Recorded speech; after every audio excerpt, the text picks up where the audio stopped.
I le suafa malo le tātua li I whaolo Yesu Keriso, mātou te ofolo whātu ma whaatalo whātu I le malifo mai o le tātua tunu, I whanonga fau o le nei aso. O le tautua nei male waunanga le siu fonga lau mui Wellingtoni, ua toe amatalia na whaasalaunga le nei fo I tae au, o le aso tofi le nei, aso lua se fulu ma le lua nei masina o te sema, I le tātua savalinga o le nei tausanga luafe, lua se fulu ma le lua. Alo mai o le tātou mōmoi le tua le nei tae au, le tātou whainga lotu whale ainga, te ia le sunga le whaawhiangainga Reverend Jeremiah Allen, o le kali sia whaapotopotonga Cristiano America Samoa, I porirua, usi maia le whaafonga.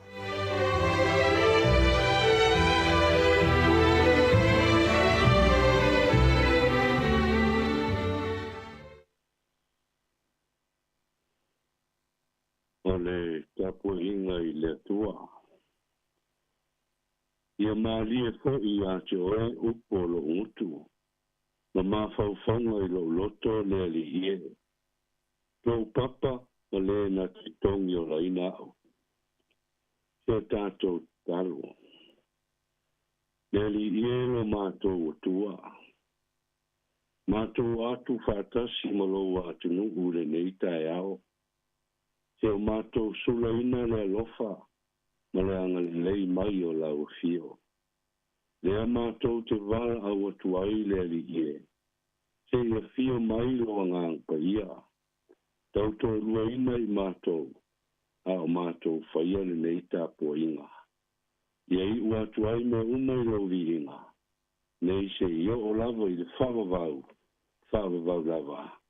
Amene. O le whaitawina o le tuspaia. Tusi ua o filfilia mo I tātou le nei tae au. O maile I tusi a evangelia mataio. A lona mta upo esfurma lua. A matauna o whaitawina mai le whai upo e ono. Se o atu I le whai upo esfurma lima. Mataio mta upo esfurma lua. Whai upo e ono. Whaangata mai le whai upo esfurma lima. Whaafonga mai I a whionga pa ia le atua. O te whaitawina. O te whai atu fo I a te otou. O I nei le ua sili le malmalu. Ana otou loa le winga o leo. O te loto I le alofa. Ai leo le taulanga. O otou le whaasalaina o e le sala. Awa o le atali I o le tangata. O le ali I lava ia o le sāpati. Ua maliu ese ia I le mea. O na ulu atu ai lea o ia I lo lātou sunapo. Whauta foi. Sa iai li tangata ua ngase lana lima. O na lātou fesili ma iai lea I a teia. E te tau ea o na whaamalo lo I le sāpati.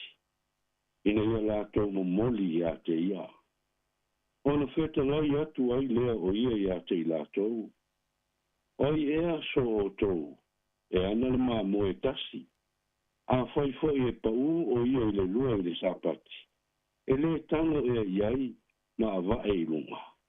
E le sili lava e ai tangata I le māmoe. O lea e te tau ai o na anga le lei I le sāpati. O na wheta lai atu ai lea o ia I le tangata. I nā whaaloa loa ia lo lima. O na whaaloa loa ai lea e ia. O na toi le lei ai lea. O pēia le tasi. Awa o I whafo le au whaaseio.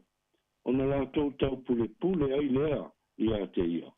Ina ia lātou whaasioti I a te ia. Awa si la fia Yesu.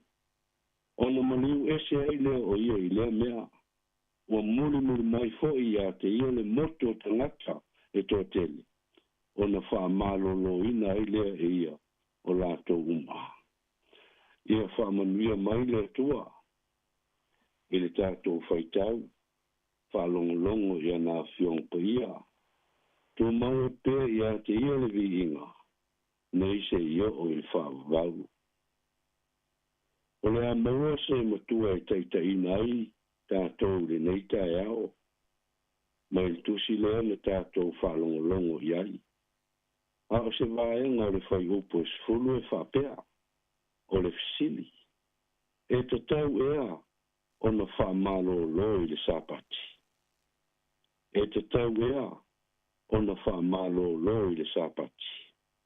Is it lawful to heal on the Sabbath? Natu au tū mo i tātou le neita e au. Suinga fau mo le manuia. Suinga fau mo le manuia. O le tasi le mei o mea whainga tātele leo langa lo tātou walai. O le whaia lea o ni suinga fau o leo langa. Ai mese lava pe a fia ai ni tū la whono tā mau. O māsani ai leo langa o le tanata. O tū la whono whale mālo.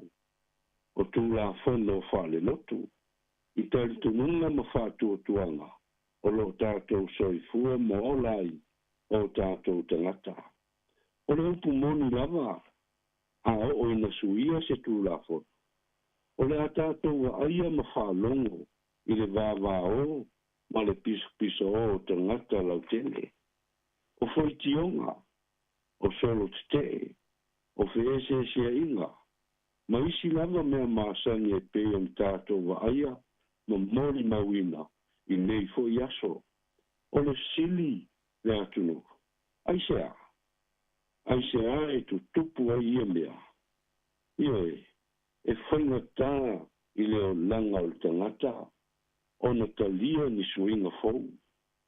Ai mise pe a fia ele tu la fono fale lotu. Ma tu la fono fale malo. O tali to muna ma fatu tuanga. O lo o lai. Ele o se mea fai ngofie. Ai mise pe a fai o ni suinga fou. E sui ai ngā solonga ma sani o lo langa. Fale tangata. O le winga lo manatu le au soe. Ina ia malama lama ngō fia ai le nei mata upu. O le suinga e le whainga malo talu ai. O I tū e whio ai ai tā vale I Samoa. O le suinga le taimi ma le aso. E le I whainga fie. Sa ngulu ma vāvā o le atunu. I nei suinga fau. No o lava I lunga o le peau o le ea. O whaasa launga ale au fai news, o fai tionga, ma e na te le nei suinga fau.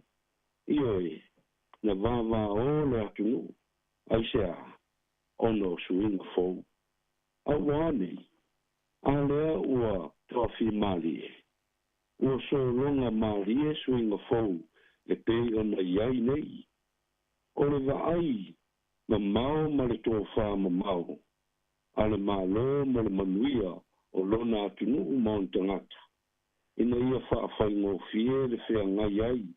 Ma isi atunu o lo lātou tau pulenga ma pāanga whatasi. Whaauta iala ma mafua anga o suinga fau. Mo le manuia lau tele mo tangata uma. Ioe, o le ola manuia e whai ai suinga fau. Mo le manuia o tangata. Ai meise ai o le ola. E ui ina whainga tā, na talia na tā e tangata suinga fau. Ai le ai lava se mea le lei, e maua ma le file mu. E pei o ia upu. Ioe, e pau wā, ai o le pea. So se mea lava e lunga, la lo, e manuia lo na taununga. O le a foi le kele o pisanga, e I ulava e le manuia. O le anganga le au soe. Awane I tātou fefefe, na pala ai ni suinga fau e o mai, I lo tātou wala.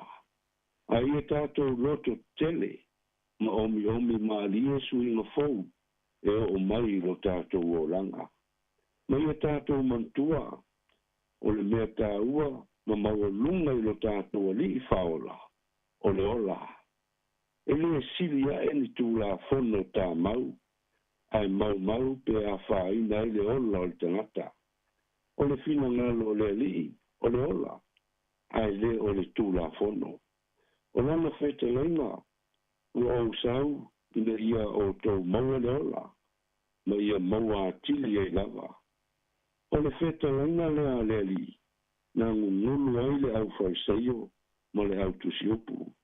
E o lava i le au ostau langa sili, wa la tu fesili, o le a e ale nei a o onga fau. O le a le nei mea fau.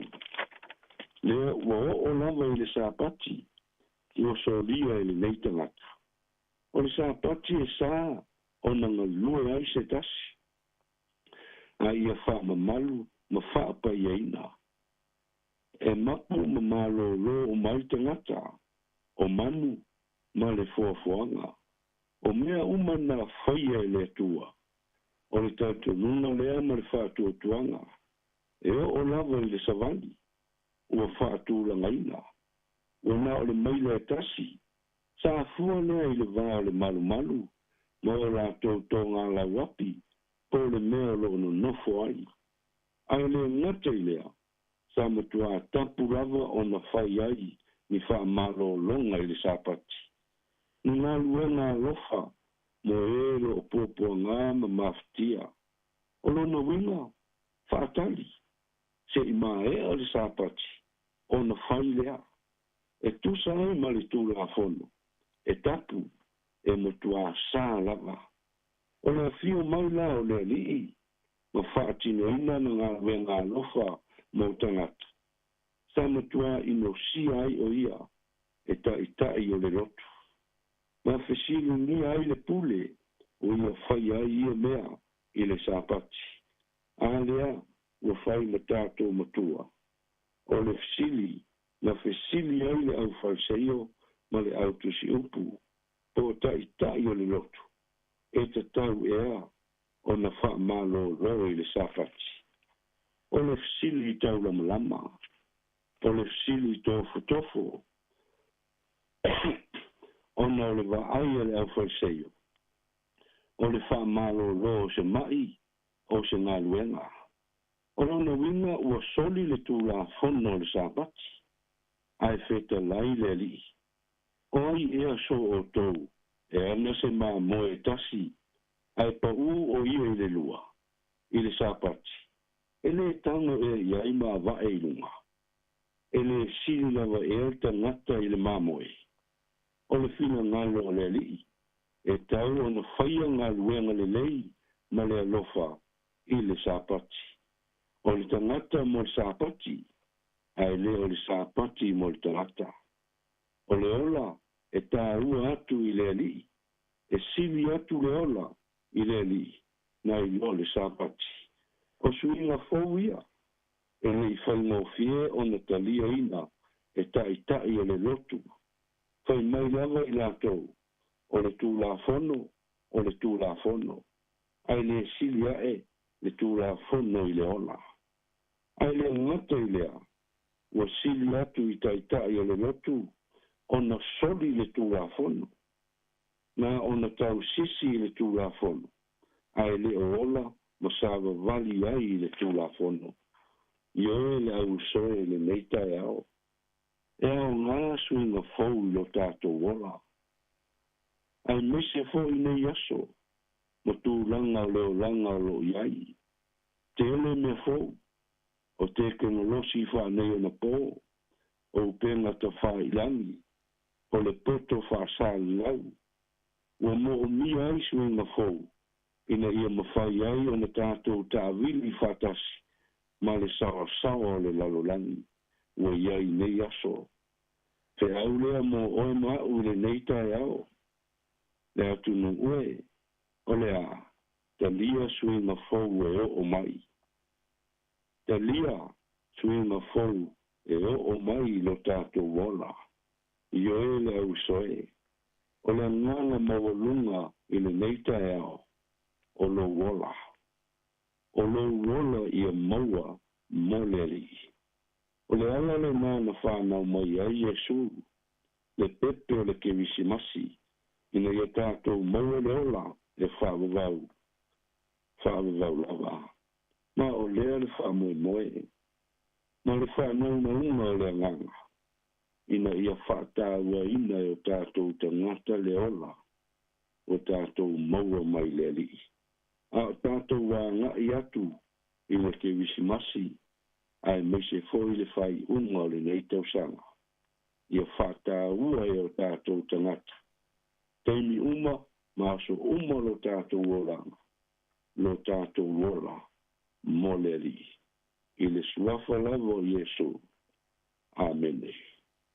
O le a tātou pese atu i le atua, i le pese ua saunia.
Se o tātou te talo.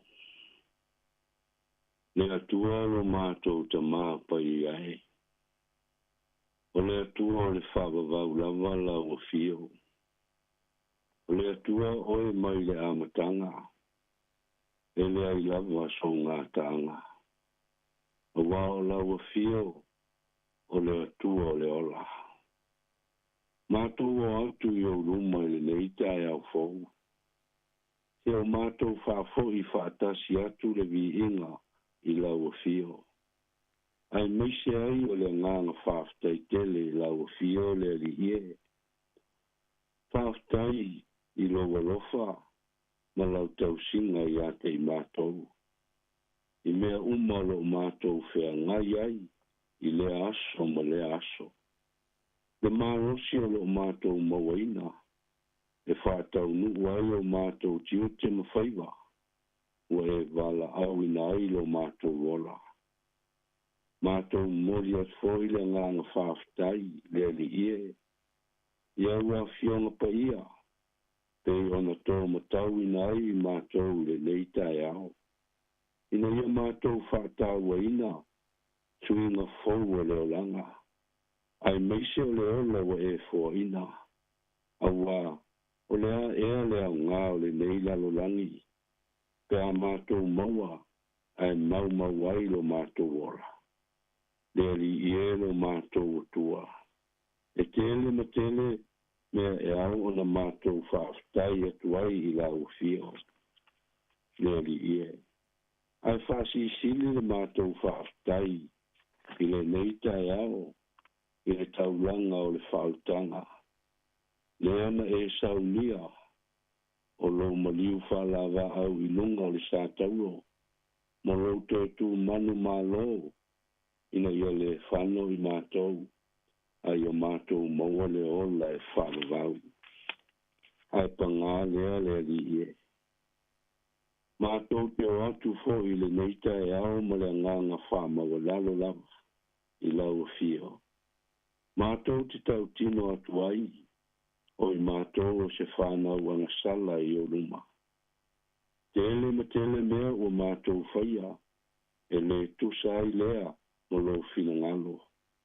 Awa o le tele o mea, pa I mātou, o le tono ma le sao lea, o mātou whaia, a o mātou anga sala ai, I lo tātou wāwhea ngai ai. Leli I elo mātou o tua. Whamangalo mai I mātou. Whamangalo fo I sio mātou wātunu. O ane o mātou whale tonu. A fo I mea o mātou whaia. O le tusai. O lau o fio lava le ali ie. O le atua alofa ma le alofa moti vale. Le ala lava lea na e a fio mai ai le neila lang. Ma e maliu whalava awa I lunga le sātau. Ina ia ola I tangata. Mātou wala au I lau fio le neita e ao. Se e whaamanuia mai a te mātou le li ie. Whaamanuia I sio mātou atunu uma o mātou tangata. O whea lava le neila lo langi o lo lātou au mau manu nofo ai. Ia o atu I ai le manuia o elo mātou tua. Talo fo I lau fio. Te e pui ma la vei, ia I lātou le li ie. Awa, nei aso, ua leo te whaingo fie leo langa lo mātou wolai. Tele lava ina la matia lo mātou wola, I whainga tāo le neiso I fuanga. Lea mātou te wala awa tuai I lau fio, se e alofa mai. Ma e pui maltia I so mātou wala. I so se mea lava lo mātou iai. Whamanuia lawa fio, le li ie. I so mātou atunu o Samoa. Ma lana whainga malo. Whamanuia.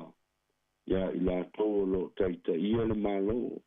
A wāse manuia o Samoa mo nei maata e ao. Mātou mantua fo I le mātou talo le neita e ao. Na yo mātou ta māmatina mātua. Tono maota malawa. Lātou o lo o tāpua ia whailo le aso. Whamanuia I la lātou tāpua inga. Mātou talo fo I le li ie. Mātou mantua ai le neita e ao. Lātou o lo a fia I mai ese o le tino. Lātou o lo whātau to lia I tono maota ngase. Po so se no fuanga lava. Po so se mea fo I o lo lātou iai. Ia o atu iai au lofa o lau fio. Ma e so soani I o lātou maftianga o malawa. Talo fo I mātou le li ie. O e lo whano noa. Ona le vala au pa ia lau fio. ni se pele I tono a inga ma maftanga, mātou talo I lau wha mawhanwhananga. Se e wha lo tele ia te ilato, a wai le whaingo fie, I le nei o langa lo mātou wolai, maftanga e motusia. I o li I elo mātou otua. Mātou talo fo I lau fio, mo au nanga ese malava, nei malo, lato wofo ina lo lato soifua maleola, au nai awale manuia lau tele o mātou tangata, e wha manuia ia lato ngā luenga o malava. Mana tua fo I le mātou talo, nai o mātou whanau. Ia lofa le li ie no wha manuia I whanau, lo lato wola tupuai. Ma le anga I luma. So soani I whanau, la tō lo whea ngai pēr ma o onga, I le nei koi wai aso. Ai meise fo I whanau o ma lo, ma ia o onga le nei tau sang. Ma tō talo, whaatasi lo ngang pa ia I lunga ia te I la tō. Ma le tua fo I le ma tō talo, le nei ofisa le nei tio. Le li pule ma le au whai ngā luenga tofi. Se e alofa ma e soani. I o lātou tiute ma whaiwa le ngā luenga. Pe ona tau tuai na aisi o mātou wātunu. Le ngata I tono Wellington nei. Au, tu e whā le lalolangi. O lo maua ai sota inga. O le mātou talo le ale ali ie. Pai ona mātou tui nātu I la wafia le nei tae au. Whātasi ai. Matalo lilo le tangata lava ia. Wa e sila mai ai o lātou loto. Ia whai ai lo fino ngalo pa ia. Ai leo o mātou loto. Ia manuia le nei aso le ali ie. A matanga. Se au mga luenga. I ule nei aso le po.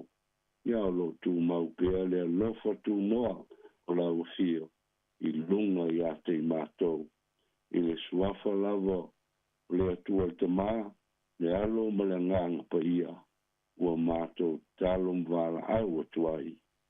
Amen.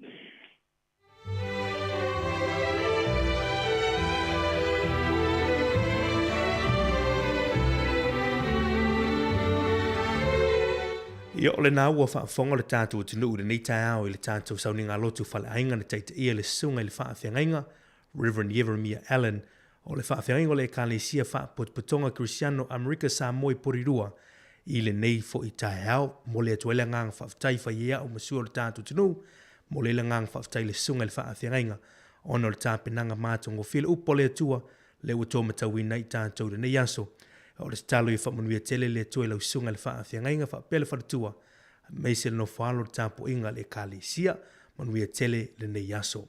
O le ua awhali tu lai fitu, ia le tātou vivi inga le te te lu mai wha o tau tuana unanga le siufonga lo mua I le nei tai au.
O le tautua le si ufonga o le laumua o lo iai fo i le langolango a le New Zealand On Air.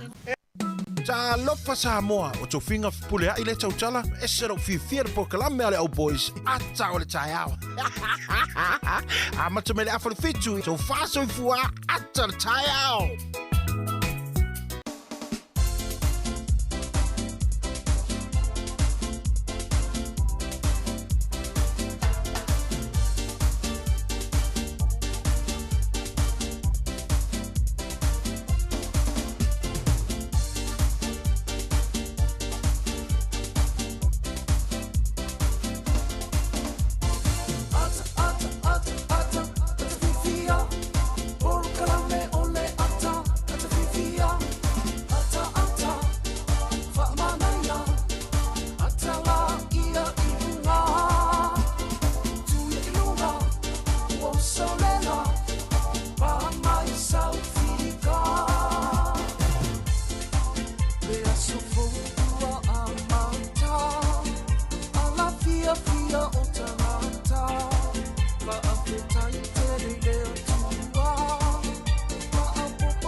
Ya fatalo fatu tatu o tunu le nei fo I taiao o le fo tatu o mai I le aso tofi le nei ya ua tatu o dia mai le lofa malanga le tua ya ina ua mai atu fo I ya to matonga matango fie falai au fo tatu o tunu ya sa fita I tunga I le sunga fa finga ni tau malo afua e la o mo le lofa malanga le o le tatu tapa au langi le fo o ma fa sanga I mali sunga ya Murray ya tato insinia lea po le fo yo lo aia ia tulanga tau a computer tato ka lecho ya ile ne foi tau mate tau to lo ina le pa ia mal malu tato tunu mal tato fo longa talo fa mar ia pa talo fanti lo sunga le lia o sili la ai po la fitalenga sili la le foi tau malo si fo manuia malo foi le tau anta le tau o sa wa vai mai le foi le fai me al lotto fe fiao va tu puno va fa pe la lo wa ma pe ai wa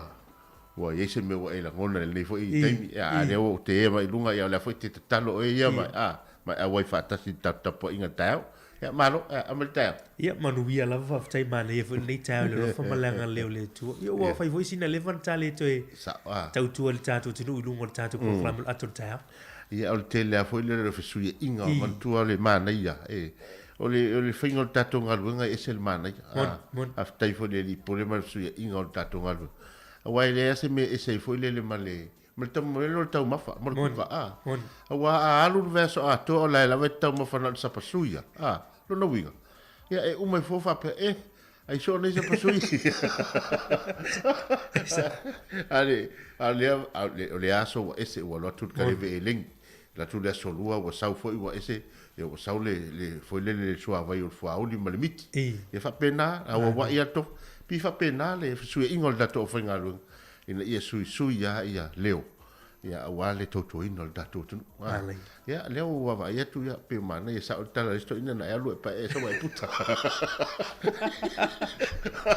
malo ni ta ya ile tato fa fe ingo foi mal tato tu Ia la ata whatalofa atu le au whenga luenga tofia le tua. Le au whenga luenga pa ia, le o sale vi o le au wheoi o le tala lei, o lo wha maota le malu i so se whata whaitaulanga, ia i tawhai fia o New Zealand nei, o lo maua mai tātou whasalaunga, mai se lava Wellington e mona nutua oi. Ia e mai se foi o le lalolangi o lo mwhai o na maua mai tātou whasalaunga, ia ma lolo soifua manuia whaafetai le tāpua i te talo.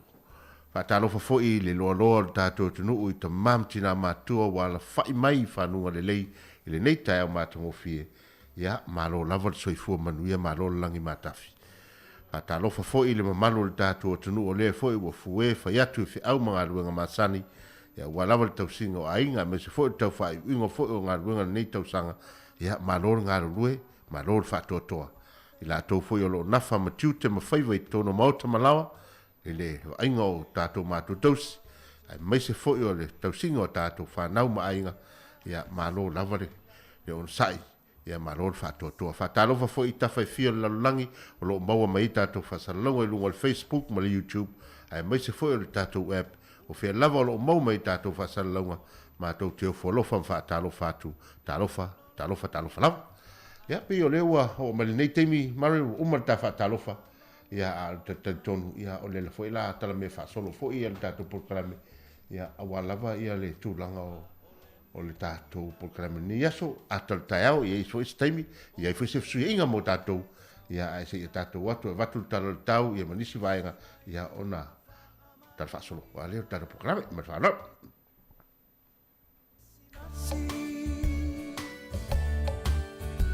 le tua o fa na il fale o manu olu i tau telelena mo o e mau tau taia e ia i le tau sanga fo le fa asino manga uma mo i tatou manu ia le kirisi masiva le tau sanga fo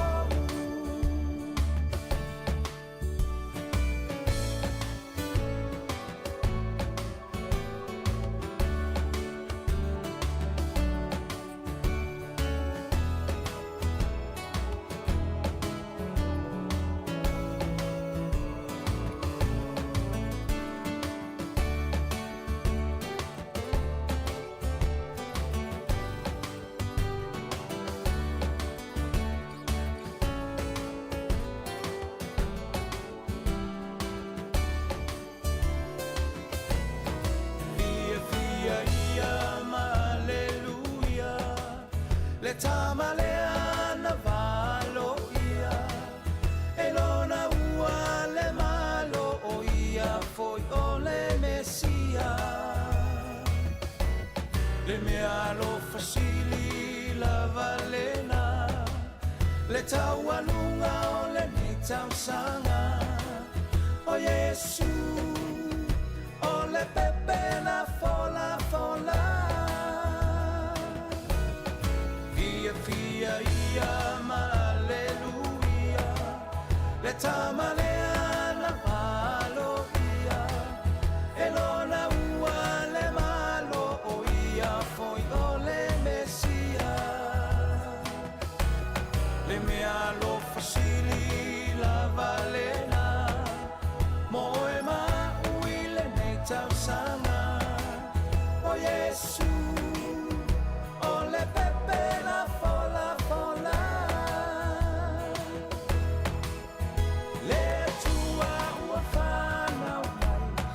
fale o manu olu i tau telelena o e mau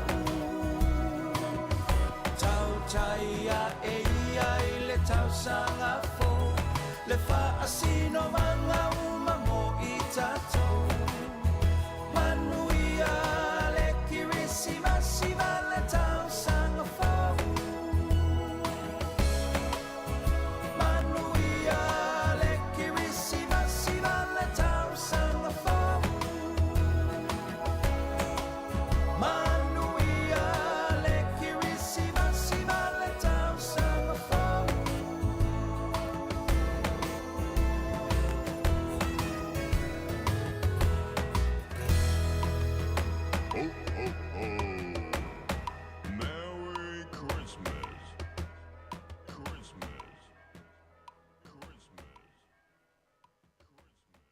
E sapi atu tuila mamanua.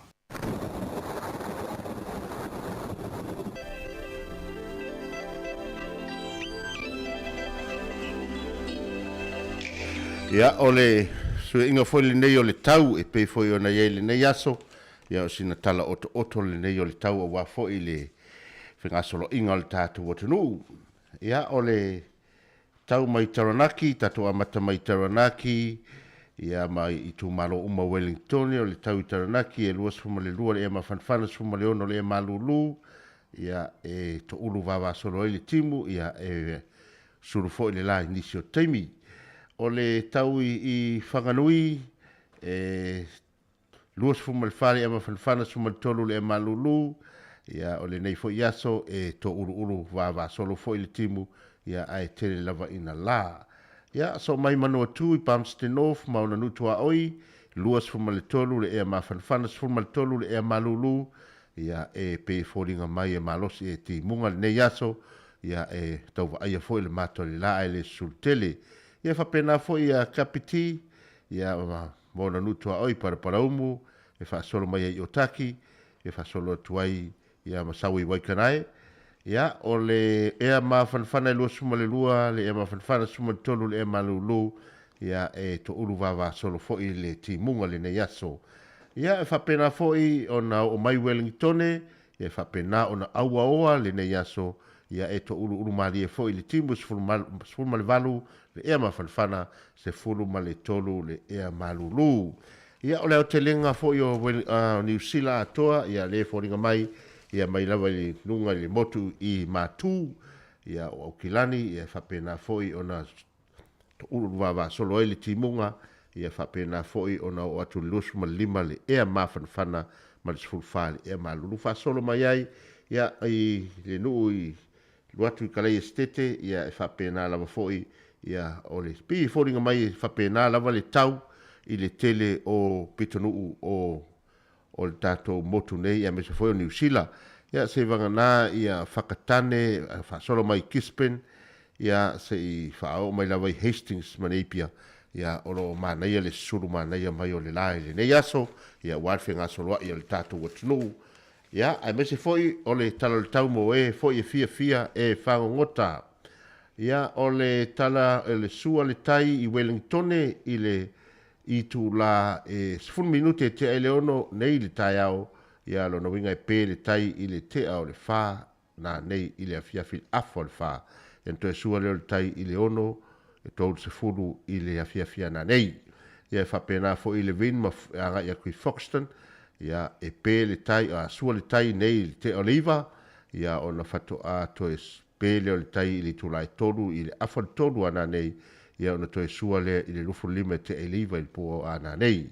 Whapena foi i a Plimerton, ia whapena foi ona sua le tai i le 20 minute te eliva, ona pele o le tai i le lufu 5 minute te ele tolu le auri, ia ona toe sua lea i le toe 20 ma le 2 minute i le tula se fulu ana nei. Whapena foi i Picton, ia ma Nelson, whapena foi ona sua le tai i le 17 minute te eliva, i nei le tai au, ia ona sua lea i le afa o le lua i le awauri, ia whaasolo toile ina toe sua i le lufu 5 minute e te ai le iwa i le poa nā nei. Ia mo le whingasolo ino le tātua tunu i le nei fo iaso, ia ma whi au mga ruenga. Ia ai tātou whaasolo atu i le tātou talo le tupe. Ia ole tala tupe le nei tae au mo i la tau tā pena fo i la fuina la tu se leni sa mo i aingo lo whaatari mai whaingo neva yanso Christmasi. Tā siri tala New Zealand ma wele tā la ono tolu sene sa mo le so. Tā siri tala New Zealand ma wai le tā la ono tolu sene sa moa. Malo sur tā la New Zealand i fiti nei yanso ma wele tā la tolu ono sene. Tā la tolu ono sene. Malo sur tā la New Zealand i Australia ma wele iwa tolu sene. Iwa tolu sene. Au le malo sur tala New Zealand i le malo telo Amerika ma waile ono lua sene.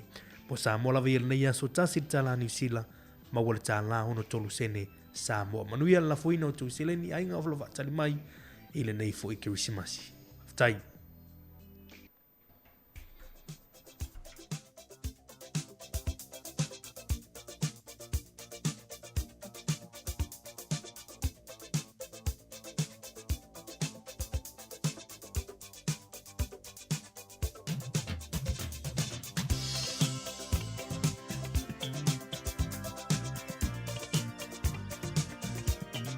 Ia o le whamanianga foi le nei mo aso foi soifua o le tātou atunu o ai lava ua au dia mailo na aso soifua i le nei aso lua sifuruma le lua te sema lua afe lua sifuruma le lua ia mātou te whamanu atu o tau aso soifua ia manuia tele o tau ma ia maua ni tau mea alofa i le ngata o mea alofa o tau aso soifua a o mea alofa foi o le Christmas.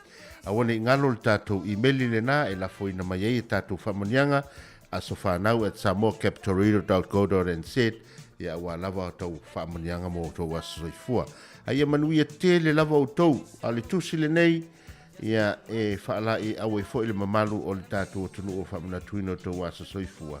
Mo mai le whata oto e sifuma le fitu a o lono foi upo ono o le pale o to ina o whanau a la tau whanau ia o le whamatango fie ina o le whanau o la tau tamaia. Ia o le tusi whaitau le nā, ia o lono winga o tau le whanau, ia matua i whaini mea alofa mo tau matua o loo whamanatuina aso soifua le nei aso. Ia a o le pesa le nei e tai natu mo tau mai i le sunga i le lia o ia yopu ia ma le Vision Band ia e wha fie fo i lo tau aso soifua le nei aso.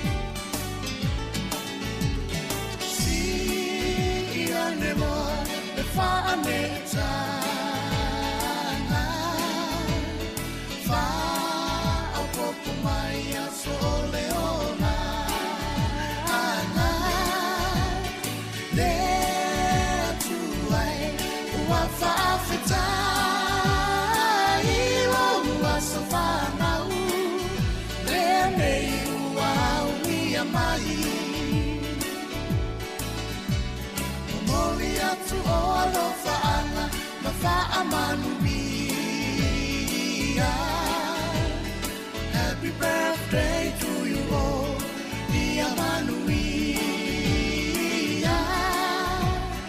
No asafana menei wa e auni. Ata tofa afetai, ole tu alava ia via. There to I fa'afetai lo alofa winga wa e foa i mai ai nei a soatele alofa angalo ai ngalo a sosoifu ai au ngalo mola o ai na ai mai sele atua.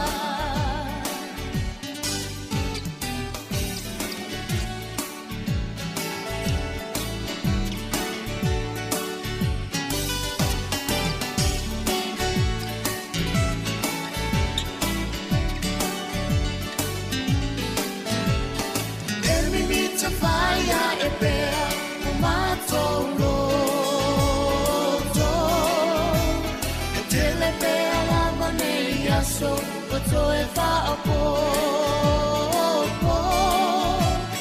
ola fia na to wale ngata ilo so fa na le nei ua ulia mai fa amanu ria me tu ai lo so fa na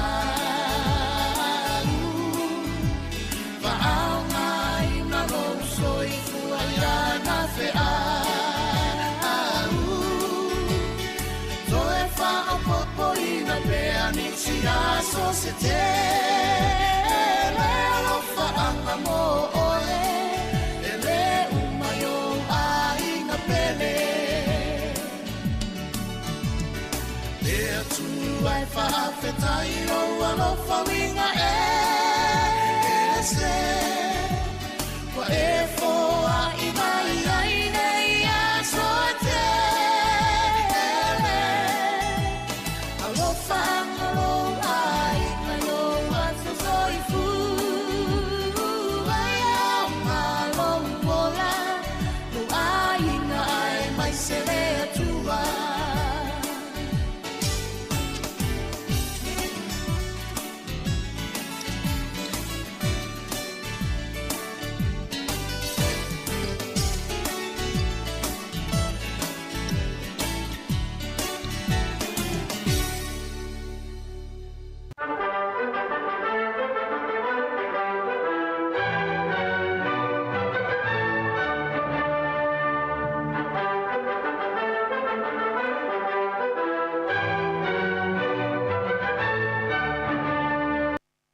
Talo falava smel va fonga o tala me na tupu la langi ni aso tātua lia le aso lufu lua o te sema. O le aso ni tu sanga tasi valu lima tasi ia na ulua i whanga inai ia le wala o fisota inga lea ia po le wala o fio inga. Nufo afi. E la weni o loa i tono nuno intia tono la nuu lea o ruaki intia. Whanga inai mo le taimi mua mua nufo afi la wayuta tasi valu lima tasi le so le aso nei. O le aso nei tu sanga tasi valu lima o le tangata suafa ia Ito Hiropumi na vea mauruai pale mia o le malo o Japani. Fitfilia i le aso nei tu sanga tasi valu lima.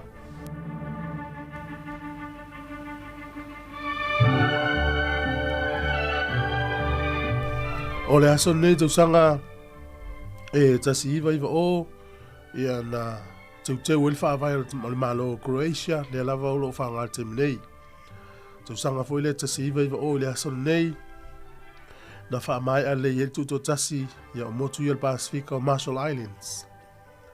O le sol tu sanga tasi iwa tolu na mauaila noa o tangata nuumoni ia o Australia ma pea fo ia Torres Strait ia e iso la toa ia ele Australia ina o tula i melfai ngā malo le leipa te wina la tu la fono ele o le asol tu sanga e luafes fulu te e fo tu la fono le America ta o le don't ask don't tell tu la fono le ia lutono militeri po vaenga au America e le ta ua po oe o se tangata fo ile e te le va o le li ma le li porto mai e na nal vanga le lo sis te la mai le iva tolu no fa vai tu la fono te lo afes fudu sai ni Obama fai lava o na iloa pe ai alu tono vanga o America oi e te lo fai le li porto mai tai fo ia lo fa mai tai tu la fono tau le don't ask don't tell au fsili au fo tu ua tala ia te mo fa poponga te masani fa tai lava.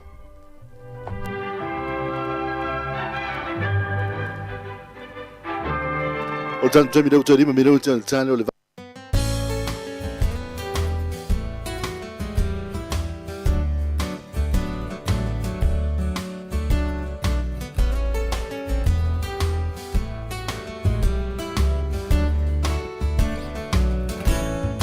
Watatangi mai longo le kirisimasi le lalo langina fa tali o ainga mawo mamai ua feilo ai a ole nei lava o te whaatali o a whea e sawai lauhani e kisi mai ma wha amanuia le kirisimasi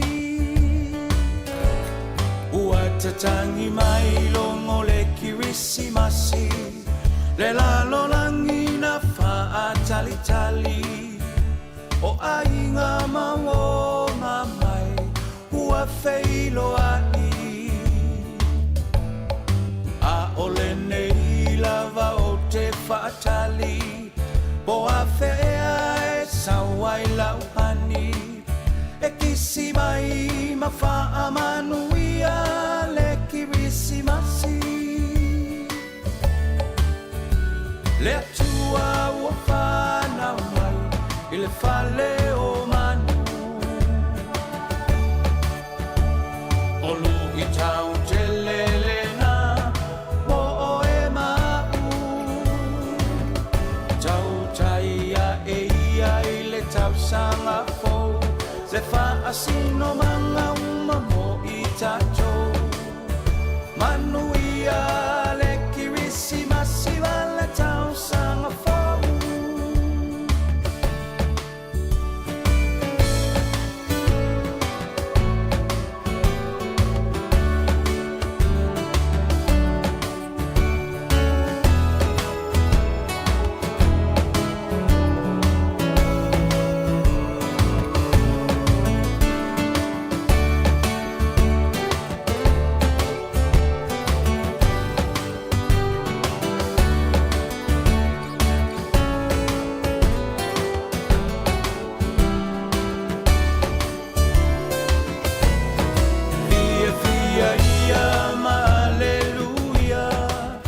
le tama le ana valo ia e lona ua le malo o ia foi o le mesia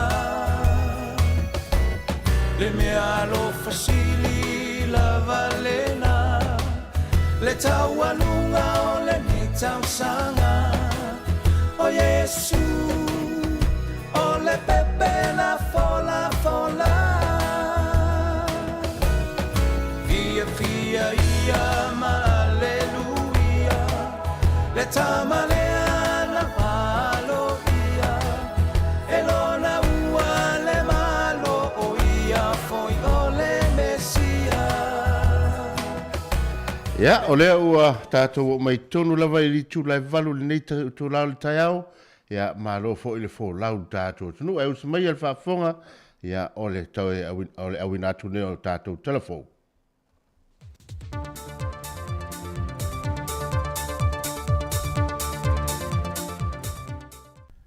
Fia toi whaatala whaatulu tātou tunu o e se isi whaopoponga le nei.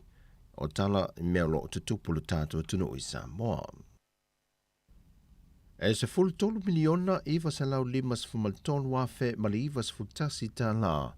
Le tala wha au popo le tupe leo whaatātia mai le lua afe lua sa fumalilua, lua afe lua sa fumaltolu, wa vola sia le fionga le minista o tupe, le a fionga mulipola Ana Rosa Moli o ilu mole pale mene. Laua fionga I le fonga fitalai. O lo au fia I le nei tala whaatatau wha au popo mua mo le tupe, lua olua tolu, ni whainga whaavai, e whesoso ani atu wai tangata nuu, ai mai se e au pito sili o na maa ale lo lātou to mau ainga.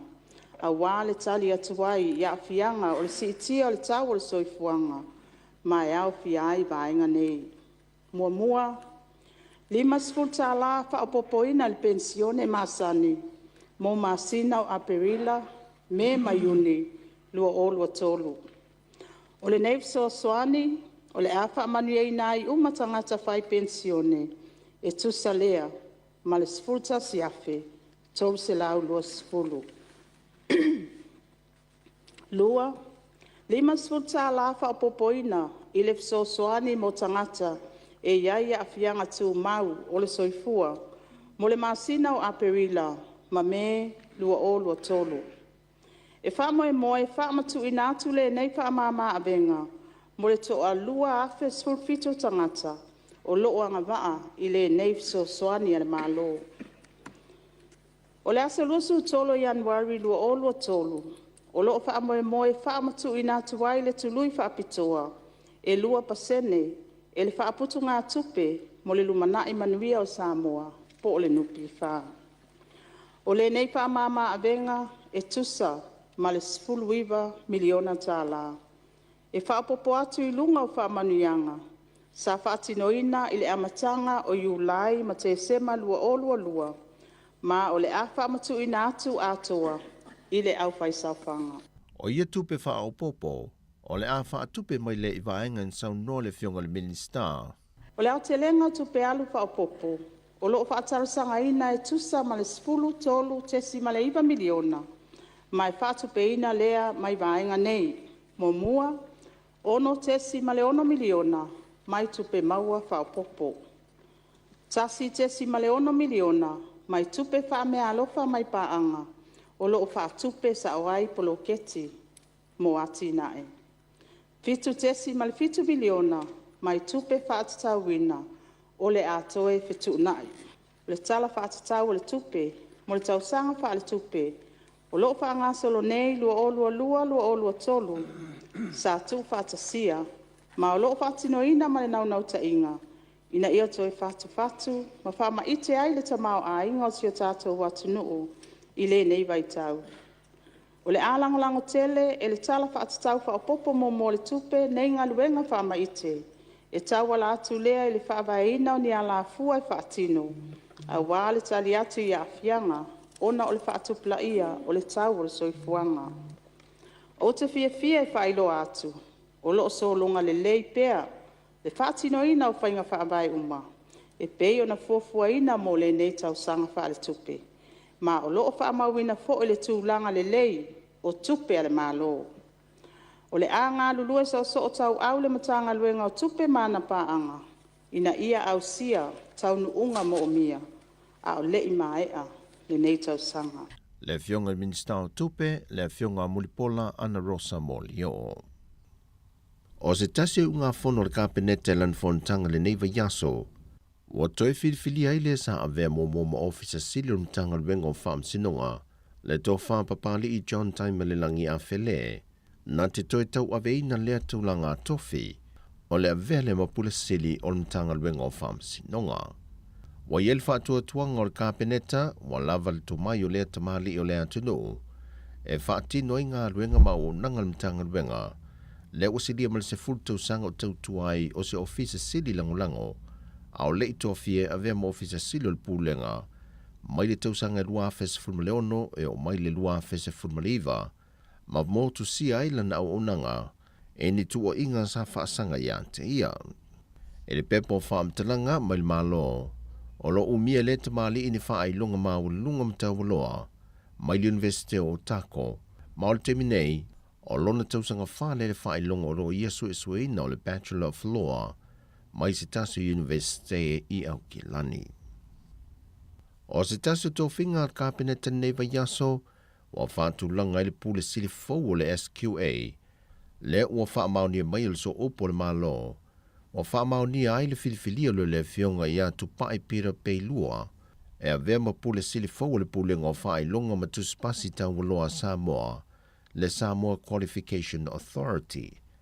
O lea tamali o le atu nuu, wa se funma le valutu sanga tau tuai i New Zealand, e niso wha alapo pitonga tu ma oti, a usilia ma le se fulu tau sanga o lana tau tuai ngā ruenga viso tai ma le au nanga le pūlenga o wha ilonga matusi pasi tau waloa Samoa. O lo ia o mia wha ilonga tau waloa, e au fia le bachelor degree a o onga ma le postgraduate e tūlanga tau ia o onga. O le fionga sua Helena Warwick, walo ia nei o na filfilia i le kāpenete lana whontanga neiva yaso, e nā te umia lo le tō whinga o le lo ia silia le malo, mō le isi tolu tau sanga lea o lo manai. Pe o na sila fia o sua lea sa ia tau aveina ma wha a wau tiute, a lea sa avea malo ia sili le whainga malo tanuai. Lena wha malo lo i se wha ai unga le kāpeneta, pe tai o le walo ia nei, le avea ai o sua Helena Warwick, ma lo ia silia le malo Samoa. O lo ia umia wha ilonga tau walo le Bachelor of Laws, ma le Bachelor of Arts, mai le awhiv se lau valu se fulmalivalu, mai le Universite au Kilani New Zealand. O le fionga sua, wa whasa fulmalivalu tau sanga le soifua, wa wha mawina, wa lua se fulmalifā tau sanga lon tau tua le ngā luenga wha aluia, e le ngata i Samoa nei a o atunu i whafo, ma wa loa fo ilan tau tua i tutonu le ofisa o lo ia sili. O sua Helena Warwick, sa vea foi o se tasi o sui o le fono wha atonu, a le leitio o le Samoa Capital Radio, i le tele o tausanga o mawai. O tala ia mai Samoa mo le nei aso, man riel tātou o tunu o, whasoi foia.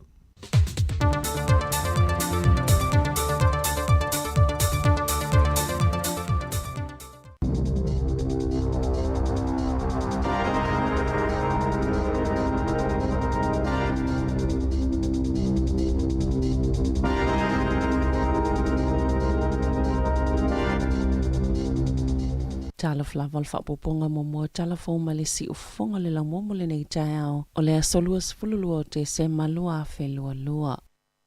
O apili e lo i al malo se whai ungal whaamsinonga maulunga le asoana nafi o lo o langolango ina ele tangi stangata ntoi whaafo i wha malo si peti poti mai New Zealand. E lalo le polisi Australia o le 5 o tasi e whapeo tūlanga sa tausia ma whaanofo wa ayai o i ele taimina taunu uai i New Zealand. Sa leonga tasi ma le pili po le tola fono le tunu umua ia te tau. Sa langolango ina e whaamasino Cheryl Quinn, lea tangata na toi tipoti mai New Zealand, ma ua whaalia i langa tolo whiinau mua ia te tau ia tangata, o se manu malo i longa lea mo tangata soli tola fono, e toi ulu whale mai te tono lea tunu o ta ue whaapea o i tū sailua le le iai o solia le tola fono, o le whainga lea o tōlanga 5, o le DNA, ma le mamafa ni tapu na pāpui puiele sa o le tonga o lea tangata. Na tali le pale mia Jacinda Ardern e pui ai i finangalo le malo. I le puipuinga o tangata lautele peitai na ia whaalia e mo mia le toi ilo e minista o si o manga le whai unga pe ona whai le wha amsinonga. I lalo le whai unga le wha amsino e wha pea o le a ave isia uma mai wha mamunga le atunu o ata o le tangata o na tōlanga 5 malona DNA peitai ele o tali eina ilo i al malo le whai unga mo uto e whai eila la tau apili ina ia vave whai se foi nisi a fianga le ato le mai. E ala le whai unga lea ua whaia, i le pūlenga lea na whaawai nei lalo le tō la whono lua o tasilima, mō tangata sol tō la whono e toi whaafo i whaamalo si mai i totono New Zealand. Ua puipui ala pāle mia le tūlangolo i ei whaatulanga ngale atono mō le teimi nei o le COVID-19 o whianga i ei maripoti le alu pe ilungol numero tangata e a awhia i le vairusi. O whai numero fuafuaina al matanga luenga o seifua maloloina o lo ta uai e o atu le whai unga le masina wono o atu le ta isfultolu afe tangata ya afia le vairusi beita ina sauno Jacinda Ardern e ui o ngaunga le tolanga le numero tangata ya afia le wha mai ma ila tau e tawhia i whale mai ai sasile atu ona le pola kalame le seifua maloloina e whaafianga i e mal wha mai i le taimi nei neilo le taimi ua tua nai o le amatanga le vai sonei sa talo sanga i le soifua maloloina i le atunoo ina ia wha ai tete mata pena pe ao o ina fia le vairusi a o iei ni whai ngā malanga ona o le o vai le atunoo seisi vaenga po le variant 4 o le vairusi e whaisi pipisi mo le taimi mōmua talu mai le masino i ulai o le BA.5 o se vaenga o le Omicron ma ua sile atu i le BA.5. Ma o le lapta ingal mtanga alwenga e fōlinga mai sile atu na whaingo fia le pepesi mai ono le ngā whatia le malosi o le puipuinga ua iei tino o le tangata. Peita ai e mo omia pea nisi wha amaoninga na ta ues whaipulo le green e mo omia le wha amanino le leima wha amala malama. E le maloni la asanga whaingo fia mo tangata e mawhai o na puipui ai mai isi tangata. O ana nafina tula e mo le taimo mo le whaamsinonga whaito malo wai tākere, le taule ele ua mo lielu na whaao wino le oti. I le tamaita e luas fultasi tau sanga le matua o whaasana i a kupi i aukilani si sifo le asonga fua o le tamao le teine talavou. O se tasi mai le kulupo tangata sulfa ina taunu ini usila ina ua sosola ese mai masawanga le Taliban i Afghanistana. Ua ta ue whaapio le taule le alea ua molia e le iso na ai ngai New Zealand mai le o whaeloa ina lona ingoi lalo le tola fono o na se i whaeloa mo moilo na ai ngai fafo o ia le ua loka ina ma molia i le sol tola fono i te tono New Zealand. E toi tula il whaamsinonga maulunga i okilani i le masina o Februari. E le iloa pe i le masani le aingol tamaitai ua maliu i le taule le alea ua molia.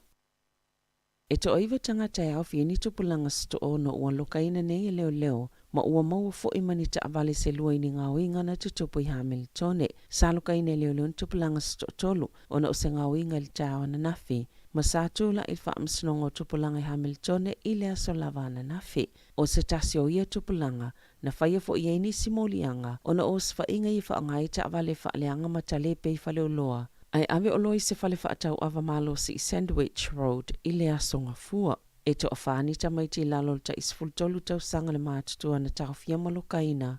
Ono ni ta avale na whaalea ngaina ma ave whaangau i Kispen o lea whaawau na i leo no whanga na tutupa i ngau inga mo la tau su enga.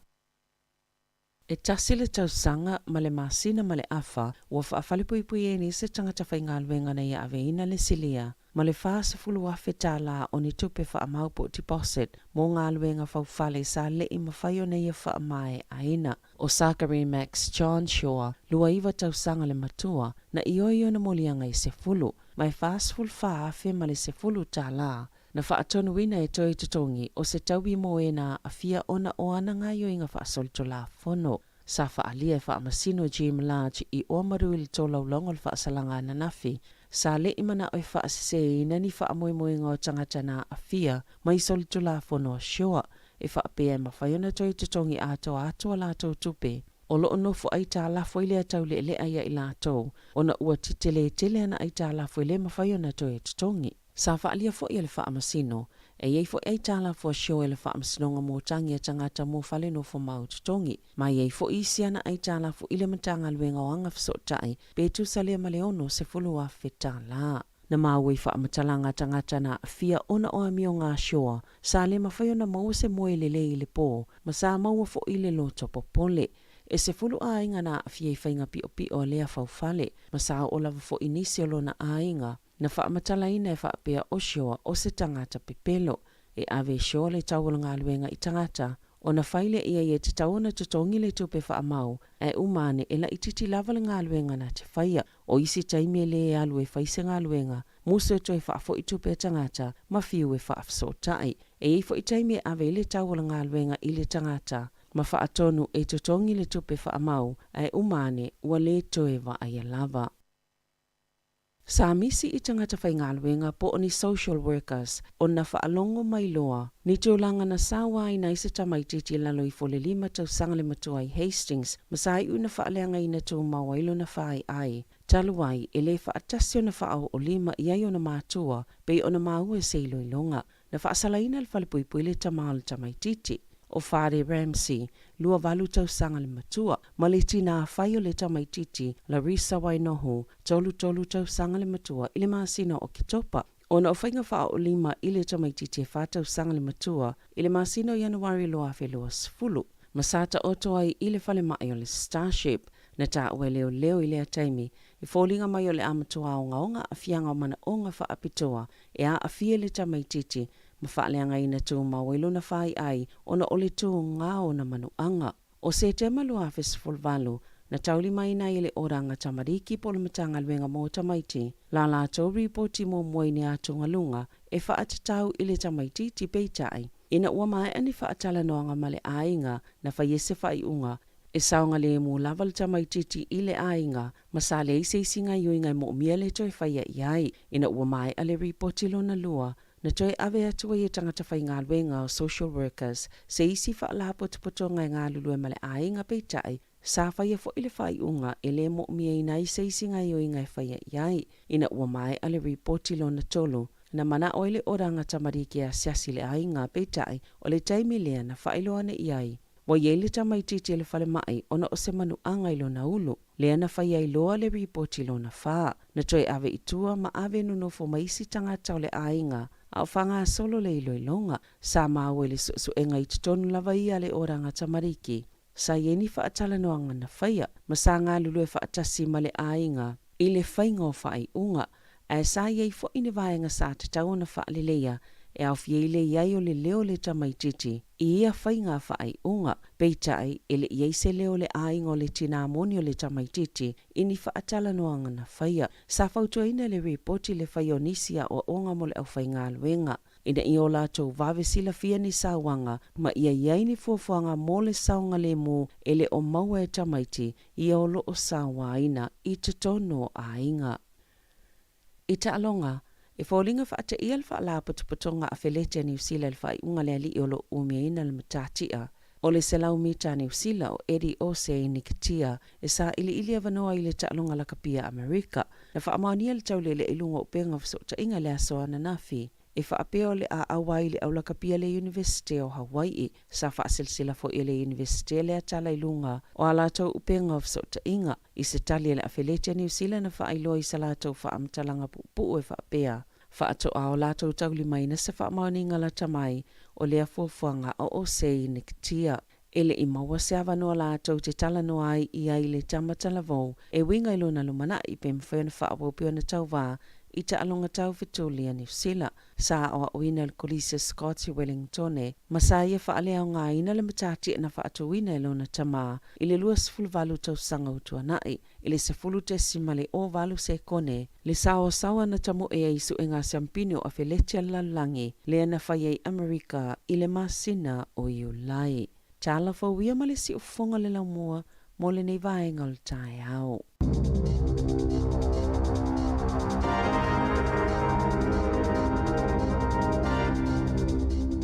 Ea ole nasa whaafonga mai tātou atunuu, ia tātou tala fau, ia mese fau tātou tala mai sa mo sa whita i tunga ieli te mai tai a Savalinga Siano, whapea foi le sunga ia tā Sesalem Sam mai sa moa, ia e toi au inat foi tātou tala fau, ia ili tū la e iwa ili ni tai au.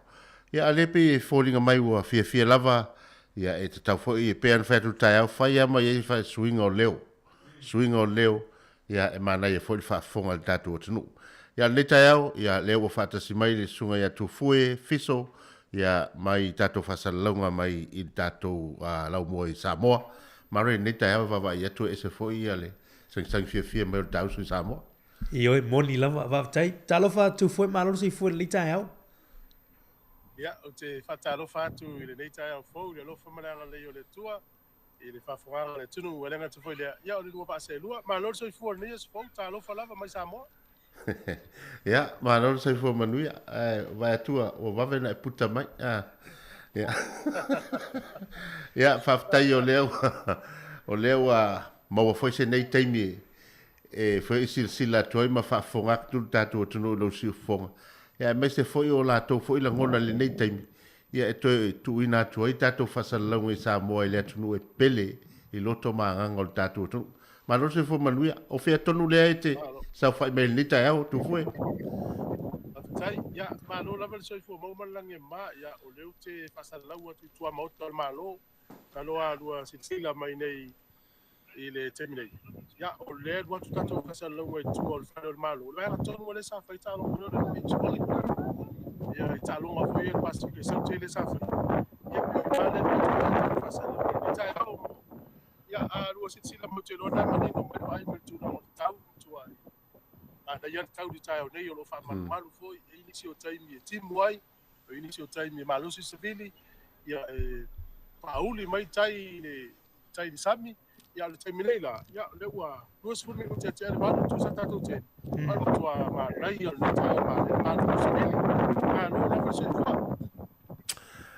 Ia tau fai fa malo o me sili ia fa aftai le tu o lewa ma wo fo tatu fai do inga ia olo o manuia foi ia lo to va tu tatu tunu le sa ngata tatu filo inga i le lua so talwai ia ai pe o ese foi fo lingo nes o le asa u tanga i le tulanga wa le aso nei aso lo sful ma le lua o to e lua aso o tatu tu vai atu le tulanga le Christmas ia man tu foi tu fu te mini wa matana ngau taulanga ia pia o le asa se suinga le nei vai tau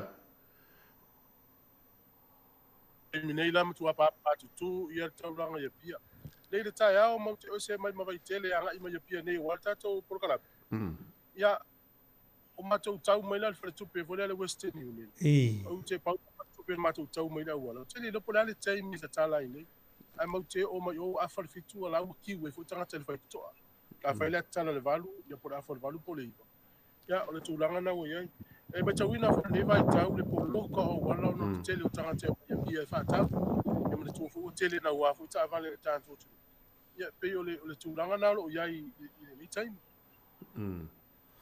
ia mana o le a se tulanga ia i le tautua tatou pasi fo ie pena e o ie le vaega le na ua pe moni tu lo atu lau so no o tele ta vale tofu la inga mata vale ala se tulanga ia le tautua tatou pasi la pasese ma tulanga i ta vale laiti o ia i lava le tautua le i tatou otunu ia sa le ia o ia lava ia e meta wina lava e le pe o so ia na te meu te ia ni mo ta o nga mo te fai ngalu il papa tu yo pas ia meta wina ile o tu tele apa si pe wa to ta vale a inga ia o le tulanga na le mo ia meta wina lava ile au ma folo tata mai na mai si mai ngol lang yo mo tu e ma tu pe lo ma we ni fa ta wi ta vale a lo ia o nanga tele lava taxi tele yo pasi ia ma ngalu nga vo ia na ia tanga te o le ula tu wa inga o fe wa i taxi wa i pas ia mana ia le sa o le asa u tau whaafonga a tonu te ua sala i sela ofisiti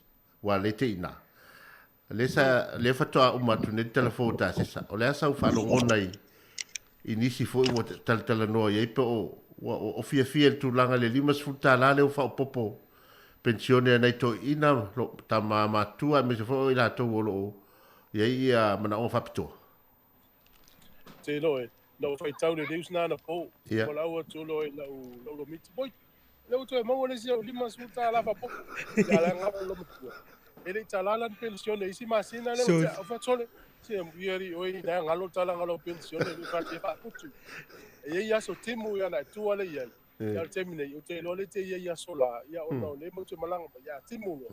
Ya tala lo pensione asa o. Tala no fa taon fo ya alewa mai fo taon le. Te lo stala fia tele mo le mo na tu tangata. Vai i te iwa e fai lo matua fo le fa putu mo so tim. Ala ta alo i fa matua inu kata lo matua. E una tua ia i kata lo. Ya se Ma lo tanga fa ta mi lo kemba. Sila men ba todo lo te ia. Ya. No ta to tu. Ya le si sila mai ya. Mana ya. Ya le vai atu la le na sami.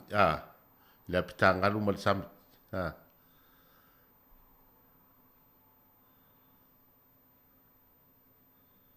Mana ia. Ya, pe fo ringa mai la. E fo ringa mai la tu fu o tua ina le o se vaenga foi le paka foi le sa tala. Le wa tu fatasi uma ia ona a fia uma ile le ta o le friendship park nai wo i matangi la lua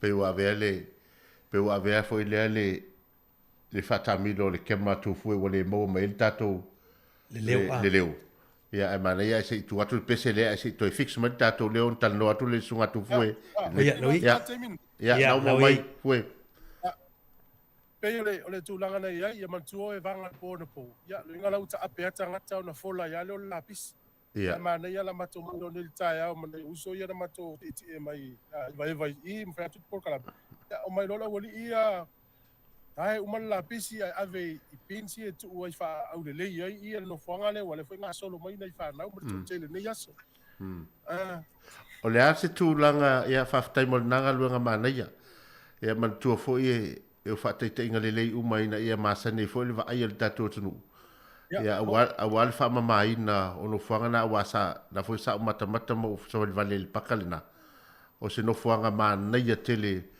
ai mai se lava o tatou ai ele ngata na fai foi le fu mo tu lisi i tangata foi e palalangi Asia ma Europa ia nga foi mo tatou tunu tatou nei fa fo nei ma tatou fana ina ia watu e o le tu sale le va inga ma tatou nei ia ala so va inga ia le tu langa le ngaso lo atu ia o tu lisi nei temi le vanga le ya to tele la poleni ma to mo menu ta yao me fa ngal pa ka poleni ai te no stai ni to ti fo ye wale to malama ta yao nga so ma fo lo to tele me se nai ma to me fa na ono lo ba ya to ma tan to fa malu me le tim ma na ya la fa ti ato ne mta ku ya na o ta na ina le ya sa o si mana ia se vai ni no ngau tu la nga vai i pakalea fa tu la nga vai ya no nga tu la nga vai boso ya Ona la tala tu sa le sa ia so no sa wele si fa tu pele le tala tu fo ista mai se le sa ale ki mai o tua ia tangata mai fafo ia no fa tanga no le tua la woli ia fa tu pa mole pe ise la tu pe fa ina si la po feo mai ai ele mama la woli fa pe tanga no uva ia la woli ia e o mai la fo tu pe fafo ale ni Indonesia po Thailand Filipino penga luenga ni Samoa ia wa vai la ye le wa ni tatu tanga tena la fo mai tu pe nei ale kiu la woli ia nei la fo tu pe la tu ai no mate tu ina le si ia feta la Samoa la tu pe fai tau yo duma ia la fo ilo da inga le fafo ia no ye foi la vai lima no le moli li so ai o te tu na le vai ngale pakata vale and what tu ta vale la woli ia pini sai e renti le si fale nai tu o fale no yo to hotel pe le winga la vo le te lo trate nga lulu ide ia le foi la foto pe tu na fa fo o le si va inga nei sa mo no ina va tu ta sesa mo ta vale rent o cars ia e ile rent cars company la ta il mato fale tu ale ai ma se ta vale so ai o le tala foi le na mo ide o la to uma le fa ta talin ta vale e o rent cars company po fa ta vale a mai ta vale ona to tongi le tu pe ta vale to e va tu tonu ki ta na le ai masta vale ta si to mau al tau foi la to tongi ta vale tu alu lunga Mela na whaftai fo i a inga lafta avale me nei. Ia pe a whai o taunu mai o le lei la tau ta avale na umai. A taunu mai nei ua masofa, tulo ua. E lo inga la si o vesta avale veo iai. Tala pene le fia longo matatu, mu le malanga mai. A whapet sau malang kāti nani usila. E whai lau talo nei tina ia o lato bank o le INC. E le ima whai na tala nei a lato tupe le ATM machine o le INC. Watu tono ta tupe, a sau le tala alfa tupe, o ilu ma le ATM machine. Lo tango ala fatala no nei tina ia. Motu wale fia, mai. Watu tototo o mātou, customers o mātou, tangata whaatau o le INC. Ale ele mfaina fso swani mali bahanga le ya mato. Ya ole mela tu fami asulo tu le kato. Ole tele o fa matala ma so enga sa o lungo le masini. To le masal salo masini o la ad mai fa. Ya e le tangata na ta ua me mato. O security. By security. Ole bank le PSP. Bank of the South Pacific. O mala na o ele to tele. Ya nana le faingo fia ina tala ya la to pele le postcard. Wele ta to ifafo. Ai te lo se fulu lima ta la le transaction. Le fi. Tala ne lo tupe. Sulu lima ta la. Tala ta yao sulu lima ta la. Lo no mi. Ai sau meni usila. Tau mafai ya tala la tupe se fe au ta sulu lima ta la. Moli. Ele ia la se fo i ol fa fitau li tulanga le INC. O api fōringa mai o le INC to tele i tātou. Ele se fo ia. O le se fo ia wala se fe me le tongi so o mo fi. O le tong fe la fo mai le tupe nei na sau le tala nei. Ia le o nanga le digital na tala no to le o pepe. Ia fai sa account ia sau le tala nei. E se fe la lo tala lo tongi fi ne ta isuru ni mata la. O le winga la fa fo mai sau je malanga mai. Wa ta to e malanga mai ya o ma so. Ya sau ni le te wa sau ya apoloka la ka ni te le la faina fa te tenga la fa pel tamale ni le sau mala na ka e fa ngata to e fa nga le ti na le ka na na la piki e fa mo o le overseas the card o le fa ale foi ni si le card man tu ai bank e dua ka te ba la ave ti na le card ta se la account ave tamale card no mi gola wala fa tom fa transfer the two pe na ina I se isi account e whaonga. Aua nei whaonga, se le kātanga, le whaonga tō i le sa moa. Se whini mea no loka i le kāt. Ai pau leo le tupe, le ma whaina o lai, tangata le sau sa moa o lai. Manei, ia whaftai o leo wa silfi atu le tunu na vaenga. Ia mo o ia, to e vili mai tina ta o tulpina pa o loka tu le tulpina pa o overlow spendina. Ia le fato a tolu o waso ina. Ia. Te lo e te le lai. Ia. Sa o le tunu. Ia. Mon ngal lu fatas. Ia ma tu la o la lusu sene, ma lusu sene, wa to tele ma to ro. Ia. E tongi ma tala le si tongi tu la tala, tongi ma tala le si. O mai. O mo se me fa to me la so wale, o tele ma to na. Mana ia fa mo el vai na o tu America ma tu ile te tele la to tala ina. Ia. Mana ia. Ia. Le fa solo mai pea le tulanga mtau po wale mana ia. Ia wa vai atu ale mana ia mal fio i me o isi vai ngana yo tu a pe fia mai ia le fio el tato tu mana ko le ni mai. Yo pe ol vai ngale le mai fa ngal pakka. Ia le fino tau fia vai ngale le fio. Ai tawan fio al pela to. Ai kisi na fio lua. No ia tu no lo a mau ana na. Ia. Fate ia ua uia tu. Ola tu el fase silanga. Olo maua ma lo fainga luenga. Ai mana tua o ua. O Samoa, te fiu e so sa ngal luenga. Ia. Ai ola fasa la ua no fainga luenga. Ole winga o mafu anga wava no ai ngal luenga dei. Ono to telo tatu tangata i malanga tu fafu ngal luenga vai taimi. Le la wava no ai ngal luenga. Ai vai le ofisa leo le tau su eni leo fa la velu mela. Ia o tele ngal luenga nei. Ia ai ono le whawhitau, ila uwa ai le tau vuta no fwene nei aso mo te mai. Tu sa o tātou iwa lewa nei whawhi. Ai mawhau whau se lau tāla. O le matua te lea, ai sau sa moa. E le te lea se lau tāla i nei. E ua o moa e fsila tu tamai titi whiare sui. A whaali mai o sili o umalehi ai o loie lua peto. E leo te lea se lau tāla i nei. O le tūla moni, i mawhau mai ono le tau o le soifuanga. O leo te vea tu le pepa le tai au nei, wa le iela unus pepa le whaatau mai ni tai au. Ia. O lo sawai o loa, ia mame o loa foi electronics, ia ma me o me ai o le wi le tūlanga o ano fas pua le la si i le tax ia ano moe mai si o lo pena ia o le ufu e alu lalo lo ingo le ili tu le lei au ai la tau la to pensini ni tau o fia sa mo lo ina tolu ta la ma sene le ili lita ia ta tolu na lu ta la sene ia li liu mai la nei to e fata la li ta la na la tau o fia la sa mo pensini ia o le si tu fo le na itala fo yo me lo va vai ni o le tele o mo me o la tau e fa tau e tau fa vela i mo fa le loa ia ma le tua la tatou mai na momo ia tatou le lofa i tatou ngata i fa tau lo vela ia na e tau ale fa le fa tau tinga na le si tau ma fa lo lofa ia lua e tau na o lo ngot pena tunu ele le o le siaki pe o le situ fesili tatou a inga nei sa moa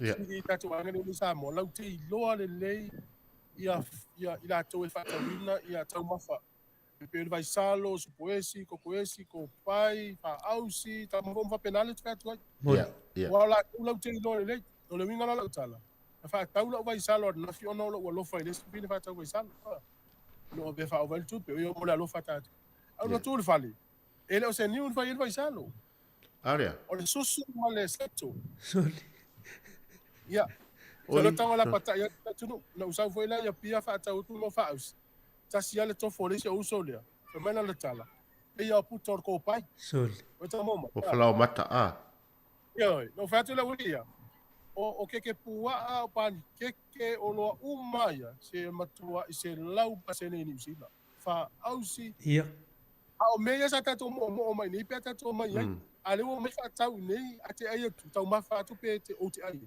e matua i vala mamao ai o sa lo te la tu le tu o mai au tele o fa lenga ina o loa ila tole e te matala o mela te fina fa longo pe yo a inga ye no foi le la tole me ko kwa mo o fe tole te tauna e au ta yele au yele mta pule wa sa wa tala no mai o se matua i fe au le ya le fe au le e au mai au wa le fe si a tatu o sa idi mau ili o fe au mai e tatu tangata sa mole le metotia le le wala tu fa ye to ele ma san ye o sidi la o fe la te mai ai la lo em fa na tali ta to inai tali ta to inai ya para tu ala sidi la tu lo fa fa ngala tunu o le tele o lo ai ta to ai te mini a te inga la le ula ta to ai na le ula fa fa ya ula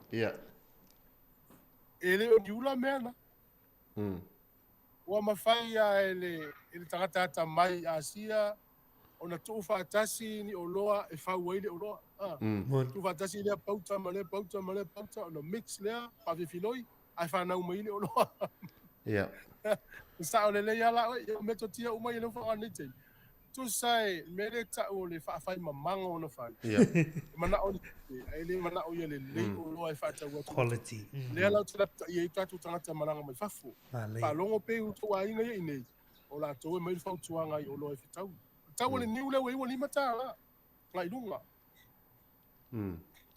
o tauta ma mata la wa lunga ma le tua nai ile tau nai fai fafo le tau tai o loa ya o si e ma tau niu ya o no si lunga o no la fai se tau e lunga niu pe ia le e mana ia fo ia le tatu tala noa awa mana tua o loa ia o le tua mayo va inga fuanga al malo le tulanga ia nga foi le ave le feau ina ia va ai ele malo le tulanga le wa le fa pe ia le niu ia na silfia fai tonga ni u matanga ia la tua to li mele niu ia le usa o li matala e sau lalo le niu o mana o li matala ai pe le tulanga na wa foi le wa e se foi le ngona ina o fa matala mai tulanga le fainga le fa au si tau ma fole tunu o te lele afianga le tatu o tunu le tele o tangata ese ia atu tonu mo meto tia lele ia le lau fata i te tatu o tunu au mana ia te lele fi au lewa sau no ia i le tūranga o tatu tangata e whai atu wai anan fata o le alo lofa ia ai a mai le fale ia ele talawhia ngai ma le tūranga le tupe ma le se le ni war e se pini ala foi fa au sina ina ai fa fonga mai na ia tia fa au sina mo ai mai sa Wellington Fausi na mo na tam tau tia. Ya ai se sa mo dia tun fausi tata ofisa ala tata i lo na so. Na wa fa la wi lo mai fa au si ale yo mai fa au si ata to. Ya ole tu langa i po mo ta pu e taloro mai o le fia fisilia tu nisi vai. Ya le yo le si vai mo le mai tau wi no le tau le. Ya. Ya na lo ko e fa le nala tu tala ai fika ni o tona. La so lo ai. Ai le a o le no fa ngota ai le so fa ngota fa tau wi o fe mai ya. Va tu al si va pena le wo no fon market. Le wo fa tau wi o tele no fa ngota. Ele ai so va fa ngota o fe o mai ya wi o le si to nga pisini sina le o fe ne. Ya ona la tu lo le o fa tau mai la wi ya wo tu sa mar tau tu ko ka e ka le mo o vai tele. Ya. Moni awe pe te lo tatu sa moa ia pe la vai tu el sam. Ya pe te ni vai te. Ia wo to tele le au le fa ngota pe na le au fai va. La tu fai va. Le wo tele na fa tau la tu wi ai le market. Ya au te loa tonu so swani mai nei vai ngale le tau i tu ai uru makalia la tu ai tau so swani mai le fi tau mafai au te loa lava oe o lau lava le tau mafai le tunu ole ia ole ia ia maria ia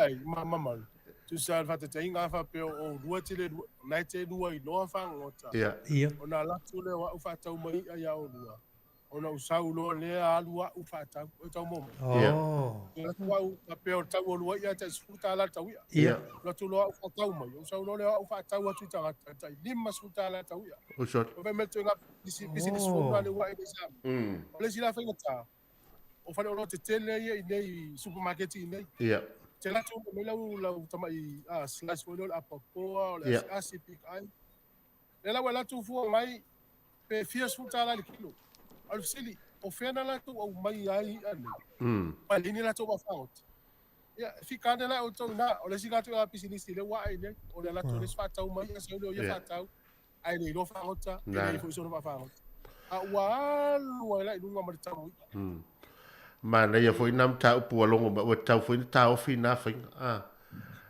wa pe ya pe falling mai a fai si la fia au fa tau wi ai market la to wi fangot lona winga o le a si ti ai foi le tau o i ai le market yo pe a fa pe o tu langa le la mo o le watu tangata fa tau mai el market yo na o mai lola ia le to fa tau la to i tangata ma a to no le si tu langa le Nestor le mal tu fa wole vanta to wole nei ya o mai le tangata mai tu ala fi fa to anga mala tu o fa i mo lona yo watu le va le no fo market fa tau mai o ta to wole le pasi tu ape o se va i tu li pasi ya o le na mai sfutala e mo le va le fa pula ta to fa e mo la to se la uli mas sfutala o le fa ngala na sa fa i fa to anga le market le la o fa ia o le la walu e ngal va te o ya termine ya le talo lo so te ya se ya le o te fi ai no lo to ya o te to me fa lana no fa ya to uto te o ya so ia wa lo tu a o tangata o le ngata i fale a le te so fu mai o te le lo fa ngota ta lo fa te o ya lo fa no bola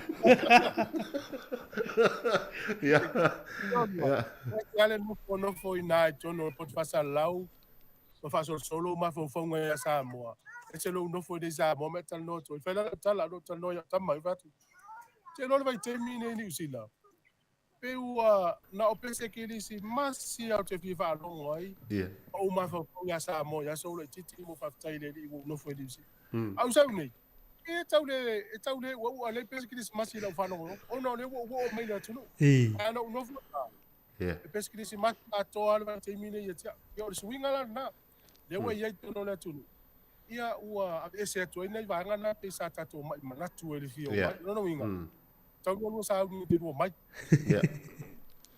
tu foi ao e le timi nei o ani fo fonga o ni pol kalame o ni fa mo foi events foi ele fa un neiva ya so me se level christmas me se tu langa foi o ta longa to sa moma ma u ta to au se to fitu tu foi ya o le uto ai le pepa o le tayo ni o le sa o fa si na 2 more days till Christmas o le ala ile parade le fa ya ale no va ai le va ya so le na te ani ia o le no whalongolongo whapeo le aso le la sau ne o whata o tolo fiso tulisi. A le la sa ilia tūrunga pepa le po le atonu a le utei no le aso faupe o me Christmas. A lango la e tele o matanga lunga malo le ili solo tele le la whai. Ia le lau fofu e whasa lau tu sa o tu whelu tātou i tio. O lisi na por kalami o lo i teimi nei. Ia whata si la mar whata lingo le tua sa moa. I lo foi la wha e mai foi i a pini ana i tama i o teito fitu. Ia por tali atu le mari. Malo. Mana ia wa le pe tasile na vaenga tele le o te loe to tumu ai al tatou tauranga ia pia i le vai aso le solo mo na ia tatou tamta alo tam whanau na wa anga yatu. O le tūlanga, o le ale tūlanga i whaataunga i. O e toi, o ale masani, matala noa na nafi matasi. Toi whamanatu e tasi lana whanga vai. Ia pauana mea sa fia i o lana whanga vai mana na paluni. O la iti. O le asa o e toi silasila i eipea e toi tōma natu vai taino o la iti. O tū mau pia le vainga le po o e fol suinga. E mana tua te mi ono la iti o pasi mai whanga vai le mato i tū. Ia toa ona whanga vai le tū le ia. E tuanga vale le istamo tasi a o levena pasi ia ma tato i tū si le la. Ia. E ta alo ta ia so ia samu. Ko mo le pu fo ia hiki. Ia. Le o te matua. Ta tele i ia le pu ia sa le leia ia so tala i titi. Ai ole si va ai ngai nei fo le whana witi wale te mai tele fo whana o to fa fini. E pai solo meta alo fo pe wa so ta to lai ti a mo meta alo ta ta fusi ma. Lena. E mo e mo meta ya la ne a kimne. Wa mau e tanga te tu pe fa ta wa. Mo fa ya ta ma ta ni le tali yo so ta vale sa u pe fa ta o tu le meta alo ai le pe o so ya ta to le tongi ya mo me I think apa fa ngai le ulu sa ta to mo wel fi ila to ya le nga na ala ta mai tau tele yo fa la uloa a business ile tulanga o loa fa ta wa tu mo fa na ta lo fa lo mo o mo va o yo a ma ta na nga lu na mai ya pa ta fa to fo ta to ke ma to si na mai ya so la to a ma ta na nga mai mo nga lo le ya so ya a lo fa nga solo pe nga ma lo le to ma fo ma lo la to mo Christmas ia malo sa mo to a era to ngalu nga umale so no tu sai vai ya so ato pe umale to so to a va so to mi malo lo ngal malo me lo ia ngal malo lo no vinga fta ele so iva ia so iva e manu ai i se ole fa lo lo atu fo ile tulanga ole mele vesi mai ia le fina mai telefona o e sila il vaenga le nao whatau whale o lor tūlanga na ole pau mamo e le e vese pe spole al sa ole po wa e tau mawhani sa pau mamo. La e mari ia e tau ole pau mamo e. Whawhenga tāna whika al mawhau tātou ranga le tau te vai mamo e tau sa ole ano le se pau. Ai ano, ole mani finifi ia. Mani finifi o vai ei. Ya sa fai foi tama puka se matou fa pa o mela le mali fini fio o le mela anno le pa una pi me ngao ai ala o te vai na sa o lua pe fa tanga fika ta to na pu ai no pa tu lo wa pe atau ai o le anno ama le melo lo e mali fini le lau tau mo watu man tu ala e fa to le mo le ma mo le lem e te lo ai la lua le e ila le pa o pi ele mero lolo lu fto la tu le la ngaso lo inga se va en na le o sai fa pena ai fa ta le la vese yo no vinga la fo linga mai la na tu ya a to no na o esi fia ya o tu langa na ya na fo esi fia le male le fo le o nga ma mo le tau ma fa ni ya ai amoy a moy ata to sila kawan la tulu fia un million na ma moy ay tang tal ma ya pero la sani ya ai se manuia la me ala ta me la ayele to ina na ba hoy Manuel va ya tu le nei stamo Joseph Swali dona la to le nei e mau fa foi le mio tata ya to te bela to sa pu ya ta busta le la ta fa ne mo yo ma tu msiona inga fa ta le ta ru me to sa mo mani O si tala le tue newspaper tai nei wa le tue tu. Ya, aina o te ngia se si min star le e min star tue lo aina le telefon pe ya. Ia. Aina Luis fa level la to ainga la fa tani ma fa aya lu so. Pe sa we mai so va ini pe lu so va.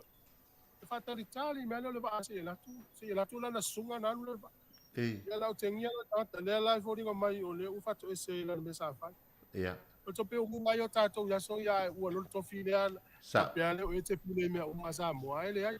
Mena mana ia o le hale nga luenga o wala wina tangata whaila nga luenga o wa ai fuela o ia pa tino le mea sa oe ia ai whaatali mai la ia le ma malu o le tulu le wa ai se isua tu lan sama isunga se to anu le wa ai le tau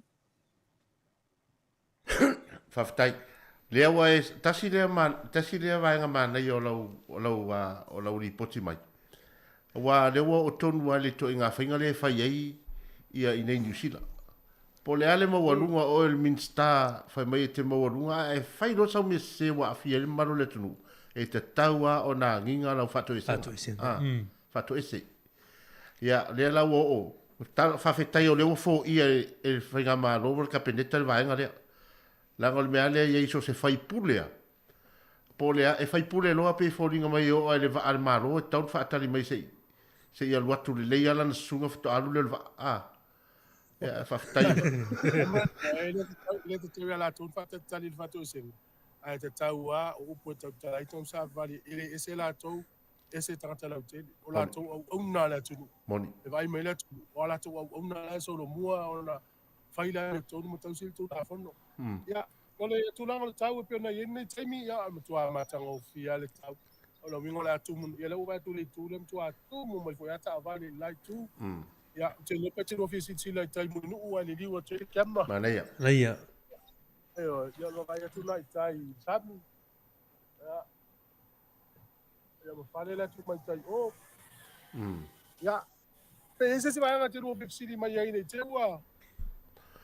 Ia, le yo lesa wa maneia lava le whaafonga atu e le ngata fo ia maua al tatu wa tunu e whaafonga. Wape a maua mani nai li poti.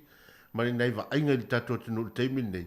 E peia la wai sa mo umata tu tunu ni vava ia tu ia I lo foi sa fai mai e me se foi o le tatu li poti au mai ia ai I el te tonunga o le whanga solonga wa le wa misi atu tu langa foi le tai au le parade leo le ma se no tu sisi le fu ama to yo mai o na o le ia o le ifa I oi o le ifa le parade leo ia parade leo Salo to titio mai o lua mana watu ya kata ko atu du mai o fa watu ka watu o fa malo no te ya ya ya te ro po pas ya fo tatu tu le parade wana I na ya le ai o no le tatu telefo wal fa fo al tatu tu le tu laiva ya ai fo fa moi ya o le telefo ia na ya so po ata ya fo I po pe o tatu po kalame ya ona tu watu le fulu lua e taua I le tale lima pe te lo tiute mai ai e mana e foi su ele vai ngal tatu tunu ia ai lo su ngal fu le vai ia le o le ato longo atu ale ia so fu ata o tatu ko kala me wale ale si tala o te fe fai atu o tio le tele o tangata mai pa fo sa mo le na male ia le te ino le alma le vai ngai lo fata inga o ro mari a ro mai e te ro papa e se tau langa fata inga na ia le peila o le winga na o tala le tele o tangata mai fa fo ie o mai nei Abai foi le falo loia no ui mo falo loia lua o e veni ma tano ma tu fata sia lua le tumu tanto fata me alo fatu mai me alo foi o mai ma tu lava nei ia me la fi o ta fao mana ia sa o e rongo fial tangata malanga tu si na fote vai atu le auto mai taina na pasi atu yo tua ayo na mata mai fa pe o le kema na mata yo muri vai wai no fial muy vai pai ia ai fai tete ia oi mal fa mai ono na ata tu mal fa mai ni tai Sunga le dia of the swan lo la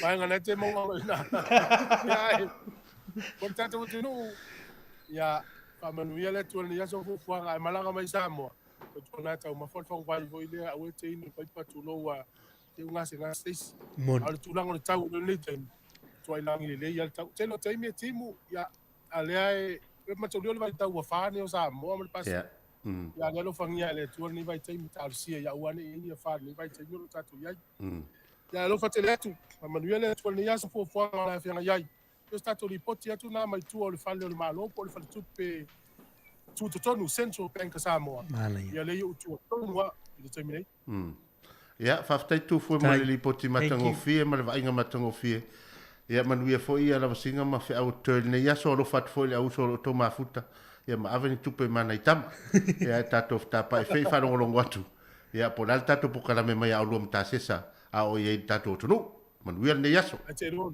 ya pe tasi la tala o te ia le la tu le tangata ma fa tau ma to fa le do ba tu ma le pe palauti o e lo le ngo le pe palauti tasi soli ya la tango po le ata le la fotu lo vai o le ngo pe palauti na no Samoa tasi le ngo pe palauti soli la fa fonga mai la tasi o fa ngo fa to al pe palauti ati o ya yo no winga pe ya wingos ti tasi lauti o fa igual ya tasi lauti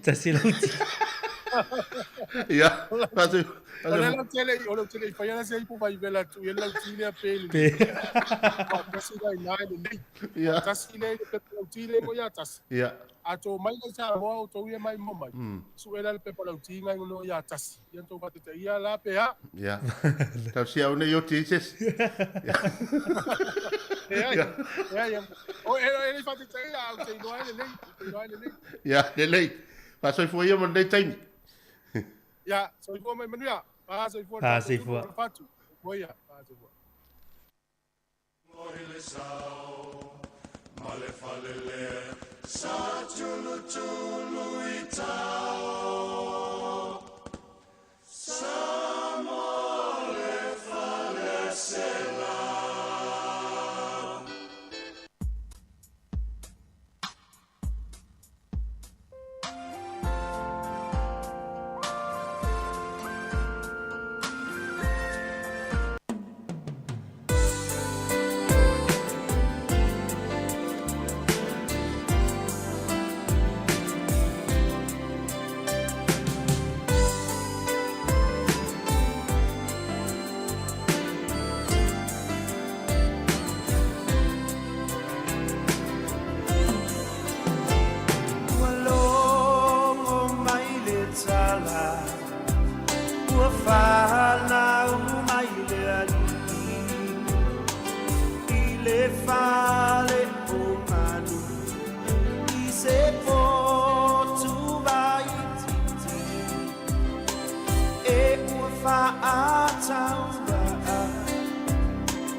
Ya, o leo to e 2 minute o na tale o le itula e iwa to e awina to e leo tatou tala fou ma tala mai Samoa e se foi marele le mana yo le lipoti mai Samoa e whaanongononga tu ia tu fue. Moni. E se mana ia fo e olva vai atu. Ia tā ua tele ia. Nisi o fautuanga ma. Nisi whamanatu mo le tātu na tunu. A mese a tātu ia la malanga atu le whai ngon nei. A tausanga. A mese tausanga fau. E mana ia foi lele vaenga lo Erika ma oe ma luaiva ma vaenga le. Fai gosi tamutas. A wona so ka fai ali si ma. So ka fai mai tato tamutas. Ia ai pau ai sa o le ngore lauti le fe mai ole. Tas ya. Ya le fe mai Erika e fu ile le ni e tau. Malo. Ole si me tau ole na o mai fa manatu le atu fu e tau fu ile mo le tatu tu. Ui ole tulanga fu ile ole o mea tau mawhai e anga e tu Samoa ma. Me se lava le whang vai e tau o te le whang whang vai. Ai wale le ilu mai fo te pe tau mawha mai le paipa. Ia, pe fōringa mai o le tūlanga le nā ina ia foilele e foilele pui ai tātou ia tu whafo. Awa leo luatu loa tau mawhalo i le whangu i le paipa, i le vai paipa Samoa. Le leia le mai o le whangu vai. Le whaatau mai le spring water. Ia. Ia, mai foi le langa ese foi mantua tātou. Ese foi whamai no le vai tau mawhai tono New Zealand. Mai se foi Australia. Ia, ai pe fōringa mai o leo tu Samoa. Ia, e sau sao ale vai. Ia, la way for spring water Samoa ia le tūlanga o. Ia, e pe fōringa lo tāle iwa. Mare la toi au inatu tātou talfou. Ia, ona toi whao leo tātou tua nei aso.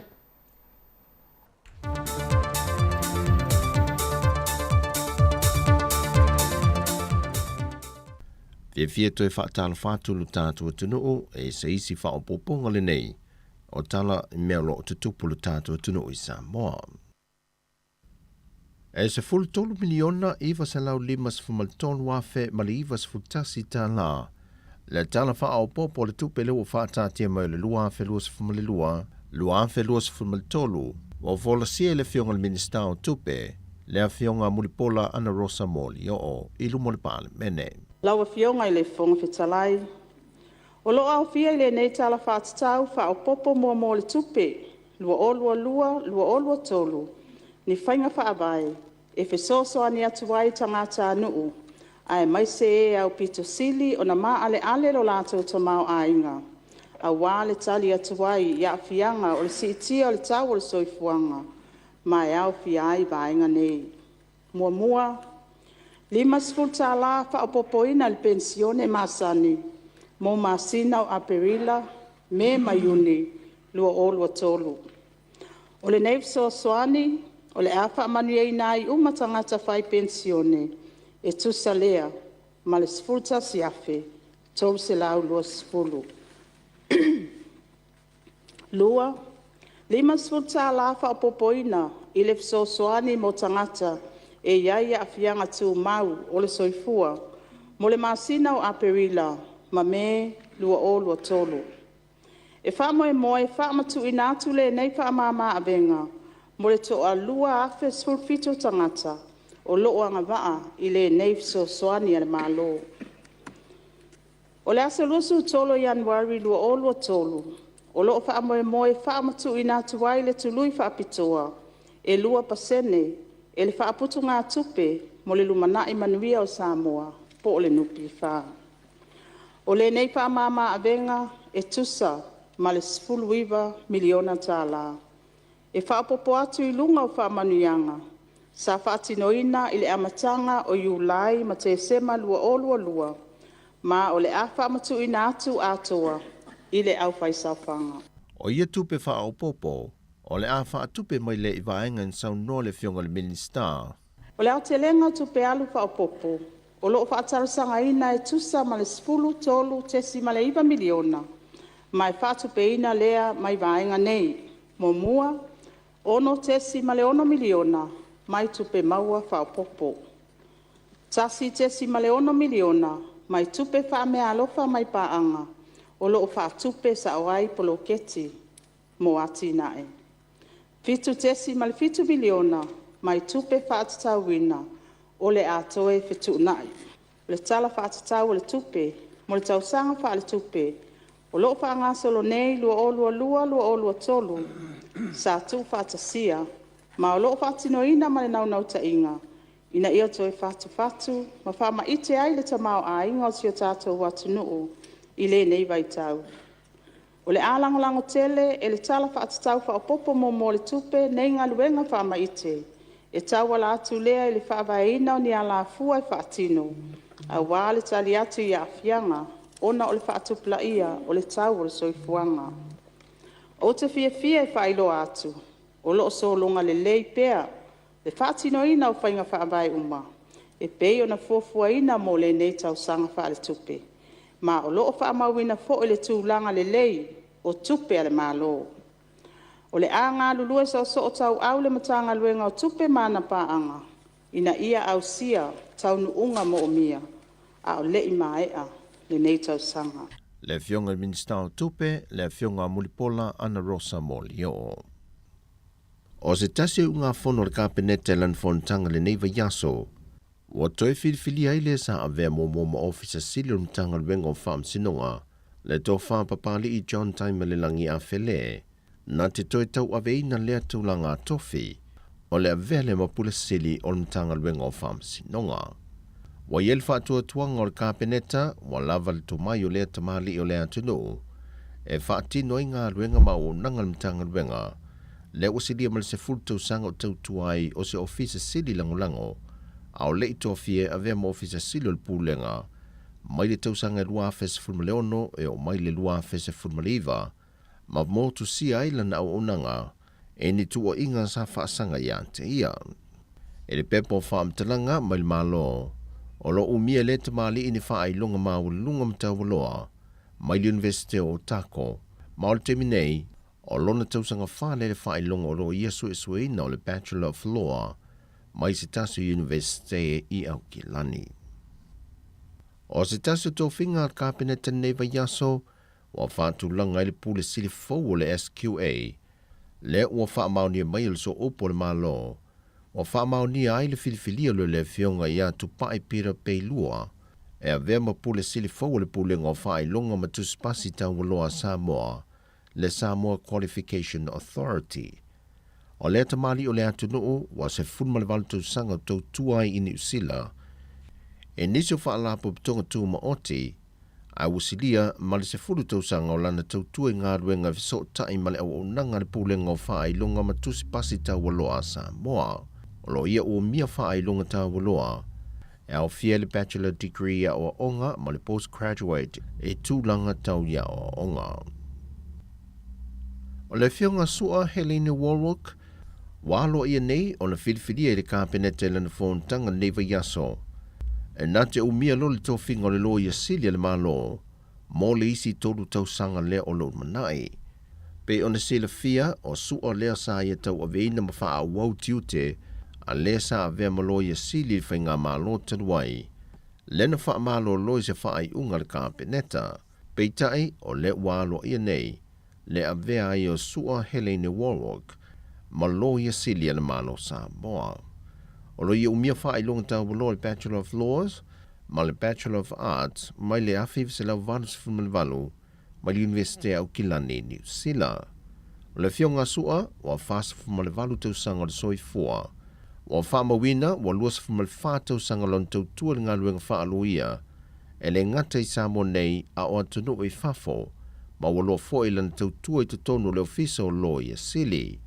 O sua Helena Warwick, sa vea foi o se tasi o sui o le fona whaatonu, a le leitio o le Samoa Capital Radio, i le tele o tau sanga o mawai. O tala ia mai Samoa mo le nei aso, man riel tātou o tanu o, whasoi foia.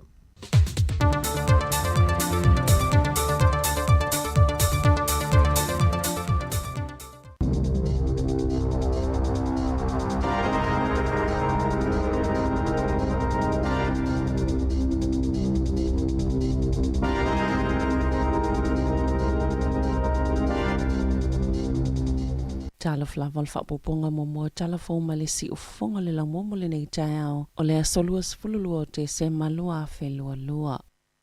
Ua apili lo i malo se fai unga le wha msinonga maulunga le asoana nafi o lo langolango ina ile tangi stangata ntoi wha fo i wha malo si peti poti mai New Zealand. E lalo le polisi a Australia o le 5 o tasi e wha peo tūlanga sa tausia ma wha anofo wa ai o ye le taimina taunu uai i New Zealand. Sa leonga tasi ma le pili po le tula fono le tunu umua i a tatau. Sa langolango ina e wha masino Cheryl Quinn lea tangata na toi tipoti mai New Zealand ma ua whaalia i langa tolo o whina mua i a tatau i a tangata o se manu malo i longa lea mo tangata solitola fono e toi ulu fale mai tatono lea tunu o ta ua whapea o i tū sailoa le iai ua solia le tola fono o le whainga lea o tūlanga 5 o le DNA ma le mamafa o ni tapu na pāpui puiele sa o le tonga o lea tangata. Na talil pale mia Jacinda Ardern e pui ai i finangalo le malo. I le puinga o tangata lau tele peitai na ia whaalia e mo mia le toi ilo e minista o si o manga le whaiunga pe o na whaia le whaamsinonga.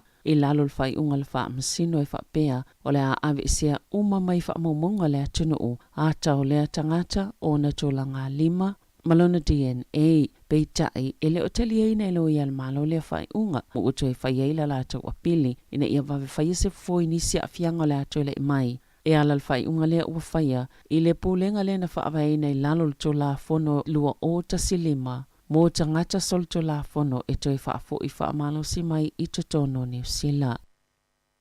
Ua pui ala pāle mia le tūlanga lo i ei whaatulanga ngale atono o mō le taimi nei o le COVID-19 o whianga i ei maripoti le alupe i lunga numero tangata e a awhia i le vairusi. O whai numero fufuaina al matanga luenga o seifua maloloina o lo ta uai e o atu le whai unga le masina Wono o atu le ta isfultolu afe tangata ya afia le vairusi beita ina sauno Jacinda Ardern e ui o ngaunga le tolanga le numero tangata ya afia le whaamai ma ila tau e tawhia i whale mai ai sasile atu ona le polo kalai me le seifua maloloina e whaafianga i ma le whaamai i le taimi nei neilo le taimi ua tuanai o le amatanga le vai sonei sa talo sanga i le soifua maloloina i le atu ina ia whaai tete mata pena pe a o ina fia le vairusi a o iei ni whai ngā malanga ona o le o va i le atu seisi vaenga po le variant 4 o le vairusi e whaisi pipisi mo le taimi mōmua talu mai le masino i ulai o le BA fito 5 o se vaenga o le Omicron ma ua sili atu i le BA5. Ma o le lapta ingal mtanga alwenga e fōlinga mai i sili atu na whaingo fia le pepesi mai ono le ngā fatia le malosi o le puipuinga ua iei le tino o le tangata. Beita ai e mo mia pea nisi whaamaoninga na ta ues whaipulo le green e mo mia le whaamanino le leima whaamala malama. E le maloni la asanga whaingo fia mo tangata e mawhai o na puipui ai mai isi tangata. O ana na fina tula e mo le taimo mo le whaamsinonga whaito malo wai tākere le taule ele ua mo lielu na whaao wino le oti. I le tamaita e luas fultasi tau sanga le matua o whaasana i a kupi i aukilani si sifo le asonga fua. O le tamao le teine talavou, o se tasi mai le kulupo tangata sulfa ina taunu ini usila, ina usosola ese mai masawanga le Taliban i Afghanistana. Ua ta ue whapio le taule le alea ua molia e le iso na ainga i New Zealand, mai le o whaeloa ina lona ingoi lalo le tola fono, o na se i whaeloa mo moilo na ainga i fafo, o ia le ua loka ina mamolia i le sol tola fono i te tono New Zealand. E toi tula il whaamsinonga maulunga i Okilani i le masina o Februari. E le iloa pe i le masani le aingol tamaita i ua maliu i le taule le alea ua molia.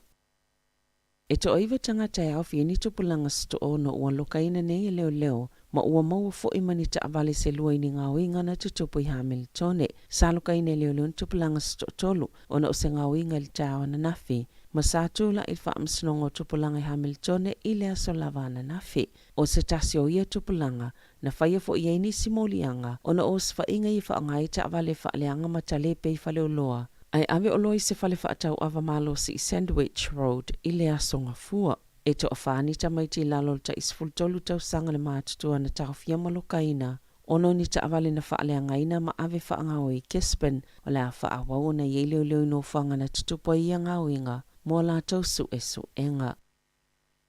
E tasile tau sanga ma le masina ma le afa ua whaafale puipui e ni se tangata whainga alwenga na ia ave ina le silia. ma le whaasefulu afe tā la o ni tupe wha amaupo deposit mō ngā luenga whauwhale sa le I mawhaio nei e wha amae aina. O Sakari Max John Shaw, lua iwa tausanga le matua, na ioio na molianga I se fulu, mai whaasefulu wha afe ma le se fulu tā la. Na whaatonu wina e toi tutongi o se taubi mo e na afia ona o ana ngā ioinga whaasolitu la fono. Sa whaalia e whaamasino Jim Large I o maru ili tōlau longo le whaasalanga na nafi. Sa le imana o e whaasise ina ni whaamoemoenga o tangata na afia mai solitu la fono shua.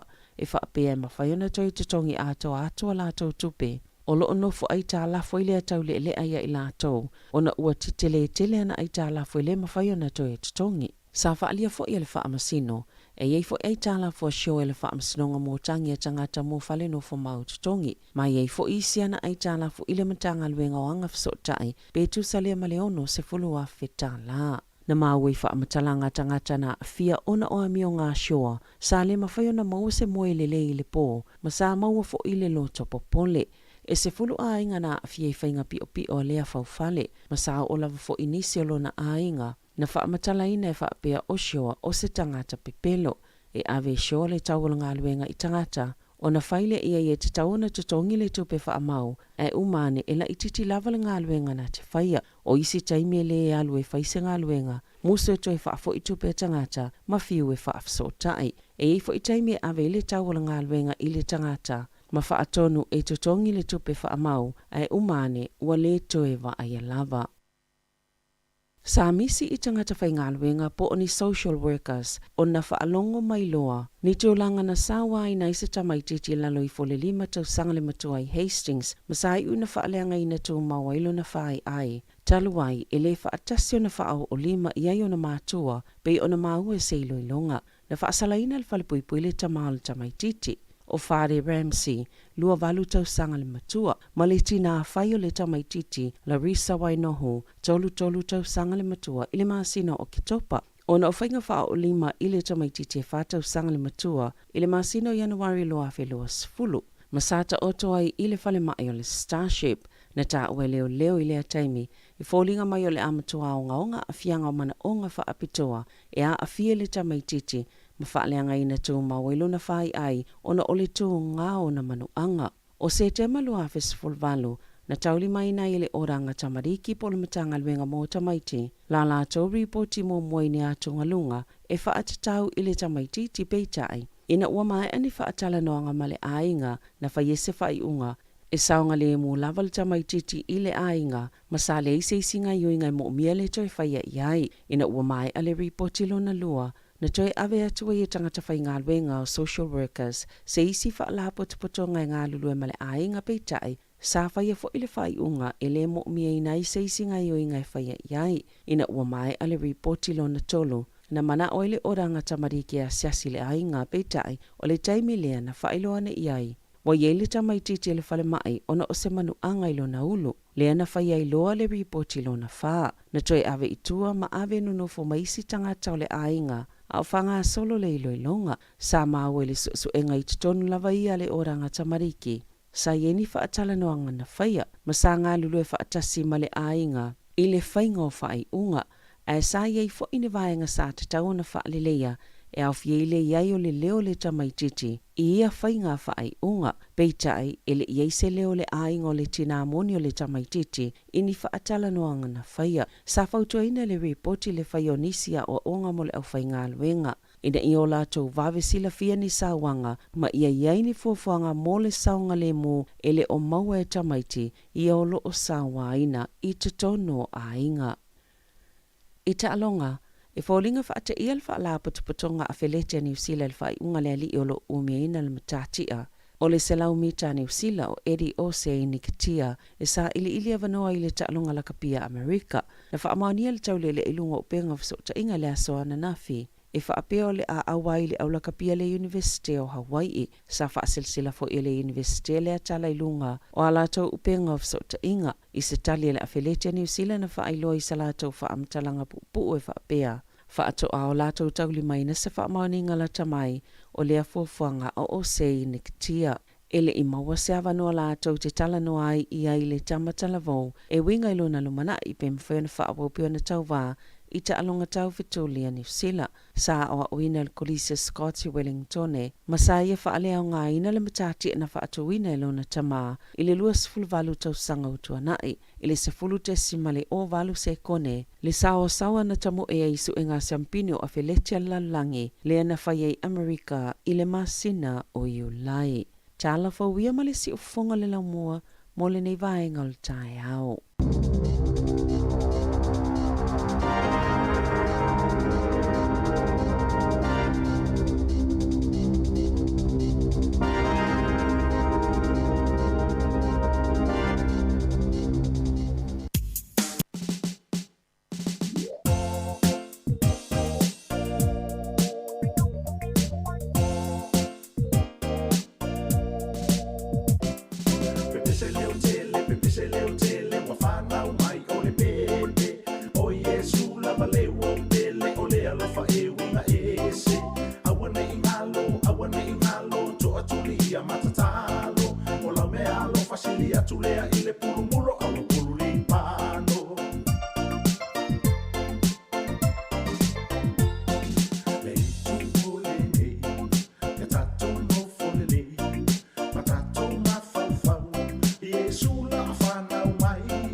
Ia ole na ua mai atu ia tātou telefoni tu laiva toi mo foi nisi tātou whapoponga o telefon tala mai Samoa i le tu lai sefulu ma le lua i leo au nei ia wane ngalo o le tu lai sefulu ia ona se mai leo le tumitai a Savalinga Siano whapea foi ana malo Sera taputa ala whapea foi ia Sayuli ia o whale ula whatialofa ia o le soifua maloloina toi a vātu anisi to avatu anisi foi a fautuanga e mani fa manatu Mole, foi le mo tato soi fo maloloina, ai tato tele I, yo atu le vai taimi o soi, o le tato Christmas, ma le tau san fo, wa pe maro taimi le o taimi o papakiu. Taimi o tau mafa o le a matu a I le, ai mas tita ofia tamai, Moli, o taimi le o aso fia, e tā ua tele wai. Ma le mel proclame ne, tue fa manatu wai, le isi ua, fa le tonu I aso fia. Ia ono le fuafua le o tūlanga o le tau mafa, mai se foi. Ia tūlanga e tātou te whaongaine le fo ia so fia wanga I mai. Na, ia o le whamanatu o le au ngā fo le nao le o mai o le soifua maloloina I tono o tātou porkalame o ape o ia le iei le ola le leo ma le soifua maloloina le leo tangata. Mali. Ia awane I pisi tātou fo mai taimi le o le fo fia malolo fo mai. Ia ai malo mo le nei. O le fo tā mata atu le sa wha I mea le tātou sui fasal lau Samoa. Ia mana ia foi le sui ngol va inga tātou whanangolongo atu ia. E manisi mea lau tupu mai ia malva inga foi a Samoa. Ma leo le ua matala fai mei tātou reporti whapei I Samoa. Te loe e ma leo foi mai mo me le tātou tunu. Mul whafo me le tātou tunu. Tu sao mai Samoa mea lai mai peo na sau lotu foi. E se foi al whasala lau mi Samoa la tau ia. E o tātou ia le tātou tatano atu mea lai tupu. Ia alai mani lai mai sao I Samoa mea lai tupu I so tātou tunu. E wai mo ne lan tala len fai mai. Awal tele o te mia matiu te fo ilea e tātou ia pese Christmas. Ia. Awai me umaligi loi mata. Pe tātou fo o tia le loto po toi mafau fawi. Whapea, on mafau fau pe pelo le tangata le Samoa. Ei mea lai Ale ua o I Samoa. Ale o fai mai ua pi o le... Ola ua pi o tu vai I Samoa. Il mea lai mo I miti e. Ia malana kātala ua maul masini. Ia ai, mana ia le. Pe o le si vai ngata ua le ua... E rua vai ngata ua le memua. Le ua matau na o atu le vai ngale le leilea o le tonga fitinga o le whinga o tau mafa. Moni. Le ua ina palu faa foi le ua le maua I le tau mafa sa o sa moa tu langa tau na I pe ila fa aus. Se vai la le ua palu le falawa mata. Falawa mata e fai. E ili fa pa sa moa ma sa ina fai o ai pe o tasina vai ngata sa tua I sa moa. I temi o le ongi. Ia. E maila le o le tanga falawa mata. Ia. Na maila e le o le penu. Me o le penu valu le popo. Na maila e mix fata. Se fai fa pa. E te vai la e fa pena. Ai le o le whaus mau I hui le. Ai le whaus I le fai ya. Ya, na foi a maile na maile pe e paru fala mata fai fa mana I fa papa. Na maile mana I tau maf. Ale la o foi el fa usi. Il fa usi tano fa mal fa usi. Ia male vai salo. O vai salo, o susu mal seito. Susu mal seito. O vai le mata tia o meu o ele su ngani tangata. Ia le la wa influencer foi le ya tatu tangata. Ia wa tele na afia ile o tatu. O le upul na influence afia kana I me le o vatu fafuni. Pe o le o isi mani fu le o vaven mo le tupe. Ai le fai fa le quality to fai fa le me ai. Me ta ma fo ta. Talo sia ia vaven ave ese makili e sel to nga to fiti le leile. Le si va nga mana ia. Talo sia o te fie fa longo ala po le ase fa to e senga le fai pulele. Fa fitai o matala le whainga maro ton fo I le whawhita langa le mele sa tupu ele whapea o se vaenga whai sa tupu ai tupu se whaipule pe a whaipule no na I lola ele o lona pawa na whapea vili atu le waa whatali mai o lele I o atu tau le puipa na whatali mai o le tawale o le a le o le na o fa no me se no se la tuta va le fai pur ale tu kiu tangata le awal I tangata fa fitai o le mesa tau ia tatu o fo le fa palangi first come first serve o tangata o I luma o te tau na avel va ai awani I tau la I si va e pe o mana ia la le wa mata na fo ia fa fitau dia ina ia tu tusa uma tangata I lalo le tu la fono ia me se fo o te inga fo le ina ia ile foi le toto ino tangata I tanga le malo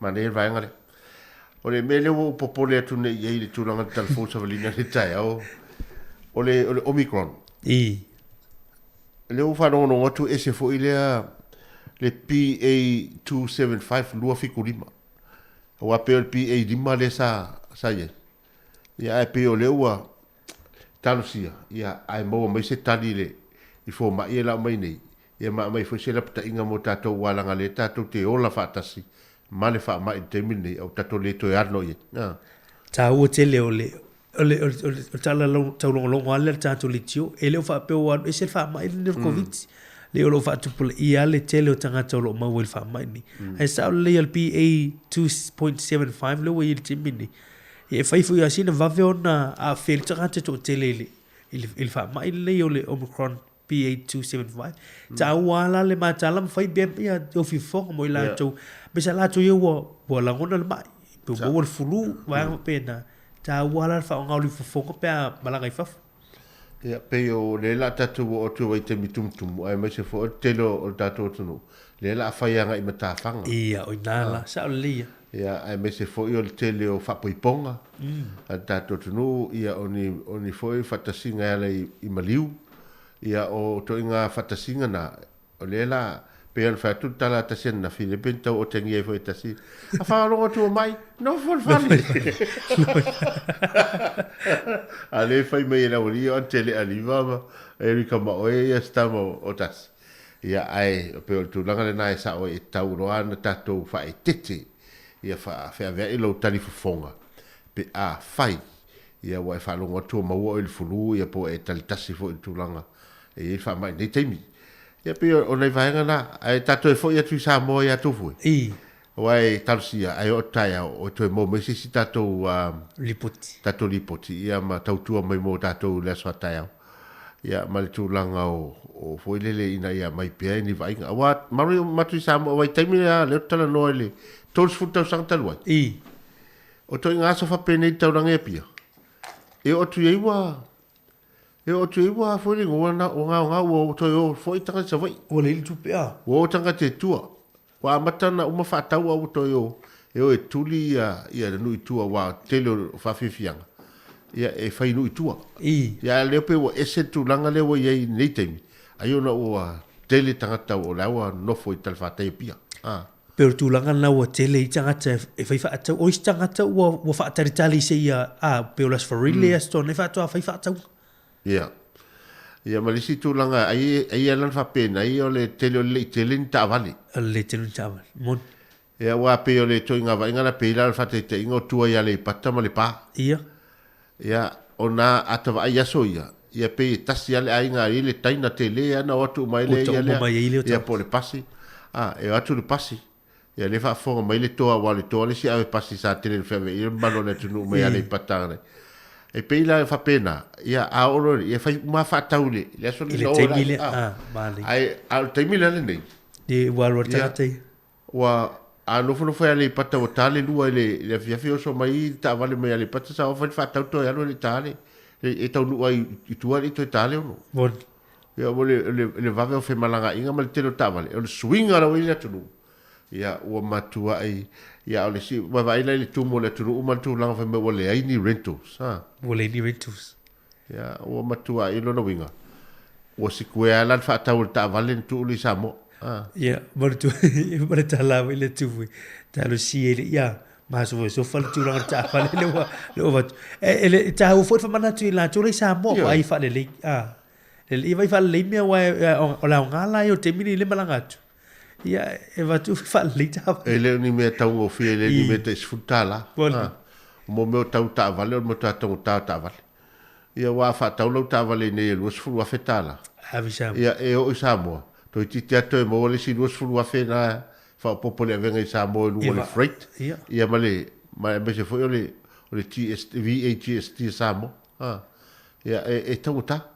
a final to ngatu langa le alu la to ale va ngale tu e va intaval ia la to e se le tau si me le te la to la i la taval ia e foi la to ta sa fa taval e fa lo ngotu e o no fo o i mai voi ia ma io le tu lo ile to te tangata le malanga tu fu ile wole ni rentals ever no ia wole le mo economy ta tu sa mo mo tu pe ni si le sa mo ia pe ole le nganga na to sa tu pe i sa mo fa lui ni so pi ni si mala tu yo lo o fa ila tu pi ni si sa mo wa fu ia ile tele company ta avali rental sa mo ia A leo mo toi ua fua i le afo i le la vota vale.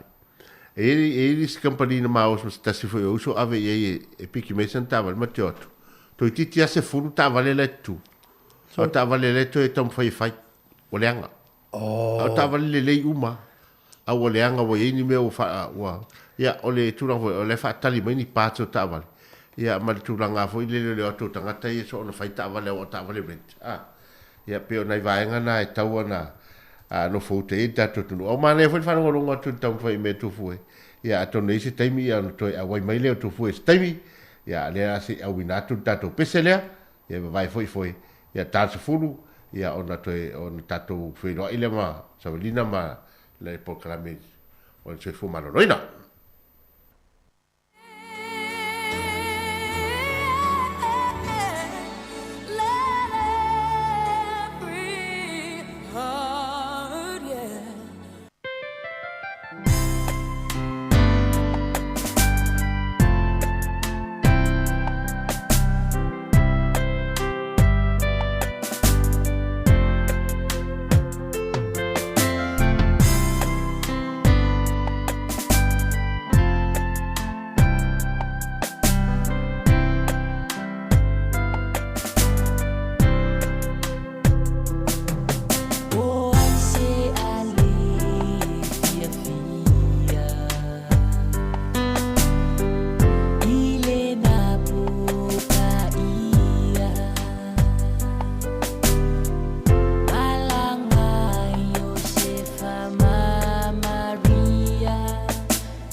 Ya lea ua toe se fulu ma leiva minute ona tā leo le itu la se fulu tā le itu la se fulu su yatu tātou porkalame o le porkalame o le soifua ma loloina ia manatu ia olo o manuia lava ia ngā solonga ia me se fo i o lava singa le tātou o tudu i whi au mga luenga le tāpoi ngā mau na ia tātou mātua i maota malawa le nei aso. Mari, e pi i mana ia le tala le nei wa ia tulu ta oto mai pio wa i moto wei Amerika. E moni, o le si ma tala ma le tai au le o le tau nei o le laso lafi. Le sa tala ia lo ia le wala foule le state highway le vale o peka ma o taki le expressway foule. Le so tai le ia transmission kali le tala tu sanga te nei a. E pe o wala foule mo fe malanga inga i tono lo monia miselanga ia tulunga ia kilani ma tu tua. Na wa tali le atunga lunga o tangata i le tele o whaitionga le umi o loka ia wala ia o ele fato a vai aso nei talo foi ona e malanga mai sa e fōlaua tu foi lunga leana ua va aia lava le mana ia o le ua amatana pu le alu o kilani mai le valu le iwa i tu lasa iai o le a se suinga i lau e matamata o mana ia le luatu o le awala ma le o le malanga talo i nei pe lua vai aso nei na ngai tonu parparumu ai tu le wara tu ile i o taki ia e pe o talanga o wala folia le la tipi elisi pe tu la le la tipi vale o ta tu ni Wellington ma o taki wala la tuanga ia tu nai pus ma le va solo tu nai o kile ai sa le yo so ye pe hei vai tu pe ma o ara si o kilania o te mini ia mai man tu ala wai fu la wala folia le va o Hamilton ma au kilani ia le expressway le se lau se fulu le speed se lau se fulu ia lo winga la wa fai titi au te lo la li fol fitu tu la le mapa te tala le awala folia o la u ti ele na talu no malanga no ti atu ai le vetele atu wa le to yo sol ta vale to no shopping center Hamilton ile express lane na la o te tala o matua mane o tipi atu fo ia le latu ngai handli o te ia o e moi fo le ata ia o tato o inai puke kohe le pito mai lunga o kira pito mai lalo o kira ia le la o te tala tato vaenga le ia o se tulanga mane e tele ia wale feo inga le lau tata lau tele tulanga o aso malolo ai ele fai tionga le o vai tu ia o matua sa ia le fai business tono tamai ai laiti o le fale tonu na o ni suiga fou e ma le suiga fou le telo o wala fou o lo tu vai tu fase lau fasu li miliona ta la le na fa tu pele o wala fou le ia o lona fale vela ia e o tela na pisinisi na ma sani no ia tuita tu tata a mesoi pampinisini na ma sani no tuita vale na to e o tu la tu sai nai I papro ia o telo o na foi tu mai pito no na ye e pe to te lai mo market fu e fa ta wi fala au ma telo me a fale tu wai fu antiques ia o telo la le tele la le pisi si va ngana tanga tai ui pe la wala tu wina ia la to le loco la wala to la to fa ngala to fela inga ma sani ia me se foi o la to fela lona ia tanga tai le fo lau tu sa o watu o kilan ia o la to na le te lo le wa nga ia ta to transmission kali le ia me se express lane le o le wala le wa nga ia tu termine ia fai fu la ia le ma foi le ma to to matau napa il tu langa tu la fono awala ele fa pe le le wala tos no so na ro le lo vai ia ina ne ia fai ne so fu ni stanga tau le fe ile wala o le fautuanga te le ala le temi le sile lai wal fa fo merta tu tu o le fautuanga le o le fia fa ututa fia man fa ututa mi se foi al feo ai no al ten ia al fa ututa wa temi ane te le yona te le so fu ma lungo la te le no fa la ututa va ia mana lo tapa e tu vai ngale wa fo no fosila fiel tato tu no malanga pe ala sa to lo la me o le la vai le longan tu langa le mai le taua le a Lucia ma Uruguay e lo foi po fe tono lo oto ai ia le sa o mal fa maoni o tu langa o le fe va ta wa alo te va vai tu pe na wa alu kamo Zelensky le presidente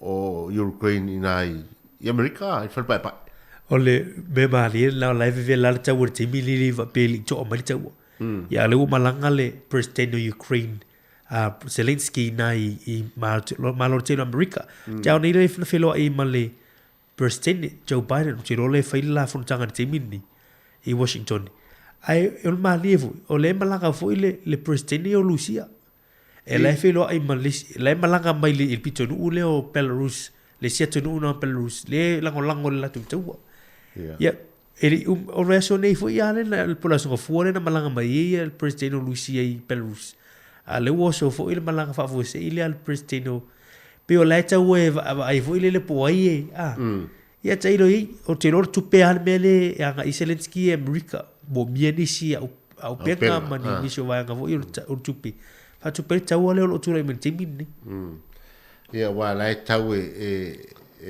election Putin o yele malo ale foi tau Zelensky o ia le mano ia ole vai ngale tupui o le fita wa ile ori ale wa afia le soifu o tanga lo tele o maro e lua mon ele ngatelia wa afia toi ma le tau soifu ngale o le lanang ile papa o pomo le ori o no tu lang swa ele lo e putel ma o te lo lai lo ia o le fa valo ia tau sanga fo wa e moni usila ia tatu va ile le ngongo le tulango le fa le tono te ma ai nga ta tu ye New Zealand recession ya me se la langi a tu ya o te o le tu vai tu newspaper le la matanga newspaper le ya le fai mai o te tanga tu le fa alu tu pe te mini o ma tu sanga mo vai ma sani te le fa alu tu pe mo me alo fa mo meu ya te mini wa tau ngao tai Wellington tu sama report le mai wa tau le o tanga te fa tau se fe tupi ia i ona le mafau foi le popole le tulaga o le suiga o le ui tau matalo suifoga tau sakafou na to mana ia tele lau whamatalaga le nā lea ua whaari mai le tūlanga o le tau whaailoa mai le whainga mālo le tūlanga la o i tau le tamau ainga le tātou tunu tau sakafou e le i umalawa o ngaonga o le afianga o le tātou tunu tamau ainga i le tūlanga i peo na i le COVID le alawa la o sau wa iso so mai mataua ia wha le tonu sau pensini i lunga ia ai wha le tonu o le tamau ainga e la lo te tonu le foi la wa tala no tūlanga pe sa tato fautua foi le tūlanga le so ona fai o fa tau ngo me alofa tato fai me alofa Christmas i tau sanga uma ai ele te tonu tau fai lai fu tu lai titi la a wole so ona fai se me alofa foi le lo ele o fetau i molni te mil manos a wa tato te le lo tūlanga o ngalwenga i lumana i po le tūlanga i tau sanga fu o lo jo vai atu tala le sa le ia le mai tala o le tasi o wala le nai Wellington ni. Le whaatau i whale o fuule o le Helen Stein. Yeah. I o le Glassons. Ngau le veaso na tēnei. I tanga te whaatau, a mona tōra teimini i tau na tele, i sa o le leia, e pe o le tūlanga na. O le si me ma au tai i le mata apule a sinai. Me o pusu kalaki fu i e tai lima tala, o e le pusu kalaki le na masani whaatau le favorites. E lima tala e masani. Ia o tala tu whalo lo hiva tala.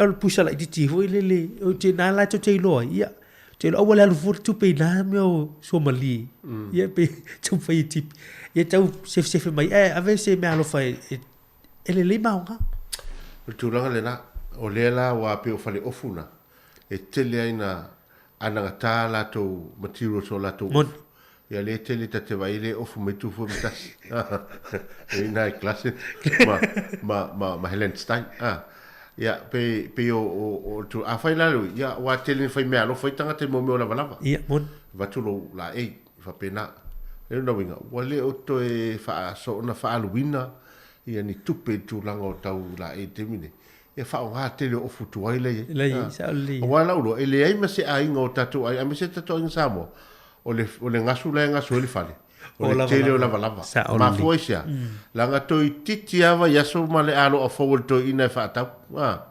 ia to i titi fo va yaso ia male pe alo matua e fa ai mantu e na e pe na le lua o fu le pe fa mai e o so na pe ai me to te fa le ia o le simasi to o fu pe na ia le nana fa to ngau le fa me alo fa to i listanga tal ia po le o fi fo ia wa le o fi fo ia passe tu le listanga ia ai pe o tulanga na ia tau fa ti le tulanga o fa alo tato tupe ai va ai mamau tulanga te o e tato watu no to so fo o le pul nau te lo la tatu tata no so te sa fo si la le wo valu ia mai al minister to pe New Zealand recession tau fai na o tatu recession tala no recession ia o no winga wo fa le tonu te mai ai talo si ia va vena uma le te wale ia pe le fai nga fo na fai mal mato ai fai mato se mato fale wa to lima tanga talo mato fale te ia umalo len fai se o fai atu lo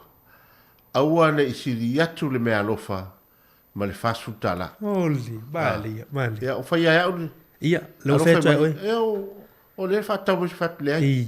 Aua ne isiri atu le mea alofa tangata i le fasu tala. E pule o il tala, e ngata le fasu tala, a ova tuloa.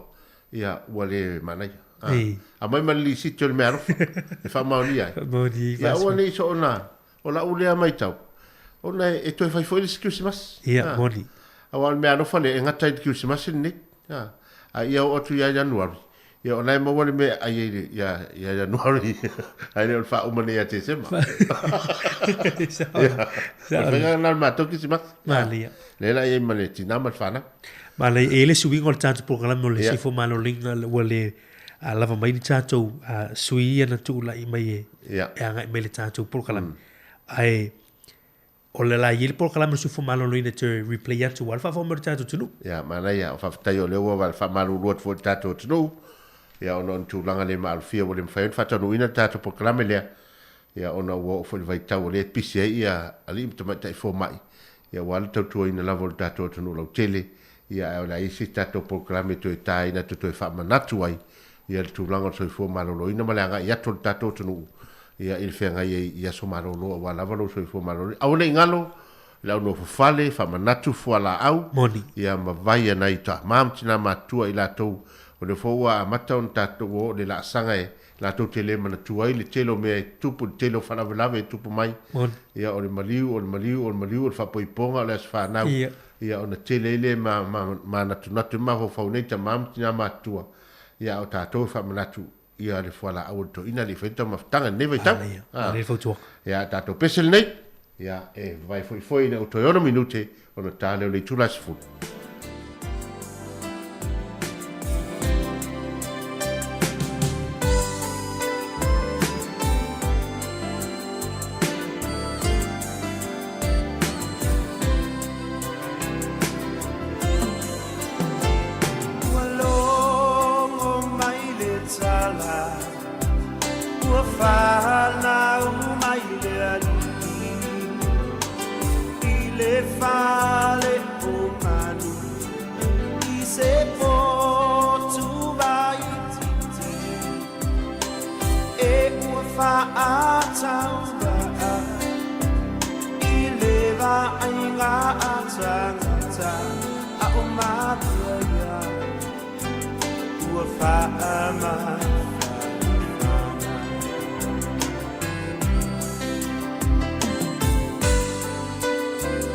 ia manatu o le fai unga foi le na le tatu proklama le ata le taiao va toi foi ia le fa maruru le tunu a fai o sala vale foi se fa talanga le nei aso ia maru I fale le tofi na ngalo manuia le tapo inga ai mai se foi la single tatu tunu ia la tatu ma futa pele nei tu lai lunga frequency I le tu lai tasi o fa mo tatu foi le tatu fa sala longa ia ai se tatu va ai pea po le tu langa ia tatu proklama mai Samoa ile awa uli e peo na masani ai. Ia manuia le nei aso, ia ai tas furu o binatu lesi tato por kalame.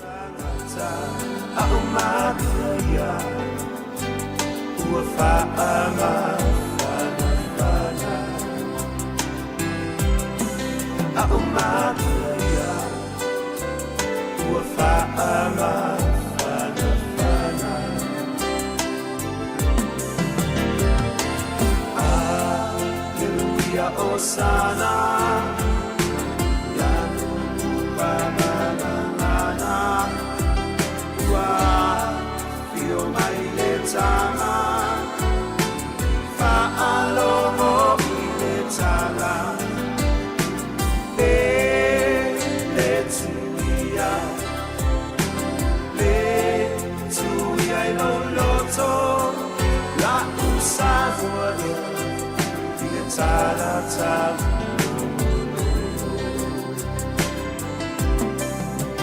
la usavoria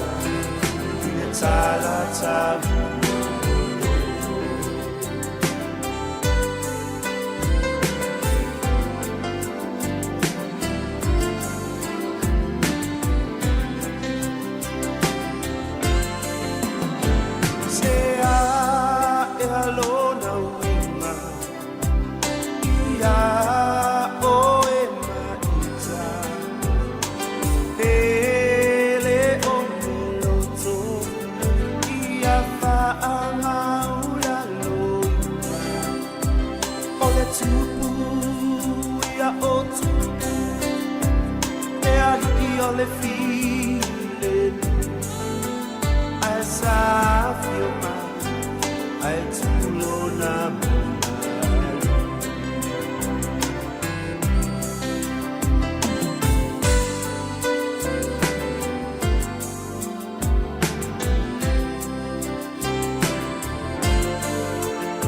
say I alone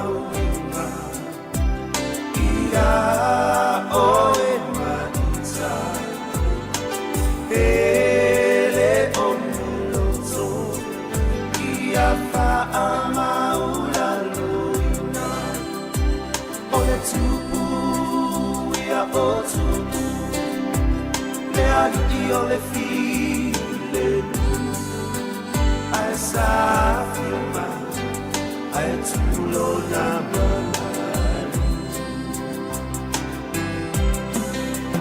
as I feel my tulona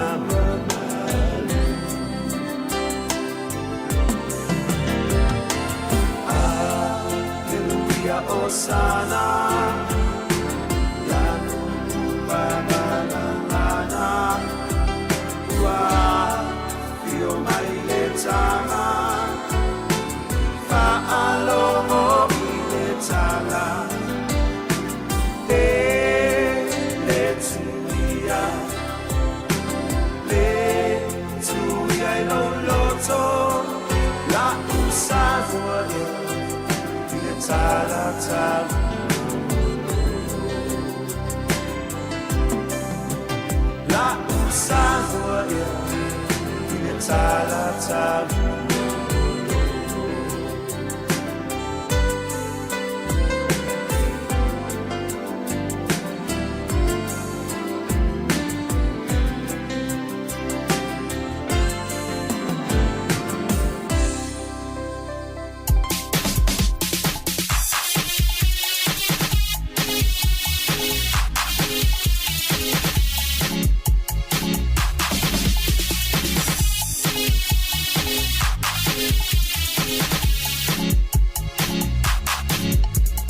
Sandama Alleluia, Uapana Magnesia, Wapa Ino Poi Oia, Olatamana Bandoia, Lea Simea Uteo Foinatu, Eta Wea Ilo Ela from Moa, Yesu, Ela Uala Utetu Inatu. Maposo uyatao ya Yesu ole manumalo wapi mai o ai mai saoloto tu walon mamale langi lunga pale amanulo na amatanga ba ai lo mai ola takutema we manuia.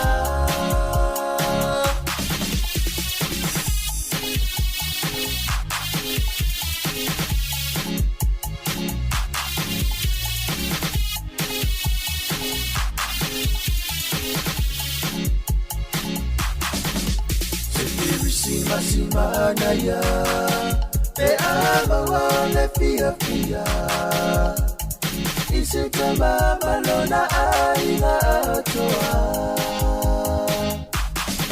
ele otu pero na mapuanga o ole tele o ole olanga ole talia ina ole pepe ole pa ole tama. Pese pese pia pia pese pese la Iwisi masile wewia Wapia mai O ai mai sa oloto Tu uwalon mamale langi lunga Pale au manulo na amatanga Pa ai lo mai o la takutema we manuia. Maposo uyatao ya Yesu ole manumalo wapi mai o ai mai saoloto tu uwalon mamale langi lunga pale au manulo na amatanga pa ai lo mai o la takutema we manuia.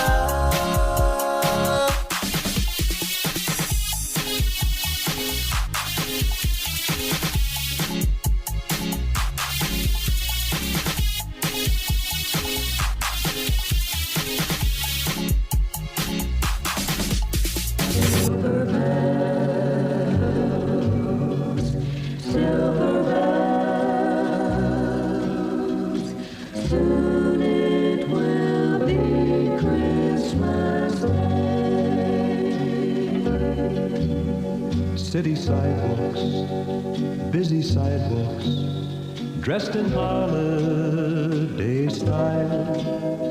In the air there's a feeling of Christmas.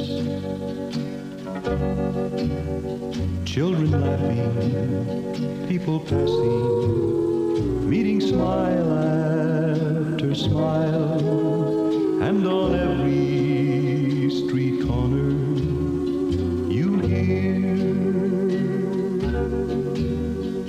silver bells, silver bells. It's Christmas time in the city, ring-a-ling. Hear them ring. Soon it will be Christmas Day. Strings of street lights green stoplights blink a bright red and green as the shoppers rush home with their treasures. Hear the snow crunch, see the kids bunch. This is Santa's big scene, and above all this bustle, you hear silver bells, silver bells. It's Christmas time in the city. Ring-a-ling, hear them ring. Soon it will be Christmas Day. Soon it will be Christmas Day.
Ia e te whaataro whaatufo i le nei tai au, i lau whaafonga anga Samoa, i le nei fo i taimi o Puakalame whaanga solo, ale si ufonga lau mua, ia pe lawa na whaalaulo atu, o le tātou Puakalame Masani, ale soifua maloloina, ia le fo i waiela tātou malo pe ona whaatulanga ina mo le tātou Puakalame.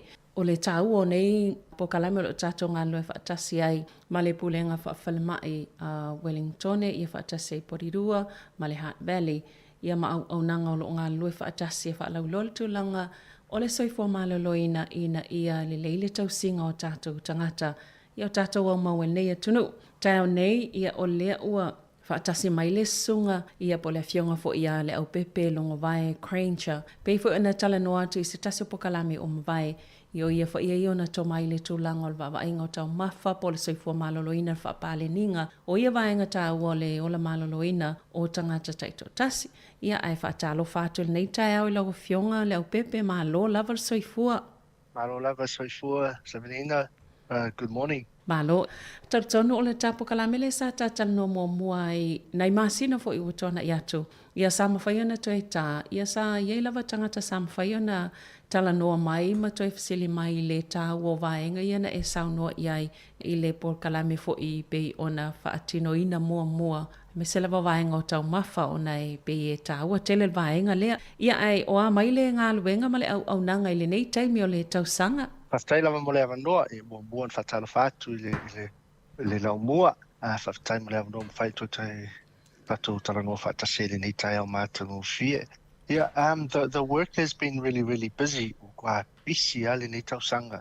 Ai meise pro kalame o tau matuna na whataunu. Whaftai le li o no nei whamoe moe mo whatu uinaile i po kalame. Ai meise ale the last time I came on here, we were just starting off a men's health program awareness. So mo po kalame mo nai tama. We started off in September and we ended it on Father's Day. as well. So we start off in July and we end it on Father's Day. Well, there's a lot of health issues going on in our community with Pacific men. I feel like there's not enough emphasis on men's health. Mo tatou tama Pacifica pe foi le mama tu lo pe mama o foi le siati o lato so for maloloina. Yo pokalame lafta o mana na fire today. Yeah, specifically for men's health. It was a huge success. Ila matanga pokalame sa failako lato health checks. Type 2 diabetes, gout, as well, prostate cancer, bowel cancer, as well, high cholesterol, as well. They had all these tested, and of all the tests, there were 20 men that were on this program. Yeah. Out of the 20 men, only 2 came back with healthy results. The rest were unhealthy. Now, it goes to show that these men didn't know that they were unwell. So, la toa ia whapea la toa lai maua le malosi. O te te inea ia la toa maua mai la toa results wale afoi. Wale toa ele le tele. If I've mole in April, they were able to recognize the health issues that they had, and they were able to go and seek help accordingly. So out of this program, we covered a whole lot of different topics. We looked at food, how it affects the body. We looked at the type 2 diabetes. We looked at gout. We looked at dietary, which is foot health. As well, we looked at prostate cancer, bowel cancer. We had clinicians, doctors coming in to discuss what it is and how we can go about in getting ourselves tested. We looked at heart disease, stroke, the effects of stress and what it does to your body. We also looked at the stress of or the lack of sleep, sleep apnea, mental health as well. And then we also looked at how food can actually help with some of these illnesses as well. So we covered a whole lot of different topics on this program, on the Tamā program. And on top of that, sa whaiwhi lato polokalame exercise. We say whaatolu na lato tolengi whaatasi. They were all able to train together. E whawhela o Yeise polokalame toi follow up ai le tūlanga mō nei Tamāla ia, le to osfuluvalu ia le o soifo maloloina. Yeah. So I know what umana na whaiputalana. Pukalan. Sa toi whailato test, the end of result test. And out of everyone that the test came back, their cholesterol levels were back to normal. Their sugar levels were back to normal. Some of them were pre-diabetes. They are now, they're no longer pre-diabetics as well. So purely from controlling what they were eating, purely from learning, it was the education that was the huge success in this program. And now we have continued with the program. So we're still I'm still seeing the men as follow up.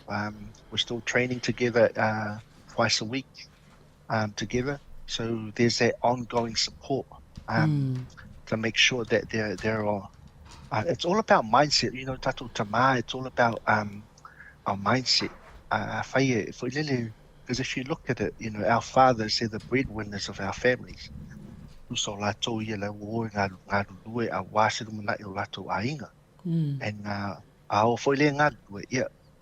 health is the last thing on their list.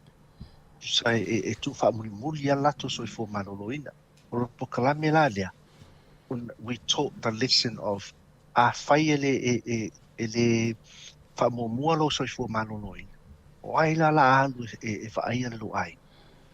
so this program was about teaching to put yourself first so that you are able to provide for your family long term. Pe o le whanonongo atu, o vaenga ia e tā ua tele pe toi whaamanatu le nei saunoa, o le mamā pe e matamuli tātou tangata Samoa, tangata Pasifika, e wa ai tō langa nei tau ia lava, I pe o vaenga tāua la ia o le e vava ai atu, ia o le mindset fo ile sa e tāua, e se fo le whainga tāona o na wheliua i o mawhauwhaunga o na i o tātou tangata. E iei se isi fuafuanga e whaafio na whaile pol kalame lea i le tausanga. Yeah. So, o le tau whai, tau whai tausanga umalava. Ia. E whaatasia tausanga e fo i whatataula le i le, you know, aiming for every Father's Day. Yeah. This is our program that once a year towards Father's Day. So every year we'll take on a new lot to work with. I'm hoping to expand the numbers a bit more. So I'm looking at what I could do better to take on more fathers, specific fathers, so that I can work with them towards Father's Day. So we're going to do, rather than an 8-week program, we're going to extend it out to 10 weeks as well. And also, we're also, in the new year, we'll be running a tina or tamaita program. Yeah, so exactly the same thing, but the topics, the health issues that they'll be learning along on that program will be totally different from the men, from the fathers. So in the new year, we'll be kicking off a tina and a tamaitai program, purely aimed towards Mother's Day. Whataula le e pa u le aso tina ua mo se lumanai po mo se results matangu fia mo nai tina. O le ale matua o atau sanga e anga vaaia tina ia po tama fo i tono po kalame ia. Yeah. So yeah, more the father's program, the youngest father we had was 28. Yeah. Obviously, you know, if there are young fathers out there that want to do something about their health, we will take them on accordingly as well. And then we had the oldest father on this program was 60. They almost full. Yeah. O ye foi lea o se whaiwhi au. E mana. Yeah. E whaiwhi au si toi ina lea. So on this program we had one reverend, 2 pastors, and the rest of the gentlemen were all community leaders in their own community to help with being an example and to lead by example.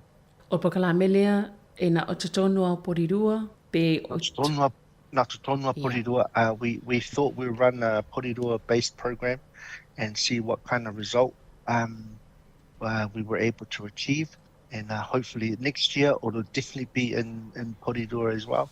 We're just looking at ways to expand it outside Porirua area. La se tūlanga o ngaonga tele o sa ele le tūlanga le soifua malolo ina o nei tamaia sai tono po kalame. Tu ngā tele po o lae wa whaingofiana tonga fitia? Whaingofiana tonga fitia. Manai. Whaingofia. The best thing, you know, o tu so tātou tangata Pasifika po tātou i tangata Samoa lava.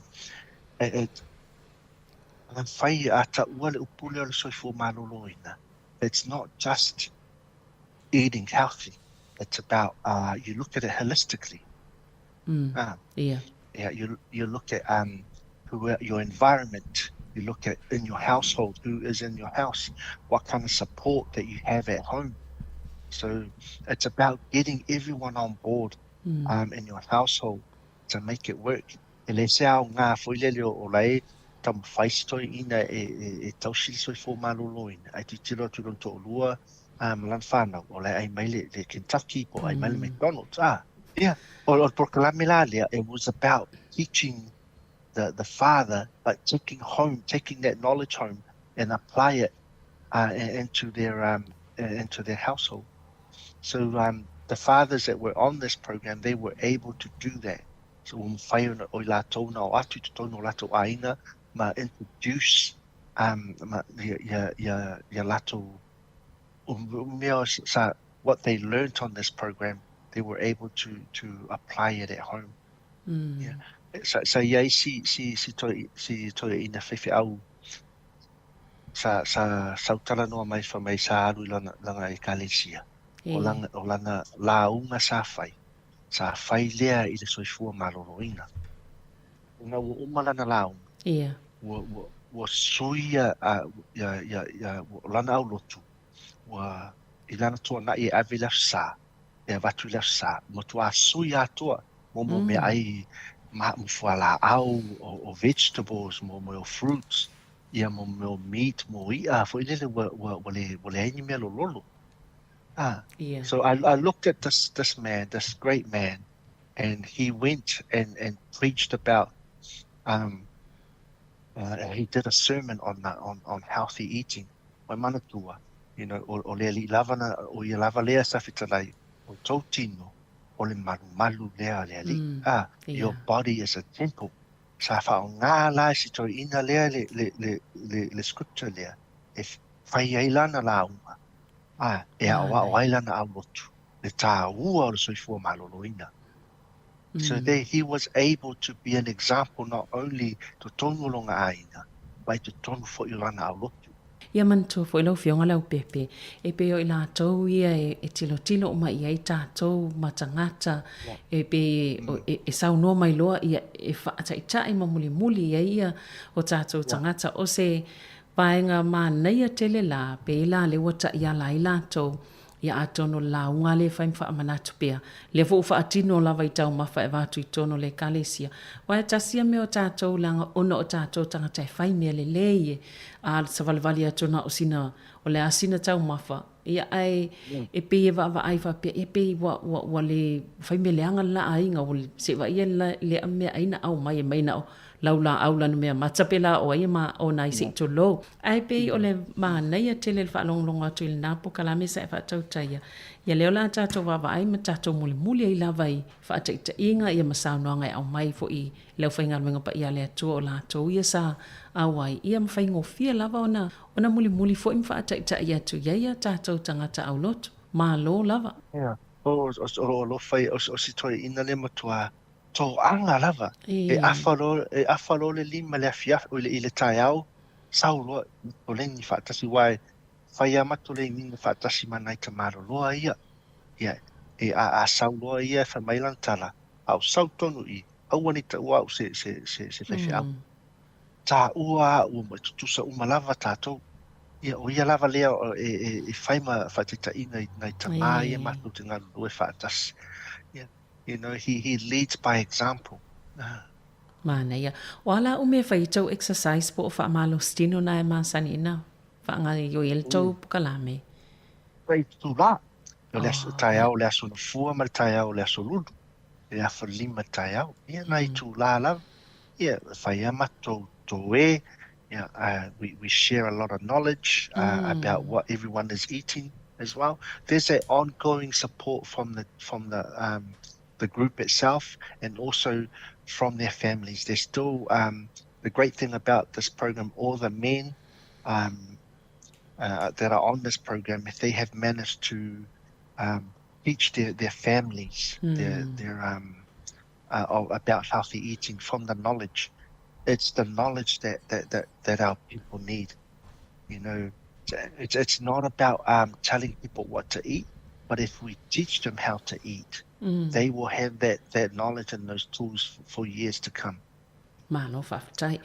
O le taimi nei lao leo iei nau po kalame o awanoa pe fo ilea mo le taito tasi. O e lava ma po kalame taito tasi mo tatou tangata. Yeah, so I'm still doing the one-on-one programs mo tatou tangata.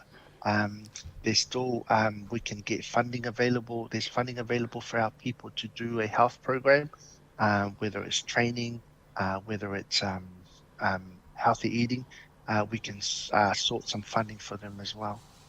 There's a lot of funding available for our people to come and do health programs. I'm always running individual healthy programs at the moment. I have a few clients that I'm working with at the moment. I've taken on my last lot for the year, so that will take me through to till Christmas, before the break. Yeah, or I'm always working with our people. Yeah, e malolo lai taimi kirisimasi mal tau sangfo Yeah, I take 2.5 weeks off for Christmas, just to spend time with my family and then get back into it in late January. Malo. Ia, o anisi vaenga o lo whaanga solo pe enisi events o pe a o matule le whaingoal masina nei?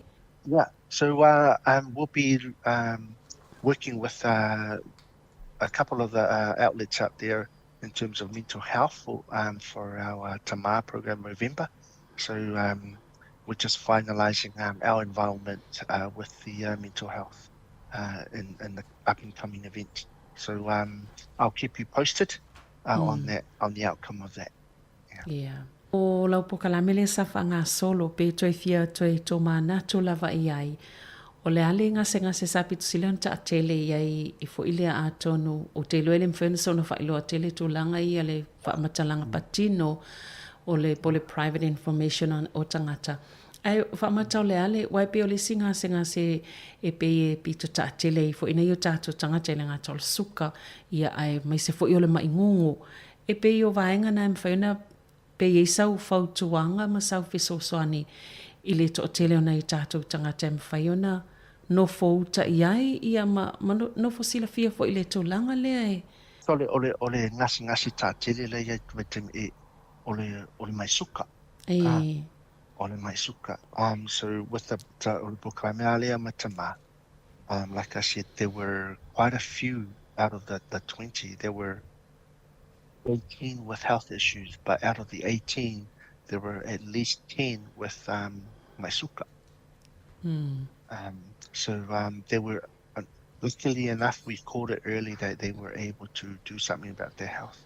Out of all of them, they were able to lower their sugar levels. Okay, but high blood pressure was the next one.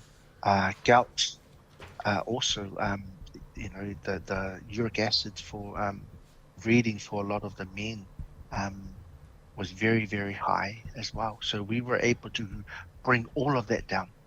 And that's purely through education that they were able to do. It's about learning, out of all the men, what they were able to say about the program is that, it was the knowledge that they gained from this program that they were able to, apply themselves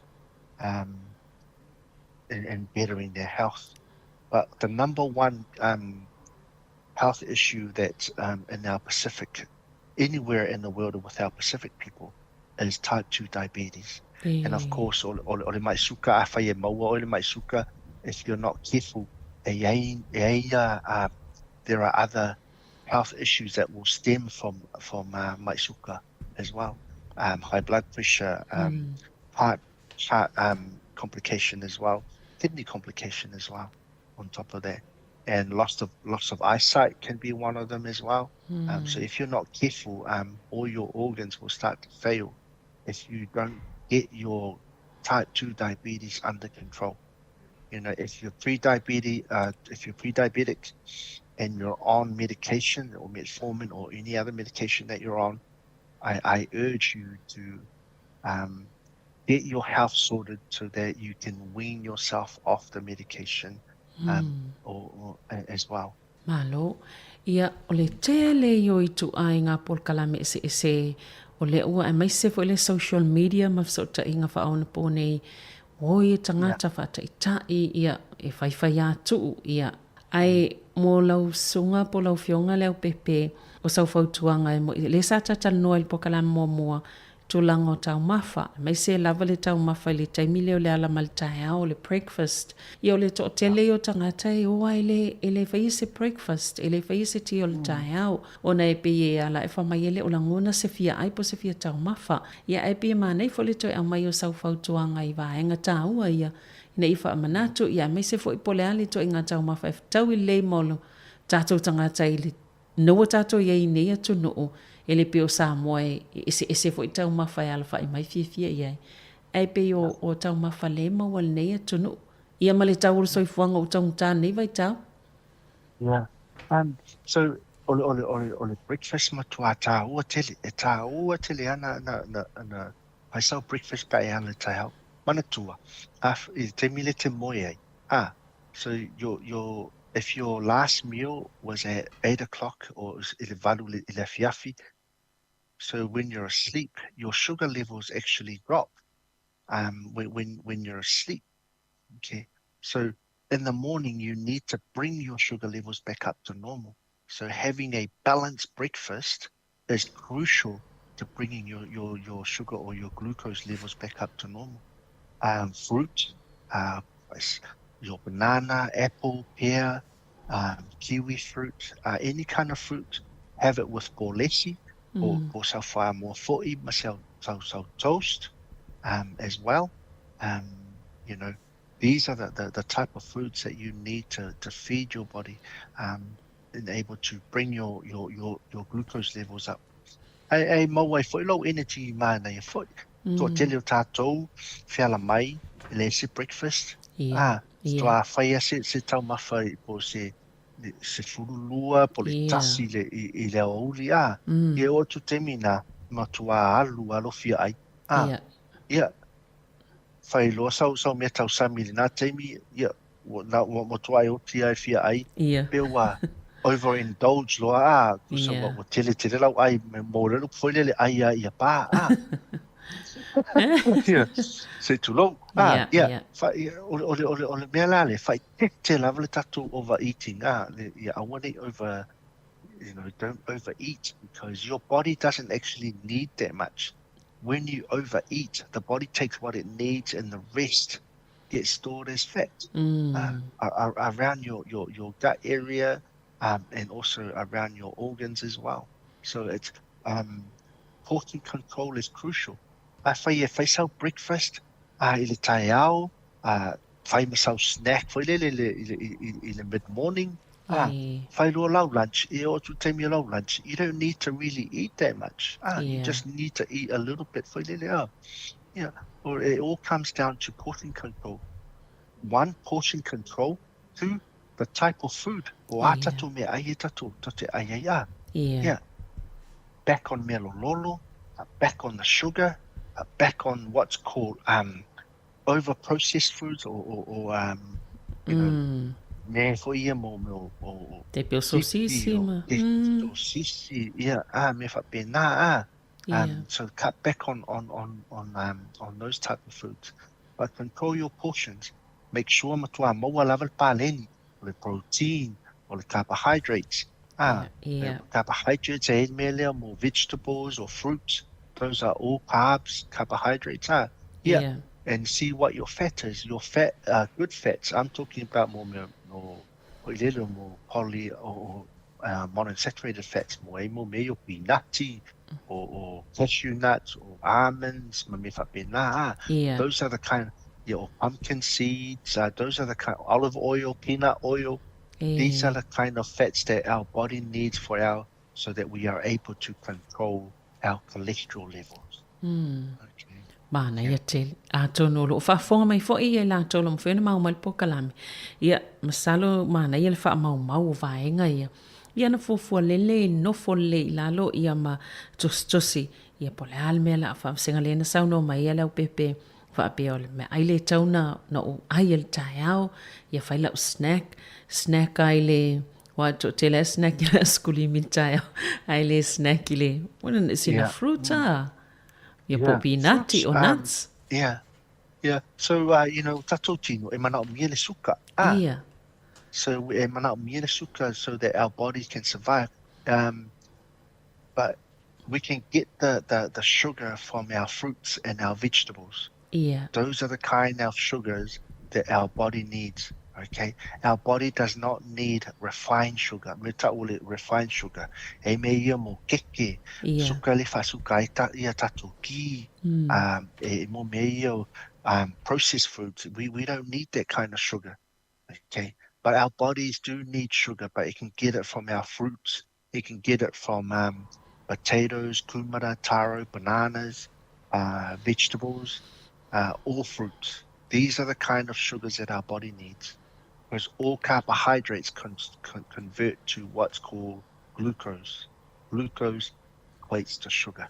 O le si vaenga, o na be o le tele lava o tātou tangata mawhai o le taumawhtanga po le ainga i le pō. A le la o maloa ta o toi lalo se tu lau e whaile malo longa. La se whautuanga le vaenga lea. So again, it comes down to portion control. Yeah. So it's kind of a fai foi lele o tele o tatou tangata tele tele ai mea msoa. Yeah. E la mo mele o le laisa, o le talo, o le tita, o kumala, maukengi. Yeah. These are the foods that are matua masoa lava. What we need to do is cut back on consuming those types of food. Still have it, but I would so on taumafa yai. Yeah. Ia whaatele tatou ipu mea ai mo meo mo meo mo whala au. E whaatele tatou ipu mea ai whala au. E whala ti ia mo meo mo talo le fa I ole. Ia le la lau whaali atua ia. O to te sila fia mai le lo lima le lau whaali atua ia. Ia. O te ia. Mo meo whala au, whaapea le te leo whala au lo lima atoa. O le patika po le talo, pei o le size lea o lo palm. Au le mafia fia o lo patika po lau kalo. E tutusa lea from the side of your palm. Okay? Mo lo fasimoa, po lo fasimamoe, po lo fasia, e whaapea le te le. O le alo filima. Le filima ia le ala fa mala matua a fai o lau peteka e te le po lo lima the body if a fai la te le lo lima the body will process the palm size okay but the rest will get stored around your gut area as fat okay e tu salava le theory nga male or the vegetables, or the protein, it applies to the same. So again, it comes down to portion control. Yeah. Okay? It comes down to portion control. O le size there, o lau a kekap, o lau a lace-up, o lau galu, ka mu, ulu, a pele te le, o whala au, e tu tusa lava malo lima atoa. Yeah. Tu sole o lofi lima, matama I lima le la vea atoa. Matama I lima. Yeah, o whala au nga. Yeah, a low protein. Yeah, just the palm size without your fingers. Okay, au le mafia fia, e tu salea o le mafia fia o lo filim. Yeah. Ma lo whaftai, ma nei a tele le sona lea. Wa lela a tau whaine I a whataita. Nā nei a matatu lea so o na whataita il tele. Ia wafo I la e a tawa I atu lo mana I a walo lolo mai le wha alifu talo. Ia o wha atu e whalua ina pe wha atolu ina le mafia fia le te wha atu sa mai le au pepe. I le tele le whaiona e nau ia ai pe ona e sau no le mindset e selta wa pe a o ile vaenga le tau maftanga Ia o le mindset lava ia titulo le tatala noa lai mo melo fa liftalo ia e ia e whaiana ai lau fa liftalo au te I urge our people rather than whaungale pe e foi le matualo loloa whaungale le coconut milk.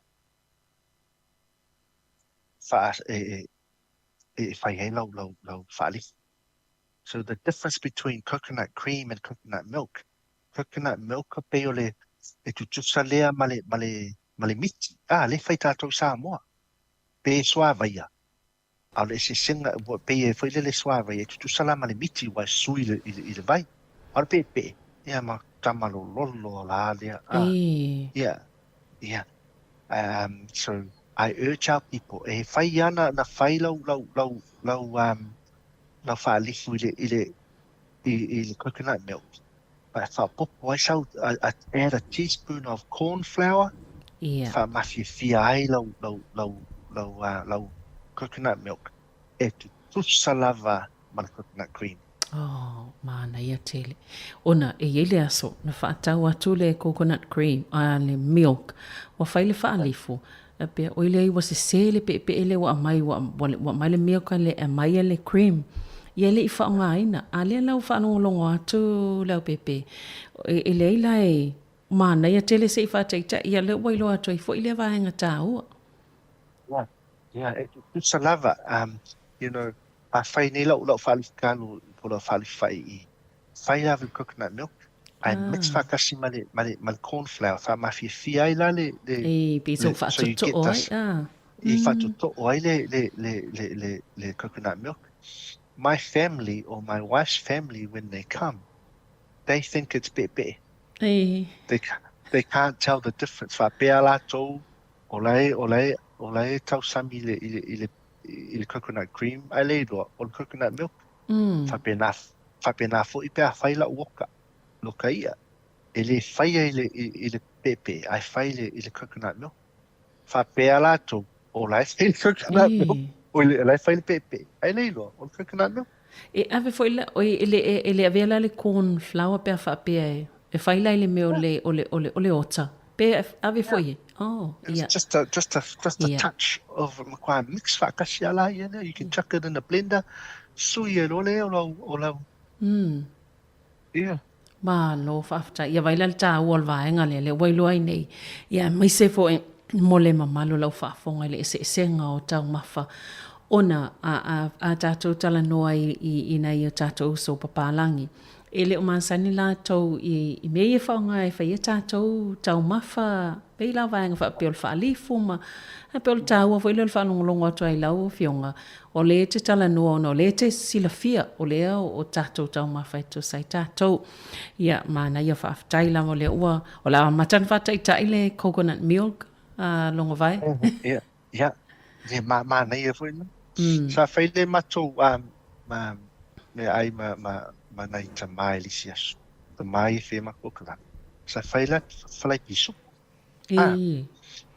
Alo whaila ar pisu.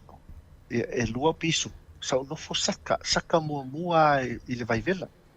E se 4 minute na saka I pisu po e lua. Ta tala lola ia nea. Sa uma e se ale nga. Krusa le pisu po e kasi. Tasi ma le afa le punga o sa mawai le pisu po e tasi. Oka, Tasi ma le afa le punga o. E lua na pisu po na sa. Pisu po la ia su lua ngese. Ai fufu e su lua ngese. Ai tasi ma le afa ia I punga o sa mawai. Ola. Ia. Sa e sena ia le ole nga. Ai falai I le olive oil. Ia. Fai lole falai kapisi manangiangi marikale. O mai nei tama fa pea lako. O lai mkua o le ngā o ato le pisu polo. Ai leilo. O le olive oil nga. Ia. O no forola I le fasingo, le faingo o le falai pisu pole. Ia. Ia o mai temi nei. O la e ai ala tu pisu. Au matua saka e se ale le ngā. Kuse saka mua pisu po e lua, o 10 minute, ta tala loa, sa e se ngao, to a whai e loa lau pisu, lau whalai pisu po le mau, po le afoi, po le kapisi, po le tamato e ave ai. Mana ia. Ave e se umar ngā. O nai mea ai foi le rai masani a tātou. We can still have it, but we gotta find a healthy way of cooking it. Ia mantua fo I o tātou e se tele le pisu po wā pe o mea le whaonga whai tātou whalaulawe. Ia e tele alpu sa pisu po lai to tono o ka pote a inga taitasi. Ai mana ia tele le whalonglonga to fo I lea fo I whainga. Ia e mana I o le mana ia mwhaiona whaonga ale. Le ngā wai pe o ale ise ngā o fo I pi e loi e le whastalo male whai. Ia pe wale o se pisu po o le lopo le ala tau mawha. Ia ai o le mana I o le ua au mai ia nisi o wala mwhaiona whaafai ngofie. Ia mamanongi al tau mawhai pe ia o le mea na masani ai. Ai al me whapea la to o lai ai o le ngā o al pisu po ran whalai ai. Ia, e mana I po a le olive oil, ai fai fo se peanut oil. Ia. E mana ia tu la pea whalai le peanut oil kusa. E o vatua le manongi pea whalai ia I le peanut oil. Ia, mana I o le la wha mau mawaenga ia se whataita I pea. Ia, o isi vaenga pe o tātou lesa o te manatu lava I le vaenga se sauno el pokala mua tātou koko Samoa. Wai pe isi fefe ai le lololo le koko Samoa wa pea tono le ngao le po isi ngao I tono e te ua tātou mama ia tili ai. Ia ai pe o lena tā ua isi le atul saifua malolo ino le tātou koko Samoa nei lo isi Isi, o le kofe ma isi me whaiti. Yeah. So ole koko Samoa, it's high in antioxidants. So ole antioxidants, these are good for cleaning out our system. Yeah, if you think about ole koko, ole tau mai le koko sau wha pau, ku ilo i malu, whai e loa lau koko. Yeah. E le ia, pau wa nao le ole process o koko iata. Al mela le ole kofe o le lau pi, tele le process e alu iai. So cocoa, the only thing that's not good about the cocoa is when we add the suka. Whapopo amelele suka, yeah, was sui le I think from my last conversation on the radio, sa yaile mo ka o le stevia o en fai na fa suka le stevia. Sa o le stevia la o le sola foi. It's 200 times sweeter than sugar, but it's better option than sugar. Malo. Ai o le koko lava ia i lei e soifua maloloina lei a tele lor suka o ave iai ia ua lele lei. Again, it comes down to sotato. Yeah, no for my night to ina le kipo koko se lo lava o umar kipo koko fo aku wa. Sa o lei. Ia man tola to i malase ma to i o vale suka wai fa mai ale Somalia le mane le inu. Sa o lei Yeah, Mantua, from my last interview, we were talking about, we spoke about what the body does when you have the sugar, you know how what it does to the pancreas, how it inflames the pancreas. Yeah. And over time, when the pancreas gets inflamed, it slows down the production of insulin. Insulin is crucial to help counter the rising of your blood sugar levels. Yo mea la lea, sa tau lava, e te tau lava ia tātou na whai tete le suka le ave le whasuka I kako ki, whakeke le ngoko Yeah. Like I said before, e tā ua le suka tino, but we don't need the refined sugar. We get our sugar from the fruits, from vegetables, and from our mea ai misoa. Malo. O na ista uma fai fia ia ona wai pe o le whalao mata le tele fo ina whai tātou mea tau sami mea tau mawhana I tātou tangata. Ia o le whai ele kōpai fia iai ave malakoko. Ia o le sua whai o le tele fo ia o le whai ia o le fo ia a tono le suka toi ave ia isi le suka. O le koko a laisa. O mantola tau mawha o mai e ave ia le pe ave la le coconut milk ai tatia ese le cream la sa foto ave ele coconut milk but o so la falonga tree o coco laisa so fai o le afro malisi o le kopai these are the foods o mea ita samia ia tele na tatu fai ma tau ngofia na fai but the reality of it, these are the foods that are killing our people. Yeah. You know, olea leisa, like I said before, 200 grams olea leisa, when you convert it to sugar, tu sara lea male 1 cup of sugar. Yeah. You got the flour maka, which makes the kopai, the buka and the kopai. Flour maka is process which is high in sugar. Then you add the sugar on top of that. It spikes your sugar levels. Suafai. Suafai, you add the sugar. So the suafai is already sweet from the fai, but a lot of people add the sugar in it. So when you do add it, it spikes your sugar levels. So these are the types of food that is, it's not the be'e that's killing us, it's the sugar. It's the sugar that's killing us. O la les fautuanga whaape e whai kuka nei koko laisa ko pai sua whai o le ale tele tauna tau mawhai pe tasi le vaiaso, tasi le lua vaiaso, tasi le masina. Once a fortnight or you know, but you know, you got to look at it holistically. You know, if you're eating a whai o nei te tau sami me ai, lai tau si aloso I fō malolo ina le vai aso ato. Yeah. Then one bowl of koko leisa is not going to hurt you. Yeah. Yeah. Mānei. Long- Ona ole fia yo na yo tato whānau la iti I le koko leisa. Misa peo nei me ai e selfie o tamaite e ola mai fo I fia. Ai pe e lea fo I whanonga atu e sele mānei o lau wha mangai vaenga I ono le leisa ma le whalao mata. A le tele ina wha o ngai tato tau mawha ia. Yeah. Mana tua tu so tamaiti o le tatolunga I lava ia. Ia. You know, it's sad to say, you know, by the time that our kids, they reach to a certain age between some 8 and 16, a lot of our children are obese.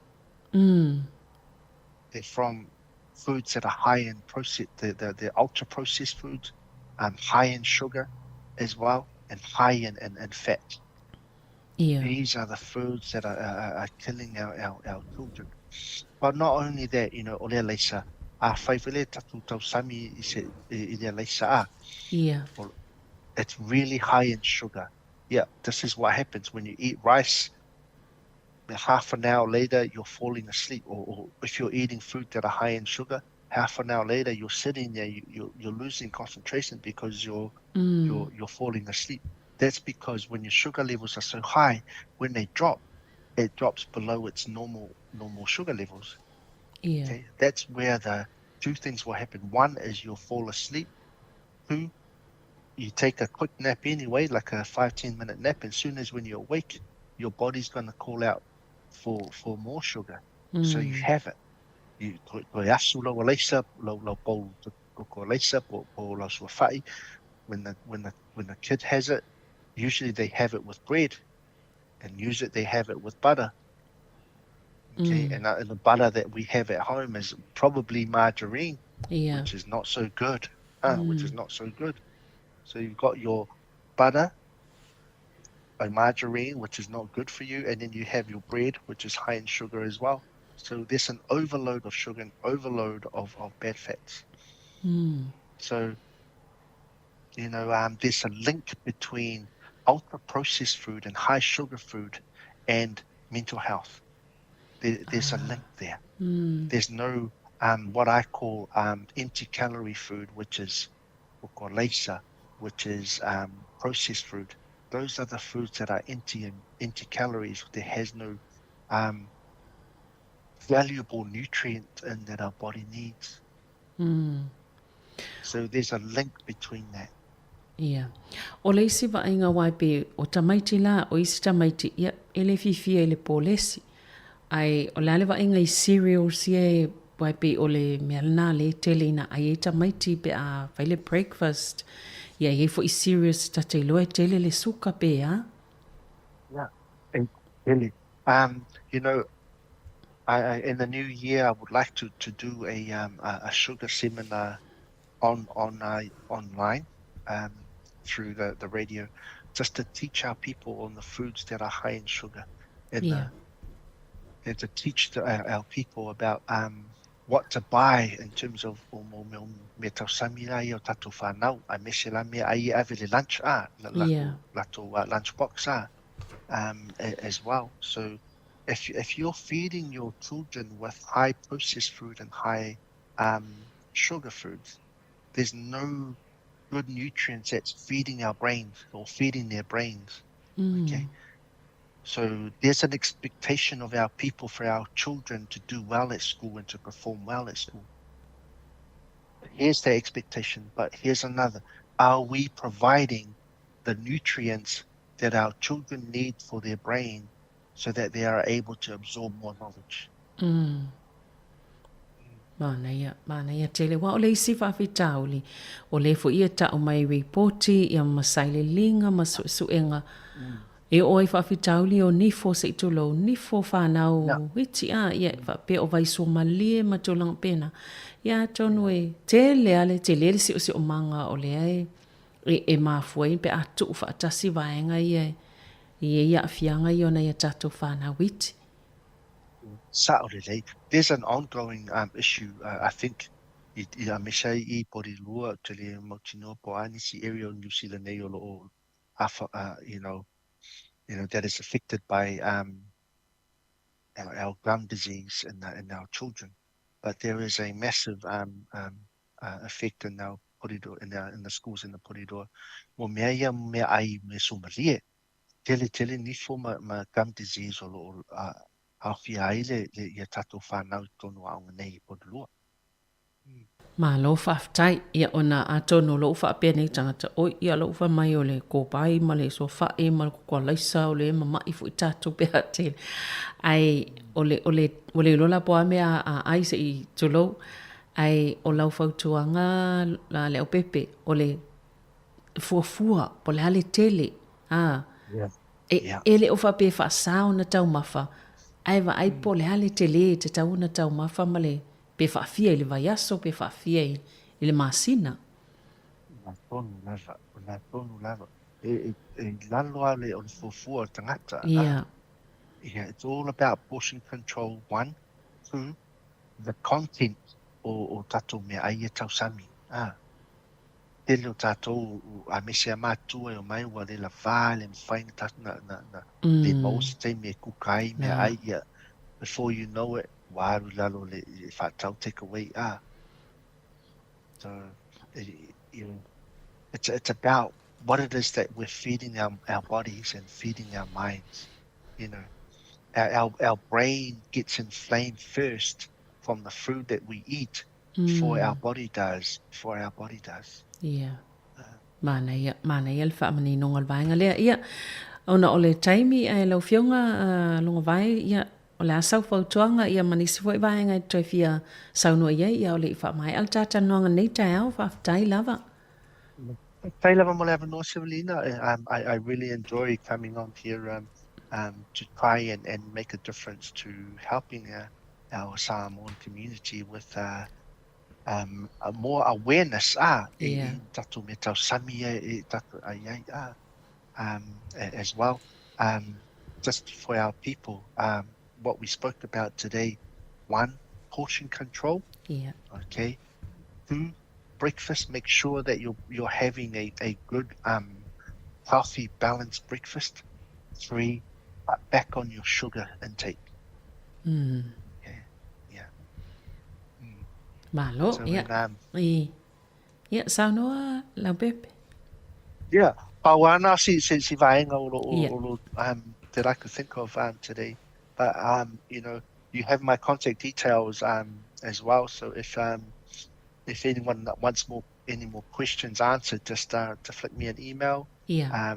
On ieola@hotmail.com or to flick me a text on 021.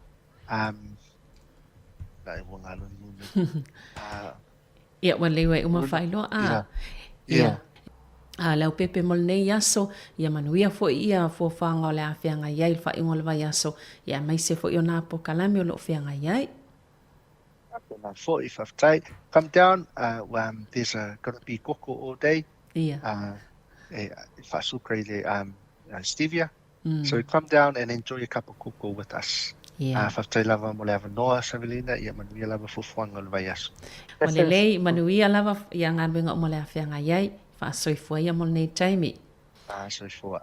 Ia, o le tātou po kalame nā Samoa, pio nau tau whaafonga mai ei, soifua maloloina nei fo i tai au, sa tanoa toi le sunga ia lau pepe, longa vai Cranger, ia mo le whaamanmango ia vanga tāua, o le tātou o le maloloina, e toi mo le whaapoponga i le vai aso, soifua mo le taimi nei.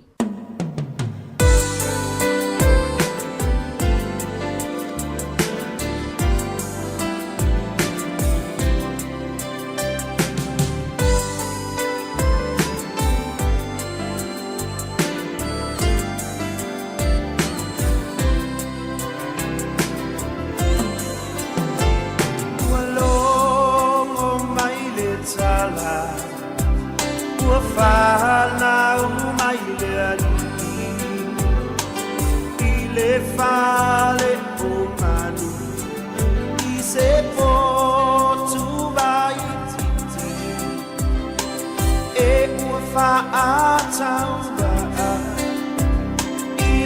va ainga atanga a o makia ua whaama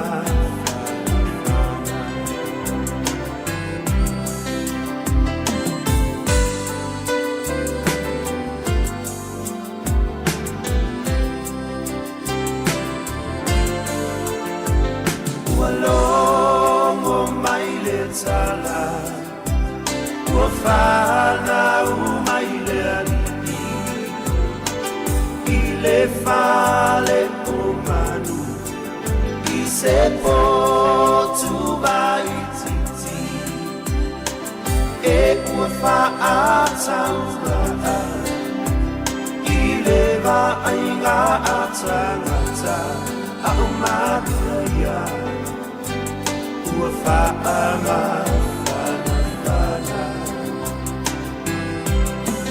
a o makia ua whaama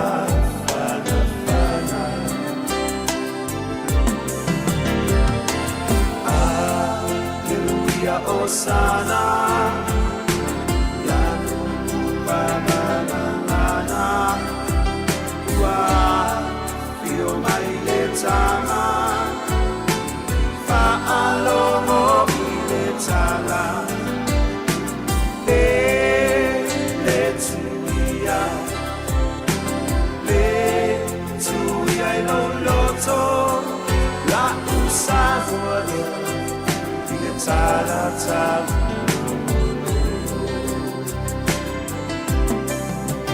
La usavoria I le tarata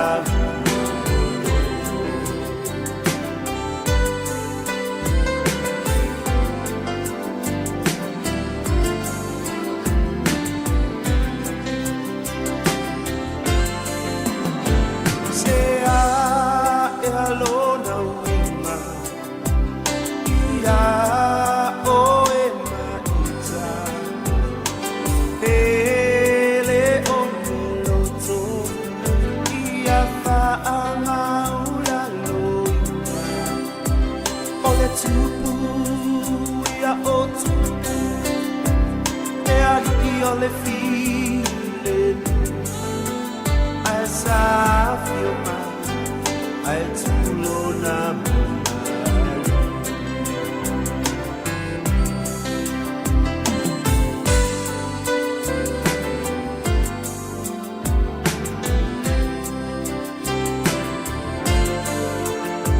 Sea e alona winga Ia o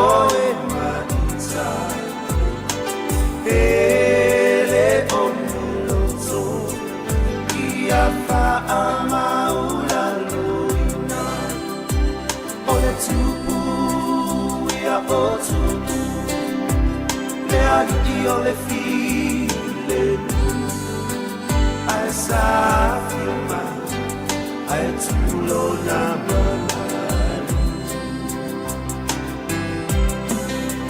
as I feel my I tulo na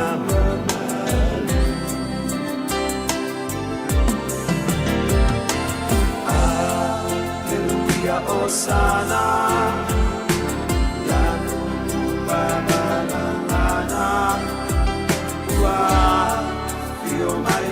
Tanga Fa'alomo I le tanga Le tuia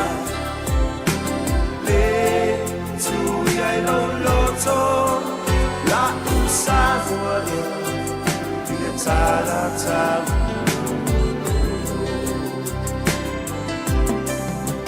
La usavoria Tarata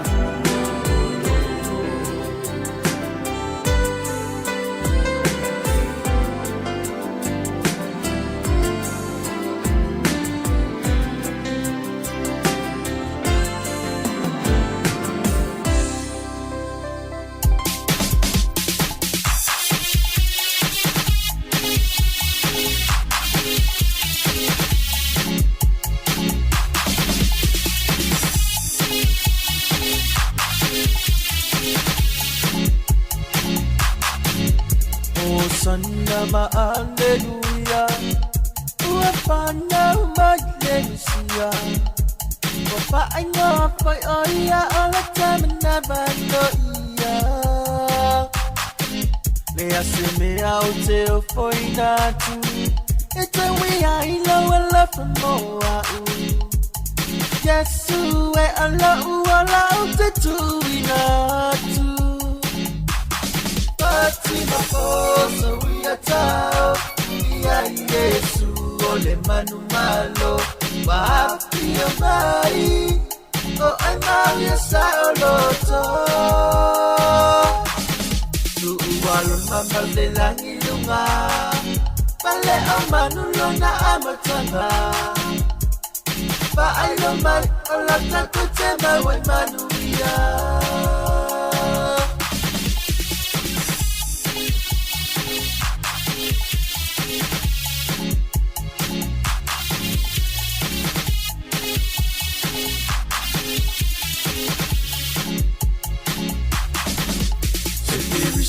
Simana ya pe ama wale fia isi kama malona aina atoa ele otu pero na mapuanga o ole tele o ole olanga ole talia ina ole pepe ole pa ole tanga Pese pese like you will see my see that way we are happy mai oh I'm out yes I loto tu walon mama le langi lunga pale o manu lona amatanga pa ai lo mai o la taku te mai wai manu ia Fatima poso wia tau ia Yesu ole manu malo wapi o mai o ai mau yesa o loto tu walon mama le langi lunga pale o manu lona amatanga pa ai lo mai o la tato te mai wai manu ia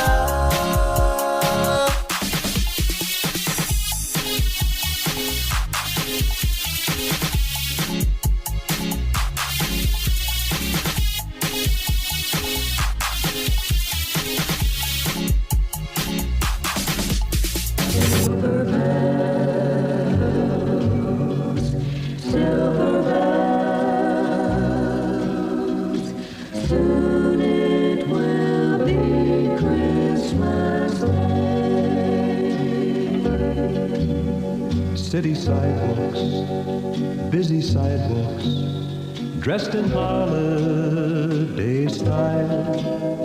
In the air there's a feeling of Christmas. Children laughing, people passing, meeting smile after smile, and on every street corner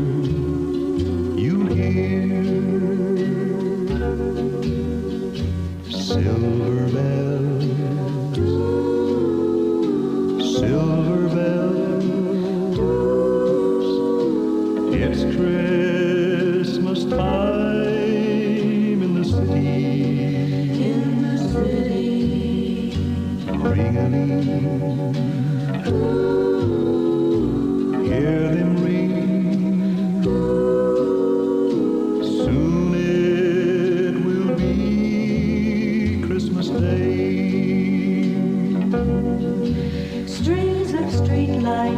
Even stoplights blink a bright red and green as the shoppers rush home with their treasures. Hear the snow crunch, see the kids bunch.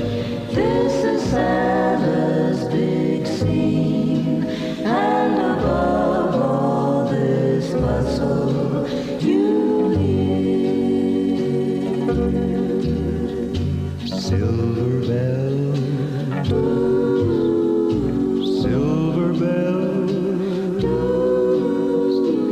It's Christmas time in the city. In the city. Ring-a-ling. Hear them ring.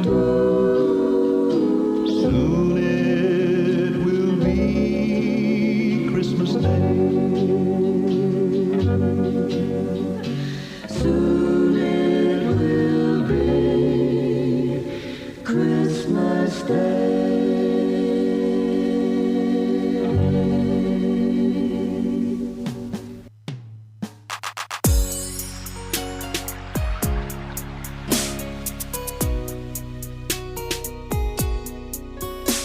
Ia, whatalo whatu le atu nuu le nei fo I tu la o le taiao. Le fo wa mai atu ia le tato poklame, to e awina atu, le tumaita ia Savalina Kasiano, ia whapea fo I lana malo le nei fo I aso. Poklame to e whamanatu le mamalo le tato atu nuu, tato anga ia tu fo I whainga malo longa le Christmasi ma le tausanga fo.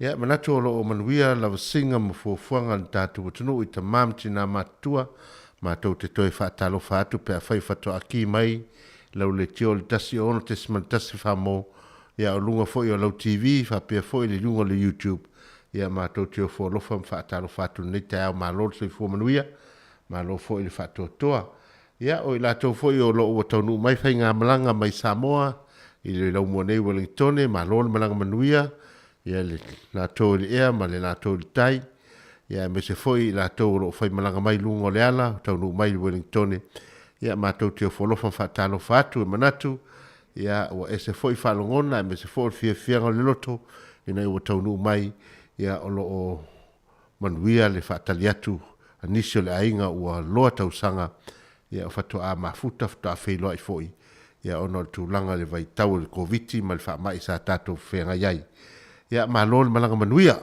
ai tal ton foi o lo manuia fa muli ia a to tele o tatou ainga nisi foi o lo sauni la to fainga malanga e malanga atu I Aukilani malanga I Kalestete ia me se foi nisi o lo fai malanga atu I Australia ia me se foi o la to o lo fai malanga le tatou tunu I Samoa ia e manatu ia o lo solonga le leipea fo le nei aso awane ingalo to tautua na fai o lungo le awala awane ingalo siaki pa o lo tavale ia vai foi le vai mal suau ia meso tao fil tavale o moli ia ina ia saunga le mul fai ngā mlanga I so se taimi ia ona tupu mai ese whala le whafose ia meso foi ia oni poloka I lungo le awala ia mo I latou o lo fai malanga I lungo le ea va ailo passport le tusi for lau ia o le tickets ma wha mau maunga umo o lo fai ngā malanga ma va aiso IT lo driver's license ha pia foi ma au bank of card o visa card me umalava ta pena lelei ia tu tono sta mai ato ia on fa fafale I lo ua malau fui ki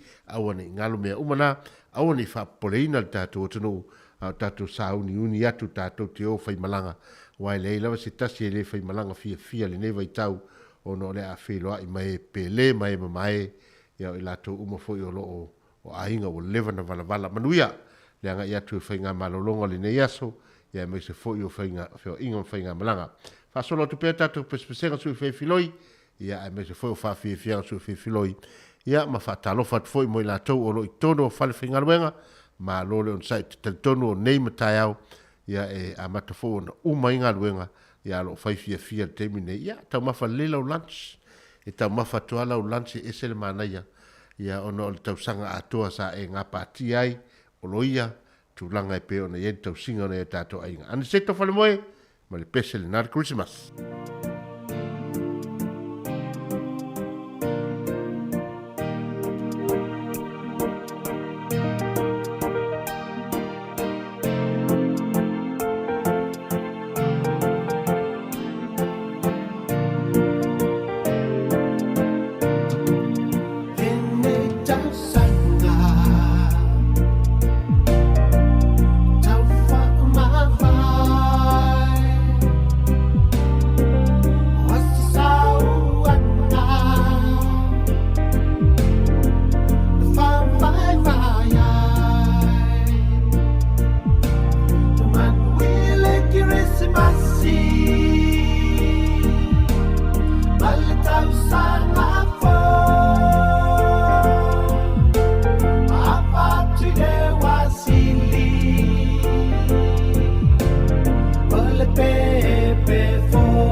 Christina si paia mal tātou peselena o vi inga lava o le pepe o le krusimasi ma le fesili o le ele winga o le nafetu. Ia, ia le talitonunga le nei vaitau, ia o vi inga lava pese pesenga o le krusimasi, ia awa lava ia tātou vi inga e le taitai e pe alu le nei tausanga o tātou pepese ma vivi e le taitai o na lanu ai ia le mamalu ma le silisili ese o le tātou atua, ia le atua lea wa li utino le tangata i le nei vaitau, ia ua afua mai ei le pepe le Christmas. Alfa City, e sea wa li utino tangata i le atua. Ia le nawa ia i tātou le tali. E maafua ina ua tātou anga salapea, ma anga salapea, i le nei lalolangi o tātou iai. Wa o le lalolangi o anga sala. Ia peo le tūlanga le nā leo tātou iei le newa I tau wa whānau mai le pepe le Christmasi. E tasi lava le mafuanga o le afio mai ina ia maliu ma toe tū ina ia maua le lenga o tātou malo tātou atua. Ia o le langona le nā le newa I tau le Christmasi tātou te tofu langona. E le ui ina I tātou fia ai. Ia a o le tūlanga fo I te tau ai o no tātou vivii. Ia ma tātou whawhetaia le atua o na olona fina ngalo alofa. Wa e ui na tātou wanga salapea. Ia a ua mawhai lava le tua ina ia liutino tangata e toi a vatu le tangata e whaalata lata atu ia te ia. Ia a wa o le pale alii ma le tumutumunga o ana ngā luenga. Ia lona mata I sauna whau wai le lalo langi I le amatanga. Ia tātou whawhetai lea ma tātou vivi o pese pesenga lava o le Christmasi ma le tausanga fou. Ia ina ia tātou o auri atu I le fia ma le manuia. Tau whai tofu fia umal tātou o tunu awane I whanoa noa nisi. E ui ina tātou iai pēr le wala aupa ia le atua le maliu ma le oti nisi. O e pele ma e o tātou ainga. Ai tali tonu o matua le tala leo tātou. Tali tonu ai e iei le teimi tātou te toi te tū whaatase ma lātou. Ia iluma o le whamasinonga ma le nofo ali I mamalu o le tātou atua. Ia manuia tele le alo ato le tātou atunu I le nei aso I whiau mga luenga. Tātou tofu langona le tātou whaatau waa. Ia tātou whiau mga luenga o lo whaia wasevi inga o le tātou atua. Ia e mana ia foi. Se ia tātou whalongolongo mai. Se iwa vai atu foi. Ia I sisi vaenga o le tātou foi le nei talapapu wa Christmasi. Ia toi mai foi langona le Christmasi. Ia lea toi tolu toi lua na yaso. Ia ona o atula ia lea o le tātou fōlaunga. I le aso Christmasi wa whamana tuina I le aso saa. Ia manuia le nei aso, tātou eva pese ia pa ia le tūna I lua I lunga le tātou Facebook, ma le tātou YouTube, ia le tātou Frequency lunga le tasi, I le ulu nei, ia ai tāsfu ma le lua, ona toi awina atu leo tātou telefou, ma tala mai Samoa. Ia le tātou tala le nei, whanofo file mua le nei au uli lau whasau.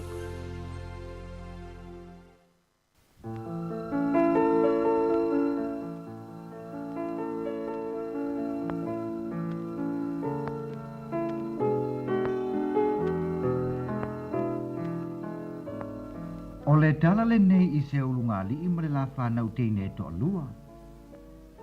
E matua le teine o Tiresa, ai o le wii a Naomi.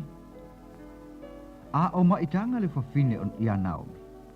E whaalongo pēa lawa pēa le ulunga li I le teine o Tiresa o whaapea na upu. Tina, ai a se mana ia e whanau mai o se teine. Se ma waiso tau so matito o lua. O te talo sia o ia maua se tama.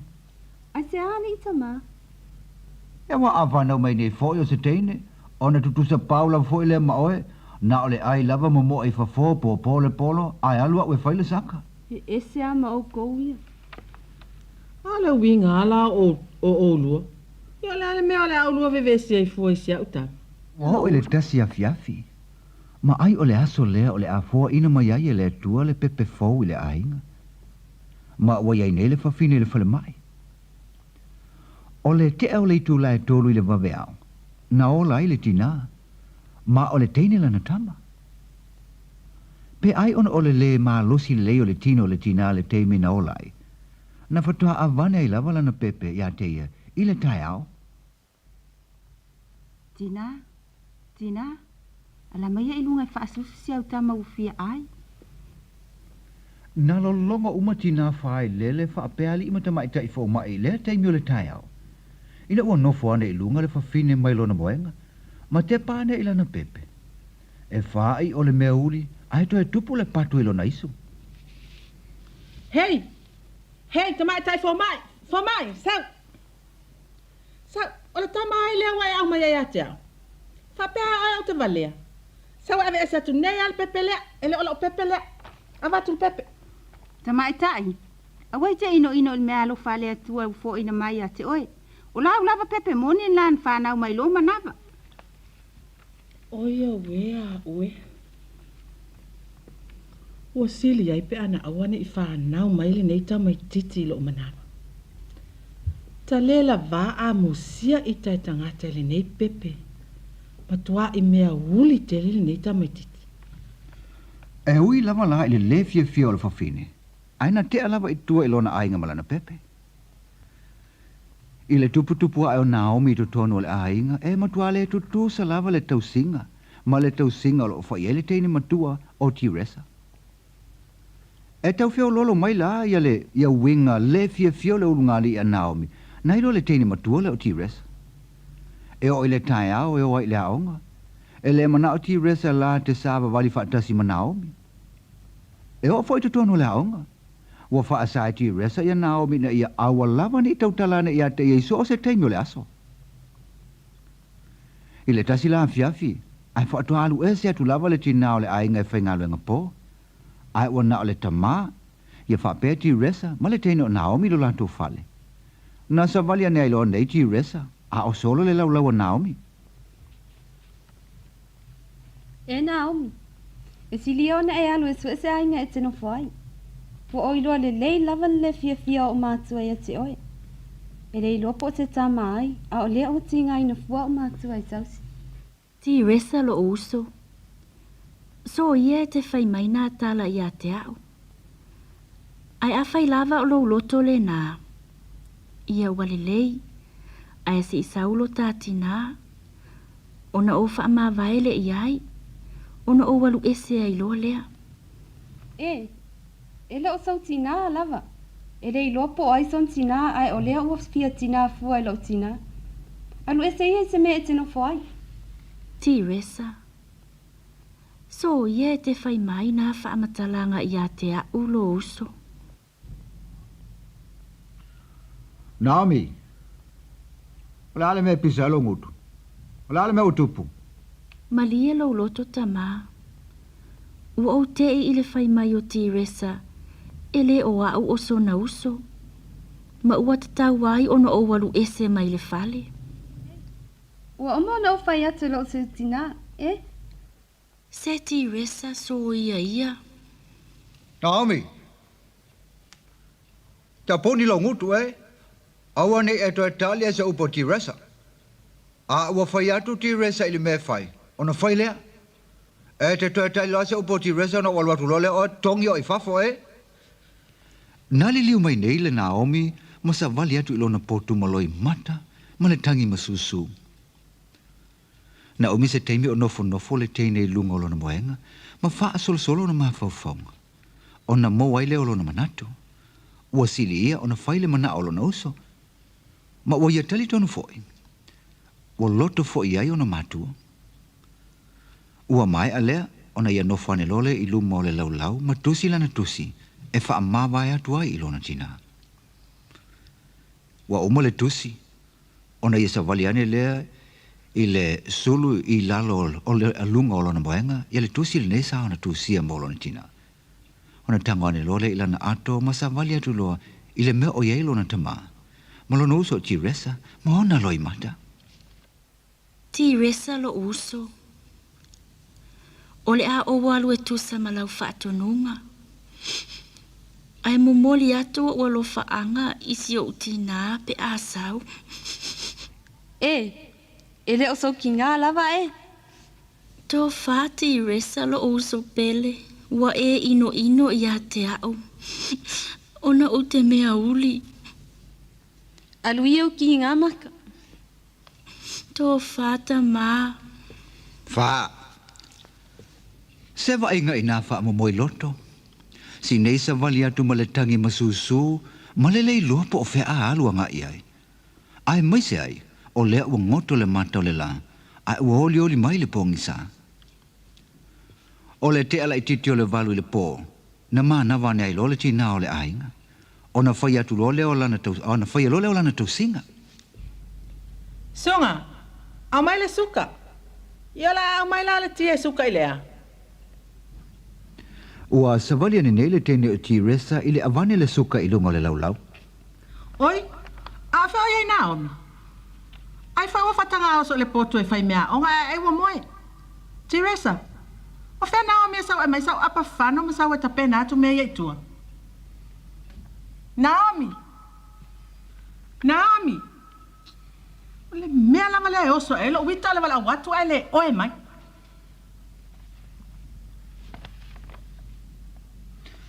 Nga, tu fa forse ia le lunga ia le fafene. Masa vale tu le poto Naomi. Se siaki po fe o iai. Sei va aia. O fe walu ne iai. Naomi.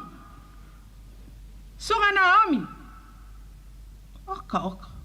Teresa. O fe walu e Naomi. Oe, te ngā sa inga, ia fe me whape alu ti resa su le meo iai. Nga umanga ai sa vali apu alu le poku ai, walu whaianga mea onga, le rola po fe walu iai.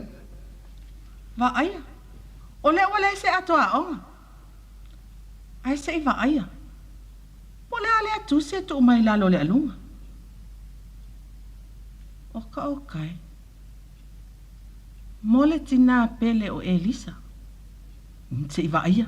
Po aina fai atu e fai mai ia sana tusi ia tia. Po le ale nei tusi. Na sa fai ane nei le fafine i lunga le boenga. Ona ia tala leo le tusi. Ma amanta lo ana fai tau upolo ia le tusi.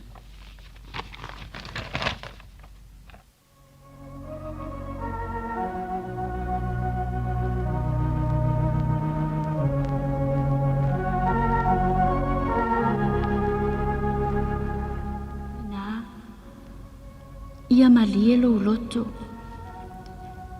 Sa o tau mawhai o te whaatali atu se i e sau. O na uwha ama vai le atu le ia te oe. E tu sa ai ma le whaatonu ngā lo uso matua o ti resa. Ina ia o walu ese mai le tātou whale. Ua o tau le mana na o ia te au.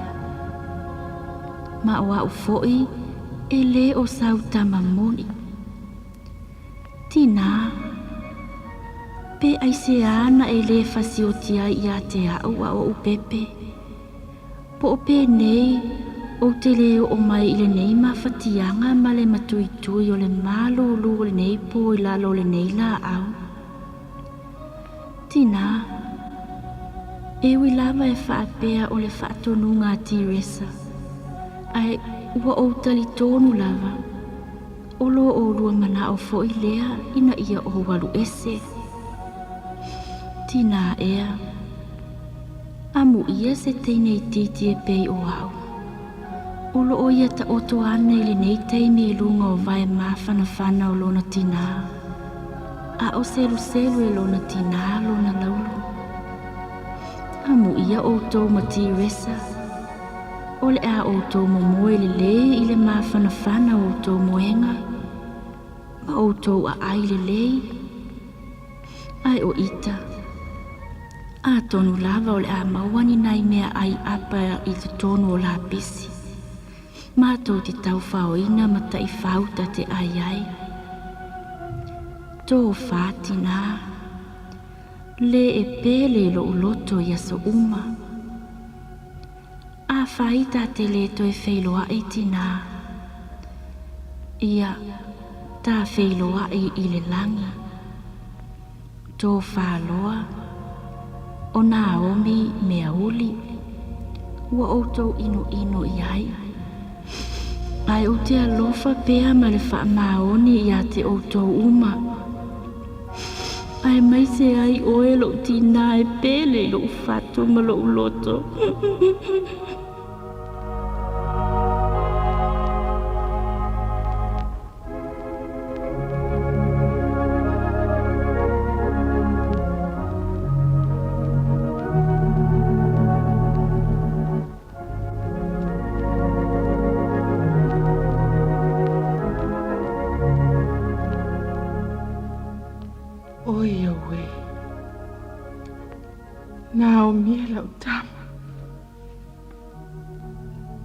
Ua whai ati te oe leo oe o Sautama.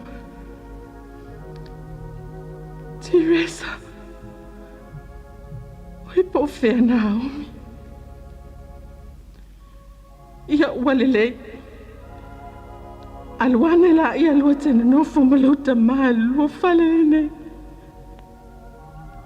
Ai ole a o alu sue Naomi. Ale mo Naomi. O te le toi foi mai lava le nei ai. Talofa.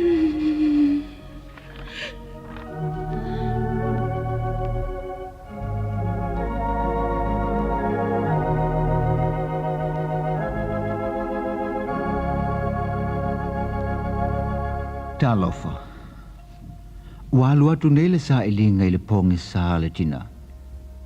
Aina whape na mo e tuai maletino tires. Si o tātou wasia po o whea o iai nei Naomi. E iai le no fuanga o tā o le paka. E le mamao tele mai ma le taulanga. Ma o ina ua vea nei se tasi o la au tele i lalo o naa ma no fuanga o no fuai nei Naomi. O le po tonu lava la lea. O lo ve vesi ai le a ai ona o le vai luanga o le po le kirisimasi. Ma e masani lava la i tau sanga uma. O na ngā solo ane tangata pe a tāle se fululua i le po le o le vai luanga. E tu ina atua la tō mea alofa mo le pepe. Le wha atusa o Yesu. I lea la tū langa. O lo i tōnu lava le wha le povi o Samnia. Wai loa Naomi le vevesi o tangata. Na ia mafa fau lava lea. Po le asana mea alofa mo le pepe o Yesu. Ai po fea fo i a mau mai ai. Ua maua le manatu o le tēnei titi ilana mea alofa. Ona ia tū ane loa le ilunga. Ma alu atu loa le no whangolo. Ia le fale povi ma le motu o tangata. O le umi o le laina o lo whaasola tua nei tangata. Nga i le fale povi ma lato teu tusi o tupe. Ma teu fungala au. Ma ua alu atu nei la ma Naomi le solo lea. Na fe e wa i tangata. Ina ua lato wa ayane. Na pau leo le tangata e leise mea alofa o uu i lona lima. E pei o lo to tero i lato o lo tofu ma le mea alofa. Ai o tua mai lao le leina lea ua iai nei Naomi. O lo tau wha a fiofi mai iai nei lona tina ma lona uso o tiresa i le sa i linga o le teini. E o ane loa Naomi i luma o le falepovi. Ai ua lata ane loa fo i ma lona tina i luma. Na fe musu wa i le motu o tangata. Si vaia. Si vaia lale teni titi. O lale la o luma lale le se mea alofa. Ia ni oe. A o lona foi a inga. Si avane se mea alofa iai. I oe. Le teimi lava la na si e ai lunga limo Naomi ma faa lo loa atu anga i luma le faa tusa le pepe. Na le toe la ngona i lo lava ma se leo. Po se ngā se foi o se mea lava i tasi.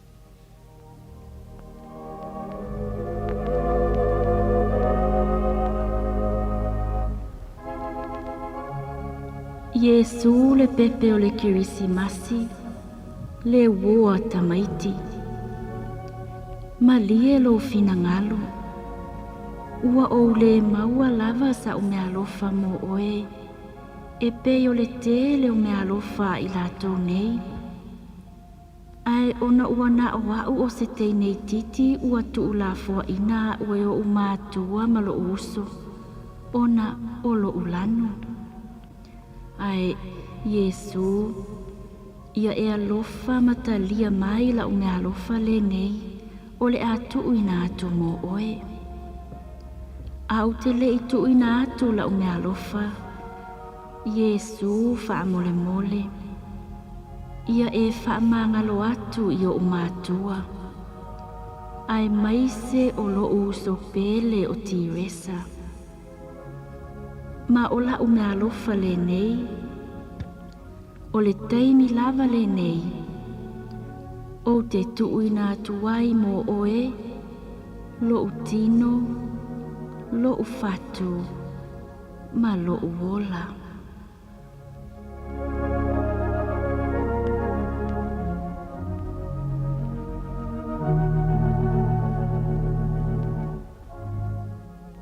Se vainga ina matau tia i lea taimi. Awa na ona umatu lava o ia upua Naomi. Ma palasi atua i lava i luma o le whaatusa o le pepe o le kirisimasi.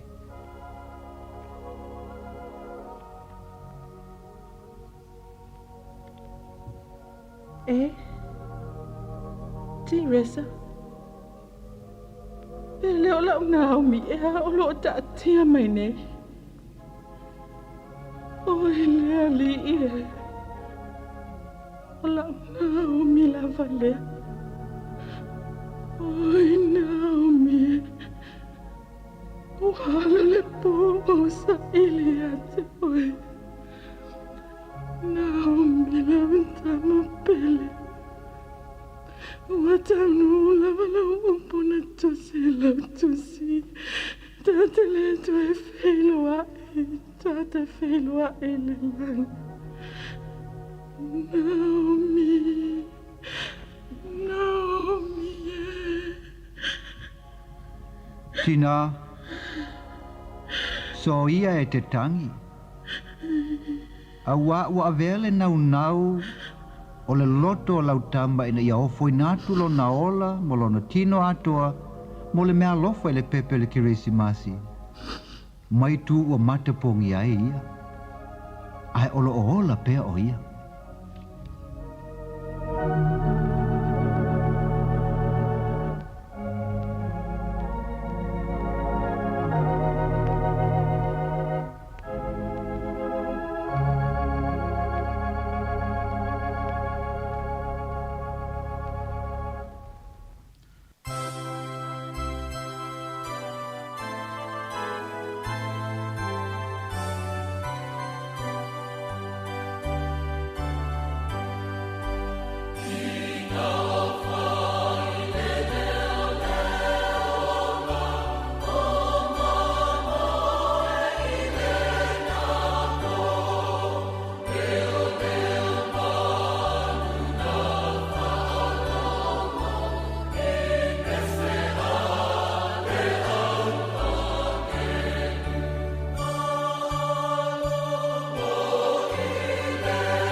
Ia o pese lava e me se foi o le tātou tala e se foi whalongona i na ua toe o le tala le nei. Ia pe a ua lua sefulu mo na tupu tau sanga le matua o le nei tala pupuu. Ia na saunia le sunga ia Pat Mama ia. Ia e whapitoa lava mo le vaitau le Christmasi.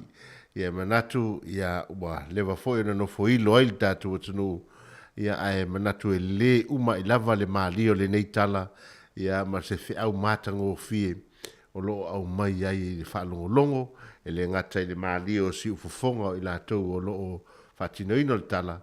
Ia au mawhaufonga foi o le sunga ia Pat Mama ia o se tasi foi o ta maali i ua i longa i le nei foi tau tua o le whaasalalau i lunga o le 2AP e maise o le KV ta KTV i Tutuila i na foi waitaimi ia ma toi foi ia toi Samoa o le tele foi o na porkalame i tala pupu fa Samoa e pe ona lawi lo ai ma le fa sala lawino la kapi ia o le taimile nei o leo to se fu mal tolu minute ona talia o le tu las fu mal lua tale tu las fu mal lua to e wina tu leo tatu telefou ia e mamori atu pea ia lo faanga o le tātou le tio whanongolongo i le mamalo le tātou tunu ia mai lato uma o lo tau wha mai a fo i whi au mga ruenga le nei aso ia manuia tele lava le whea ngai e o le tātou tunu whi au mga ruenga ia e lato o lo mau mai tātou whasana launga i tawhai fio le lalolangi ia malo lava le tawa tai lunga le tātou Facebook lunga o fo i o le tātou YouTube ia mātou te whatalo whatu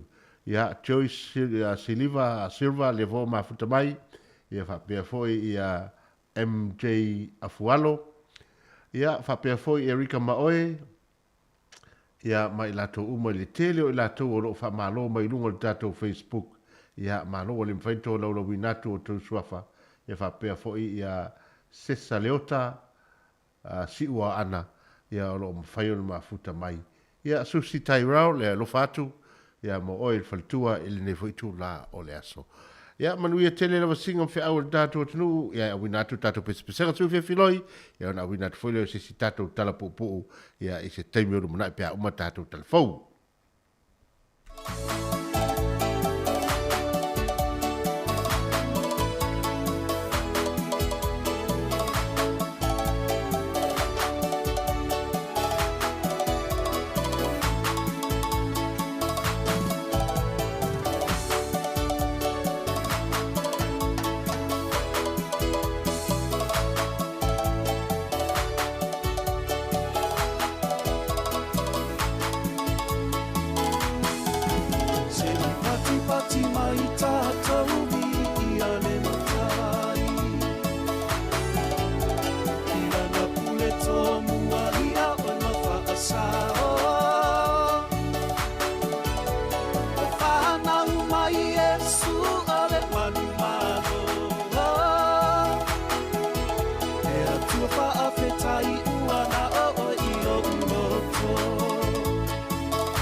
tala ua whana umai le ali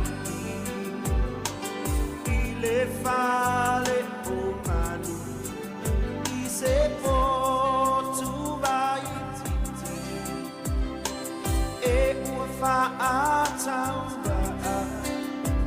I le vainga atangata A o matua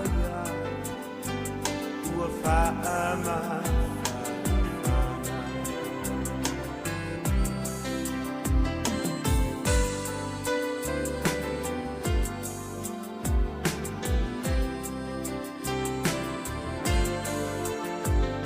Ua longo mai le tala Ua whana umai le aliki I le whale o manu I se potu vai titi E ua whaatau I le vainga atangata A o matua ia Ua whaama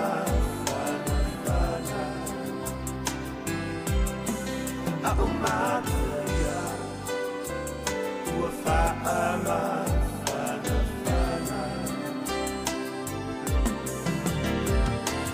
Alleluia Osana Ya Nupamana Ua Fio mai le tama Whaalomo I le tala Le tuia I loloto La usavua I le tala tala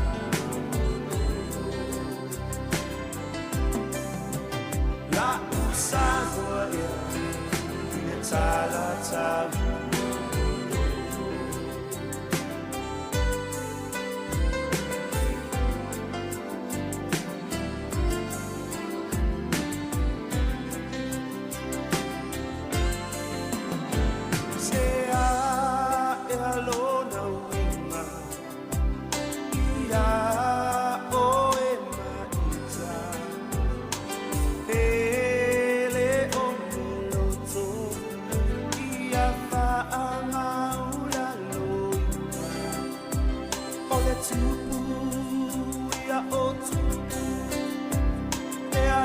Le feeling as I feel my I tulo na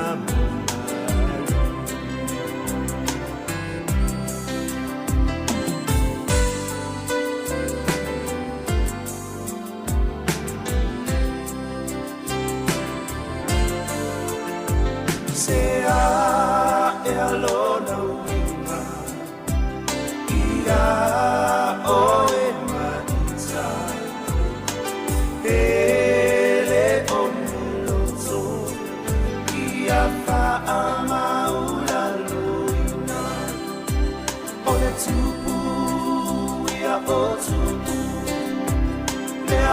Ole feeling as I feel my I too low number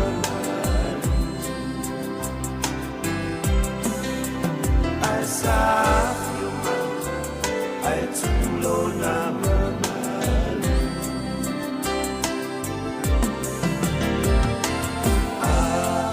Hallelujah Osana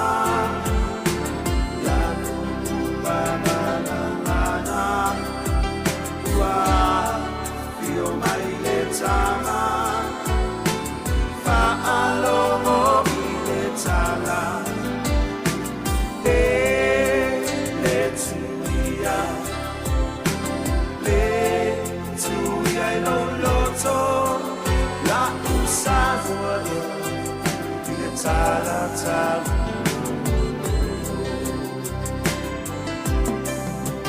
La usavua Tala tala Ia o te tasi le minute o Natalia o le itu lai sifuru ma le lua Tare tu las fuma luan to e winatu leo tatou telefou e pei ona masani ai i le tu las fuma le lua. Ia o tatou iai pea i le vaitau o whainga mea lofa, ia o le tau fo i le nei i le vaitau ia e leo se vaitau whaingo fie, ia le matala no atu mwhao ngā atu le upu le recession, ia i lava le teletununga, ia o le lava fo ua valo ia le tūlanga le whaale tono le tamau ainga le tausanga fau, ia e mai a mai ia aso malo lo, ia ai tātou whea ngai fo i ma le tūlanga i peona ia le tau le soifuanga, tālo sia i o atu iai wale le tau le soifuanga, ia ai awane i talo ai awane i o atu iai ua whaale tonu ia to ia whaina fo i leo tātou, ia i le tūlanga i peona iai i le tamau ainga le atu nuu, ia le ngata i leo le lalolangi a toa. Ia o le fo sauni ina ia winatu tātou tala, ia tātou telefou, ma tala mai Samoa ina ua tātonu le tūlas fulma le lua.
Te whaatala whātua whapoponga o telefon mai le si ufonga le lau mua mo le nei vaenga o le aso.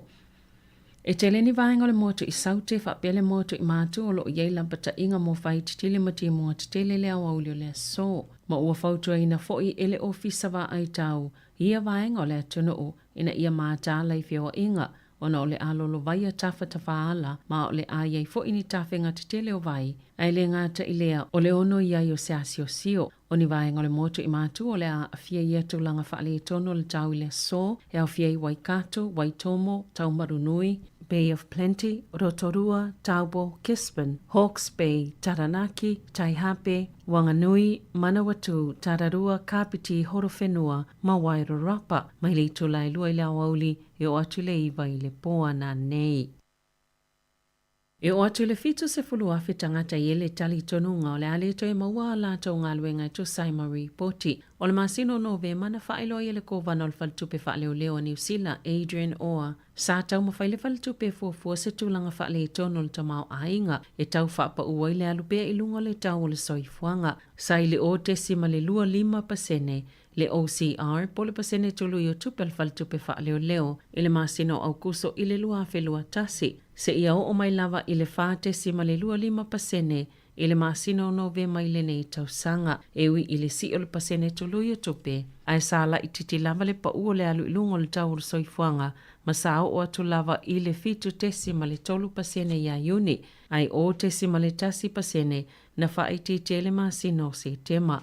O lo iele tali tonunga o le a o atu le pasene tulu i tupe po le OCR. Le whaatulanga i whaltupe ala atu pasene tulu i ono ngā tupe mteo ngā tupe i le 5% e ua walu i a fo i le whaltupe whaaleo leo e toi si iti a fo i le tau o le soifuanga. Ai whaita wafetanga tani usila o le ale toi mawani ala atu ngā alwenga ma o le a si iti a fo i le numero tangata e le ini ngā luenga, mai le 3.3% o lo iai, i le 5.5% i le tausanga lua whelua 5, a whaiesi iti e lunga to le 5% le numero o tangata le ini ngā luenga, o le ai le vao le 5 afe ma le fitu se fulu afe leo wha inga o tangata e le ini ngā luenga. E tolu se fulu fitu afe se lau valu se fulu tā la, leo wha ingo le tino i tupe po le cash, a se tangata eile kengia le mongrel mop ua tau fia leo leo. Ma o ni tupena mau mai le whaataunga o ni maruana. Satu ina ato le whaamasnonga maulunga i Hamiltone, le whaatanganga i le asofito te se mai tau fia leo leo le tupe. Ma o se vainga le suenga ua ta ua le Operation Typhoon. Sa whaatutu tonu inga yo inga kengi Waikato, mai le masino yula i o mai ase te malua feluas fulu. O apili lo i al malo se fai ungal fa msnonga maulunga le asoana nafi o lo langolango ina ile tangi stangata ntoi fa fo ifa malo si peti poti mai New Zealand e lalo le polisi Australia o le 5 o tasi e fa peo tulanga sa tausia mfa anofo va ai o ye le taimina taunu uai i New Zealand sa leonga tasi malepili pol tola fono le tunu umua ya tatau. Sa langolango ina fa masino Cheryl Quinn lea tangata na toi tipoti mai New Zealand ma ua faalia i langa tolo fina mua ya titawa ia tangata o se manu malo i longa lea mo tangata soltola fono e toi ulu fale mai tutono lea tunuu wata ua faapea o i tu sailoa lele iai ua solia le tola fono o le fainga lea o tolanga 5 o le DNA ma le mamafa ni tapu na papui puyele sa o le tonga o lea tangata. Na talil pale mia Jacinda Ardern e pui ai i finangalo le malo. Ile pui nga o tangata lautele peitai na ia faalia e mo mia le toi ilo e minista o si o mangal fai unga pe ona fai al fa amsnonga e lalo le fai unga le fa amsino e fa pea o le a avisia uma mai fa momonga le atunu ata o le tangata o na tolanga 5 malona DNA peitai ele o tali ai nei lo ia malo le fai unga o to e fai ai la lato apili ina ia va fai se foi ni si afianga le ato le mai e ala fai unga le ua faia i le pulenga le na whaavai nei lalo to la fono lua o tasilima mo tangata sol to la fono e toi whaafo i whaamalo si mai i totono New Zealand. Ua pui ala pale miel tulanga lo iei whaatulanga ngale atono mo le taimi nei o le COVID-19 o whianga iei maripoti le alupe i lungal numero tangata e a afia i le vairusi. O whai numero fufuaina al matanga luenga o soifua maloloina o lo ta uai e o atul whai ungal masina Wono o atul ta isfultol wafe tangata ya afia le vairusi beita ina sauno Jacinda Ardern e uye o ngaungal tolangal numero tangata ya afia le whaamai ma ila tau e tawhia i whale mai ai sasile atu ona le polkalai me le soifua maloloina e whaafianga iei ma le whaamai i le taimi nei neilo le taimi ua tuanai o le amatanga le vai sonei sa talo sanga i le soifua maloloina i le atunoo ina ia whaai tete mata pena pe a o ina fia le vairusi a o iei ni whai ngā malanga ona o le ova i le atunoo seisi vaenga po le variant 4 o le vairusi e whaisi pipisi mo le taimi momua talu mai le masino i ulai o le BA 5 o se vaenga o le Omicron ma ua sile atu i le BA5. Ma o le lapta ingal mtanga alwenga e fōlinga mai i sile atu na whaingo fia le pepesi mai ono le ngā fatia le malosi o le puipuinga ua iei le tino o le tangata. Beita ai e mo mia pea nisi wha maoninga na ta ues whaipulo le green e mo mia le wha manino le leima wha malama. E le maloni la asanga whaingo fia mo tangata e mawhai o na pui ai mai isi tangata. O ana na fina tula e mo le taimo mo le wha amsinonga wha ito malo wai tākere le taule ele ua mo lielu na wha o wino le oti. E le tamaita e luas fultasi tau sanga le matua o whaasana i a kupi i aukilani si sifo le asonga fua. O le tamao le teine talavou, o se tasi mai le kulupo tangata sulfa ina taunu ini usila, ina usosola ese mai masawanga le Taliban i Afghanistana. Ua ta ue whapio le taule le alea ua molia e le iso na ainga i New Zealand, mai le o whaeloa ina lona i ngoi lalo to la fono, o na se i whaeloa mo moilo na ainga i fafo, o ia le ua loka ina mamolia i le sol to la fono i te tono New Zealand. E toi tula il wha msinonga maulunga i okilani i le masino o Februari. E le iloa pe i le masani le aingol tamaitai ua maliu i le taule le alea ua molia. E tasi le tausanga ma le masina ma le afa ua whaafalipui e ni se tangata whaingaluenga na ia aveina le silia. Ma le whaase fulu afe tā la o ni tupe wha amaupo deposit mo ngā luenga whauwhale sa le i mawhaio na ia wha amae aina. O Zachary Max John Shaw, lua iwa tausanga le matua na ioio na molianga i se fulu. Mai whaase fulu wha afe ma le se fulu tā la. Na whaatonu wina e toi tutongi o se taubi mo e na afia ona o ana ngā ioinga whaasolto la fono. Sa whaalia e whaamasino Jim Large i oamaru ili tōlau longo le whaasalanga na nafi. sa le imana o whaasese ina ni whaamoemoenga o tangata na awhia mai soli tula whono shua e whaapea mawhaiona toi tutongi ato lato tupe. O loo nofu ai tā lafo ile atau le ele aia i lato, ona ua titele ana ai tā lafo ile mawhaiona toi tutongi. Sa whaalia fo i le whaamasino, e iei fo ai tā lafo shio le whaamasinonga mō tangi a tangata mō whale no fo mau tutongi. Ma iei fo isi ana ai tā lafo ile matanga luenga o anga fisotai, betu salia maleono se fulu a whita la. Na maui whaamatalanga tangata na fia ona o amio ngā shioa, sa le mawhaiona mau se moe le le po, ma sa maua fo ile lo topo pole.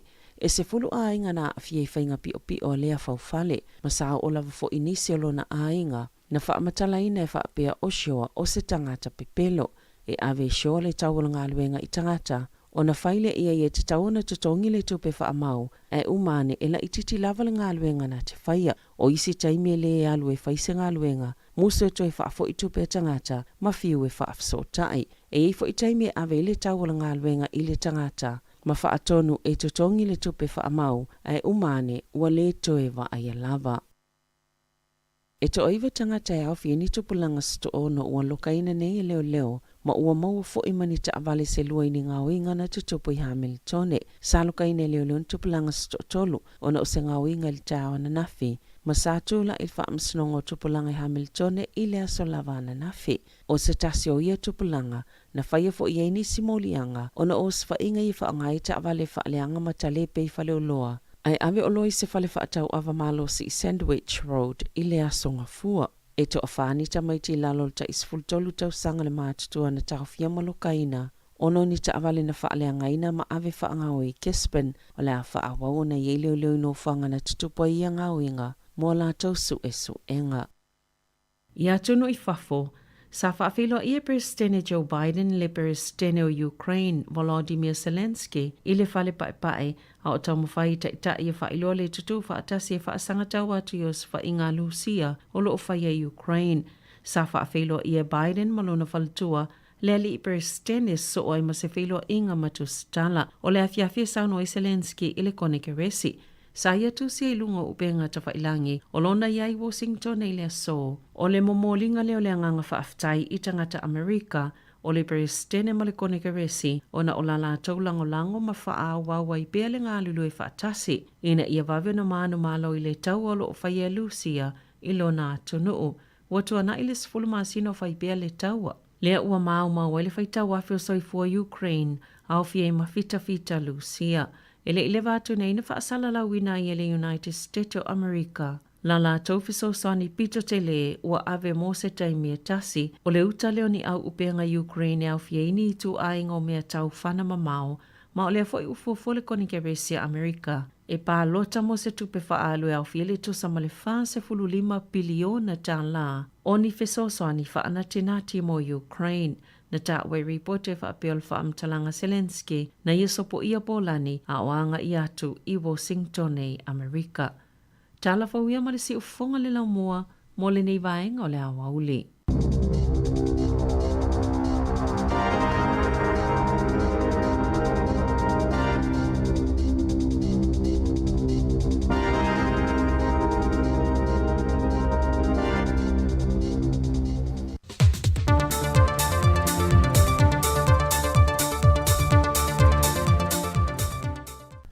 E fia toi whaatala whātulu tātua tunuu e se isi whaopoponga le nei o tala mea lo o tutupulu tātua tunuu i Samoa. E se fulu 3 miliona iwa sa lau 5 wafe ma le iwa sfutasi tā la. Le tala whaopopo le tupe leo whātātia mai le luafe luafe luasfumaltolu o volasia le fionga le minista o tupe le fionga mulipola ana Rosa Moli o ilu mo le pāle mene. Laua fionga i le fonga fitalai. O lo au fia i le nei tala whātatau wha o popo mua le tupe, lua olua tolu, ni whainga whaavai, e whesoso ani atu wai tangata nuu, ai mai se e au pito sili o na maa ale lo lātou to mau ainga. A wale tali atu wai ia fianga o le siitia o le tau o le soifuanga, mai au fia ai vainga nei. Mua, 5 la fa opopoina le pensione masani mo masina o Aperila me Mayuni lua o lua tolu. O le neif so soani, o le afa manu ei nai uma tangata fai pensione, e tusa lea, ma le sfulta siafe, tolu se lau lua sfulu. Lua, lima sfulta alafa o popoina, i le so soani mo tangata, e iaia afianga tu mau o le soifua, mo le masina o aperila, ma me lua o lua tolu. E wha moe wha matu ina atu le nei wha mama abenga, mo le toa lua afe sulfito tangata, o loo anga waa i le nei so soani ale malo. O le asa lusu tolo Januari lua o lua tolu, o loo wha moe wha matu ina atu wai le tului wha apitoa, e lua pasene, e le wha aputu ngā tupe, mo le lumanai manuia o Samoa, po o le nupi wha. O le nei wha mama abenga, e tusa, ma le 10 miliona tala. E whaapopo atu i lunga o whaamanuianga. Sa whaatinoina i le amatanga o Iulai ma te sema lua o lua. Ma o le a whaamatuina atu atoa i le au whaisawhanga.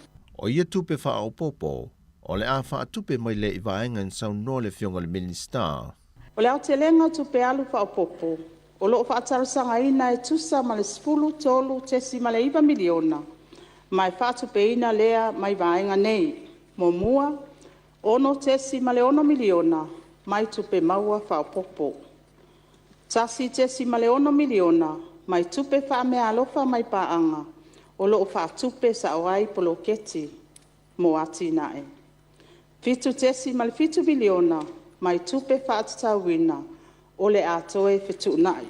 Le tala whaatatau le tupe, mo le tausanga wha le tupe, o loo whaanga solo nei lua o lua tolu, sa tu whaatasia, ma o loo whaatinoina ma le nau ta inga, ina ia toi whatu, ma whaama ite ai le tamau a inga o tio tātou watu nuu, i le nei vai tau.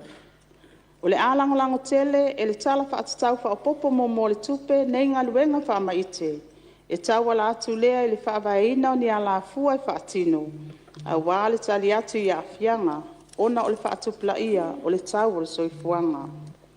O te fia e whailo atu, o loo solonga le lei pea, le whaatino ina o whainga whaamai uma, e pei o na fuafua ina mo le nei tau sanga wha le tupe. Ma o loo whaamauina fo le tūlanga le lei, o tupe ale malo. O le anga lulue sa o tau au le matanga luenga o tupe mana paanga, ina ia au sia tau nuunga mo o mia, a o le imaea. Le nei tau sanga. Le fionga Minister tupe, le fionga mulipola ana Rosa Molio. O se tase unga fono le kapenete lan fontanga le neiva yaso, wa toi filfili aile sa ave mo officer sili untanga le wengo farm sinonga, le to fa papali i John Time le langi a fele, na te toi tau ave ina lea tūlanga tofi, o le ave le mapule sili o untanga le wengo farm sinonga. Wa yel fatua tuanga o le kapeneta, wa lava le tumai o lea tamali o lea tunu, e faati noi ngā luenga ma o nanga mtanga luenga, le wasilia mal se fultau sanga o tau tuai o se ofisa sili langolango, au le ito fie a vea mo ofisa sili o le pūlenga, mai le tau sanga lua afese fulmaleono e o mai le lua afese fulmaliva, ma mo tu si ailan au onanga, e ni tu o inga sa faasanga ia te ia. E le pepo whaamtalanga mai le malo, o lo umia le te mali ini wha ai lunga maa ua lunga mtau loa, mai le Universite o Tako, ma o le teminei, o lona tausanga wha le wha ai lunga o lo Iesu e sueina o le Bachelor of Law, mai se tasu Universite i Aukilani. O se tasu tō whinga ar kapeneta neva yaso, wa whātu langa i le pule sili fau o le SQA, le ua wha mauni mai o le so opo le malo, o whaamaunia ai le filifilia le fionga ia tupai pira peilua, e a vea mapule sili fau le pulenga o whaai longa matuspasi taualoa Samoa, le Samoa Qualification Authority. O le tamali o le atunuu, wa se funma le valtu sanga tau tuai i New Zealand, e nisi o whaalapo pitonga tu maoti, a usilia mali se fulu tau sanga o lana tau tuai ngā ruenga viso tai mali au nanga le pulenga o whaai longa matuspasi taualoa Samoa. O lo ia o mia whaai longa taualoa, e au fia le bachelor degree a o onga ma le postgraduate e tūlanga tau ia o onga. O le whionga sua Helena Warwick, walo ia nei o na whiriwhiria i le kāpenete le na whōntanga neva yaso. E nā te umia lo le tōwhinga o le lo ia sili le malo, mō le isi tolu tausanga lea o lo manai. Pe o na sila fia o sua lea sa ia tau aveina ma wha a wau tiute, a lea sa a vea malo ia sili le whainga malo tanuai. Lena wha a malo loi se wha ai unga le kāpeneta, peitai o le walo ia nei, le a vea ai o sua Helena Warwick, ma lo ia sili le malo sa moa. O lo ia umia wha ai longa tau walo le Bachelor of Laws, ma le Bachelor of Arts, mai le awhiv se lau vanus fumalvalu, mai le Universite au Kilane New Zealand. O le whionga sua, wa fasa fumalvalu tau sanga le soifua, wa wha mawina, wa luas fumalfa tau sanga lon tau tua le ngaluenga wha aloia, e le ngata i samo nei a o atunu i fafo, ma wa loa fo i lan tau tua i tutonu le ofisa o lo ia sili.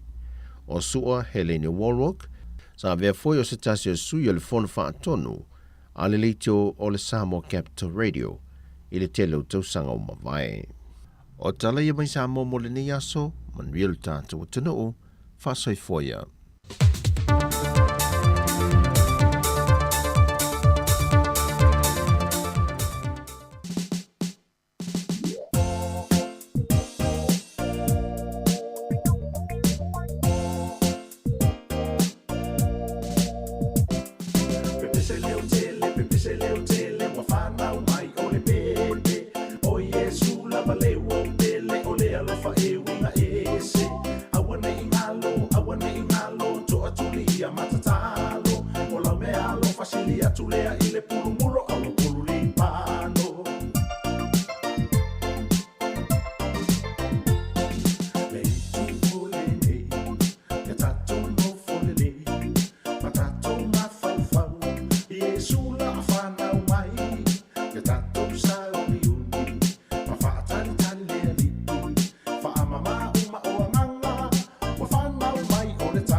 Yes.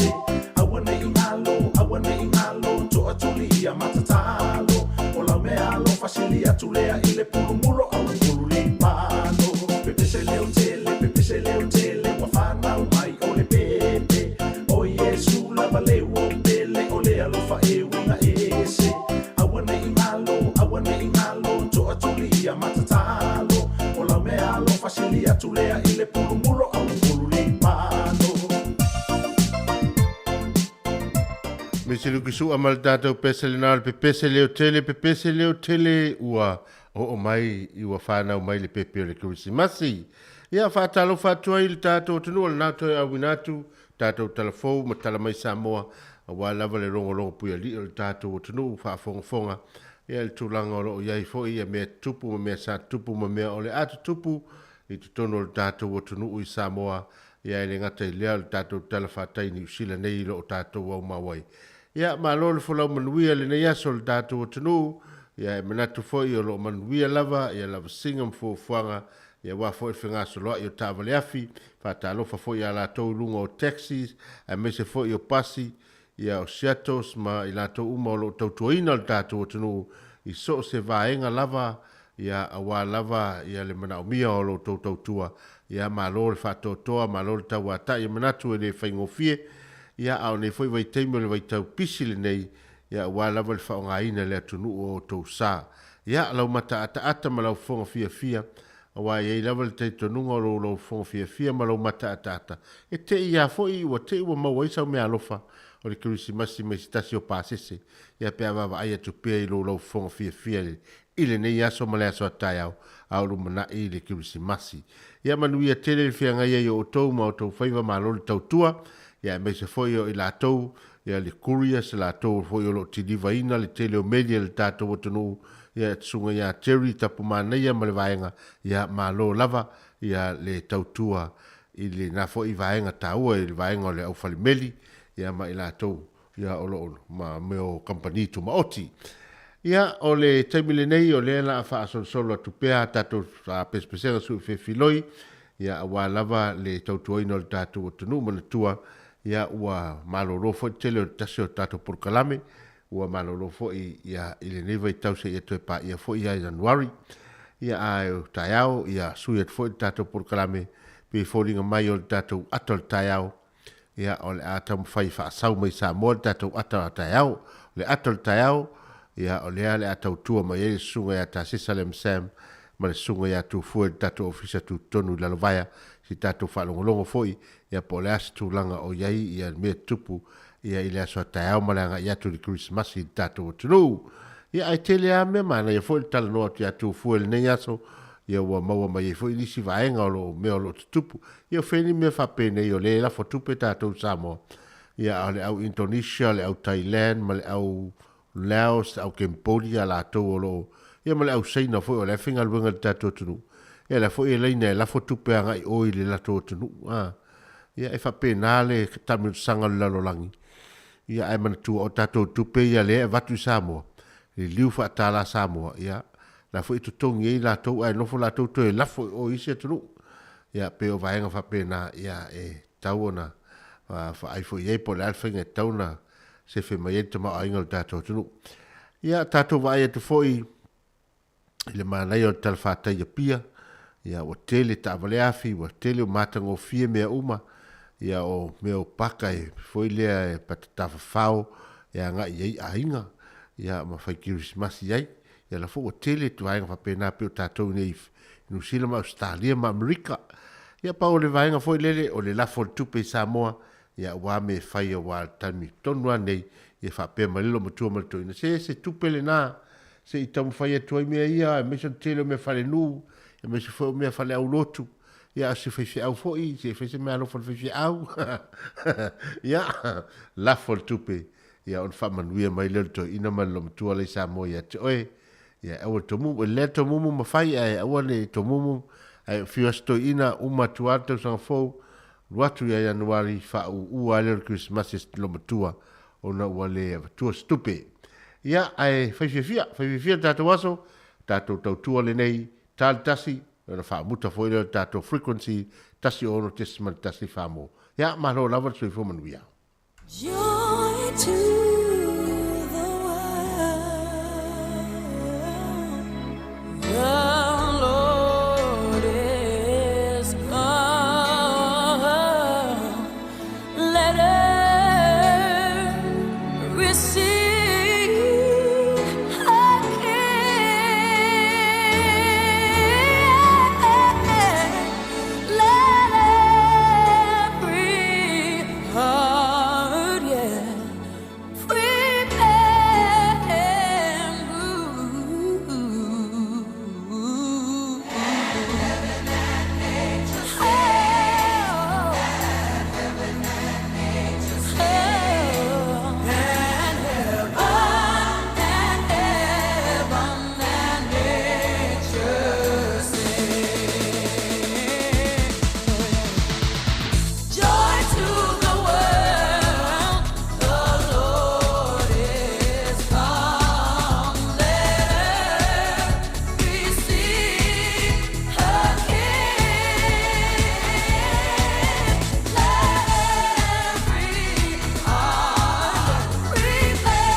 O pese tata pese nga sui fe filoi me le matango fio na pese ia wa lava le tato walo atu whamanatu le fio mai o le pepe o le Kirisimasi.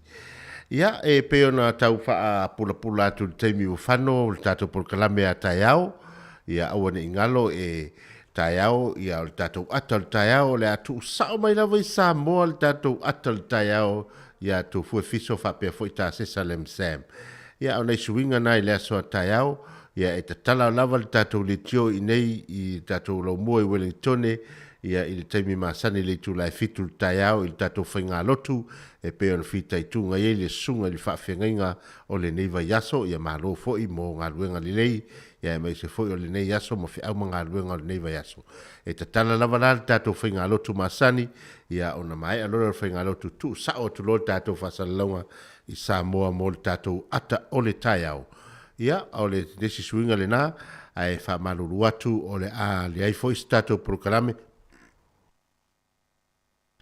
Le ai foi statou prokalame o tala la walunga o le vaiaso e pei ona sa whenga iai le sunga le lipule a whamasanga te alo moresi, wha pia foi tu maitai a Savalina Kasiano, ia ona o le tūlanga peo na iai ia le tatou prokalame le nā, ia le awa le its tatou tala la walunga e tu sa o le avanoi Samoa, ia wa lava le au mainga o le tatou wa ata le taiao e tau tu ailo topa ia malo to mamalu ia o tatou walo atu i whainga malo longa ai maiso le whamana tuina o le Kirisimasi male e sau le tau sanga lua afe lua sifuma le tolu ia o le itu lai tasi le uli a taiao le itu lai tasi i le uli ia o le a mataloa o na tuina atu ia tatou whamanianga ia o whamanianga e wa umon saunia tato whamanianga tu sao ia e au mai ia mai i tai o kalesia ia e mese fo o tai o le malo ia e watu ai se whamanianga ma se whamawhananga ma se whamalo ma se whawhetai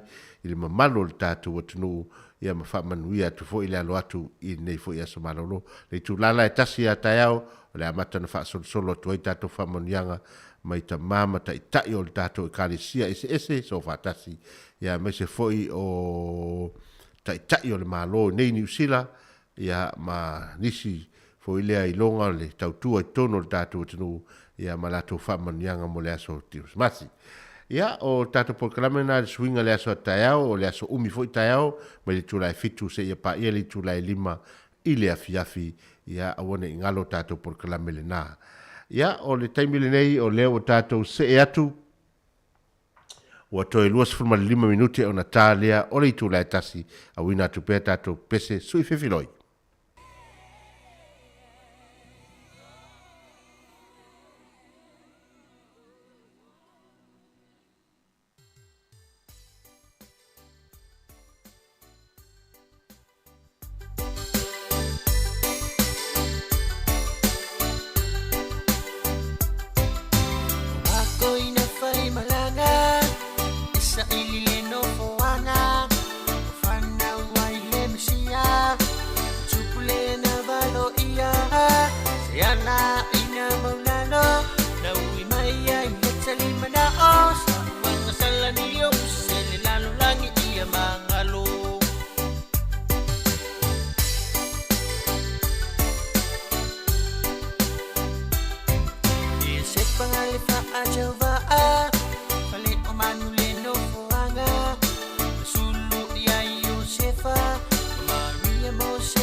ya ole nisiona lesa ya faya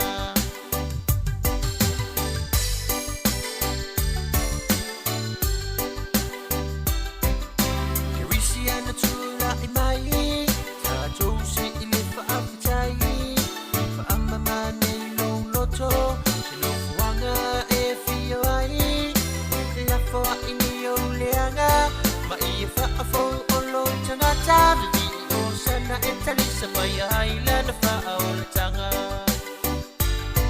Tacho alala na mapapese O ai mai lona lopele Songi hula ea ole la lolani Ma ia mangal ta itu tasi Samo ia mana chua Chuma ile fa chua Ole me alo pasili lena Mole alo ole chua Ole me alo pasili lena Mole alo ole chua Ole me alo pasili lena Mole alo ole chua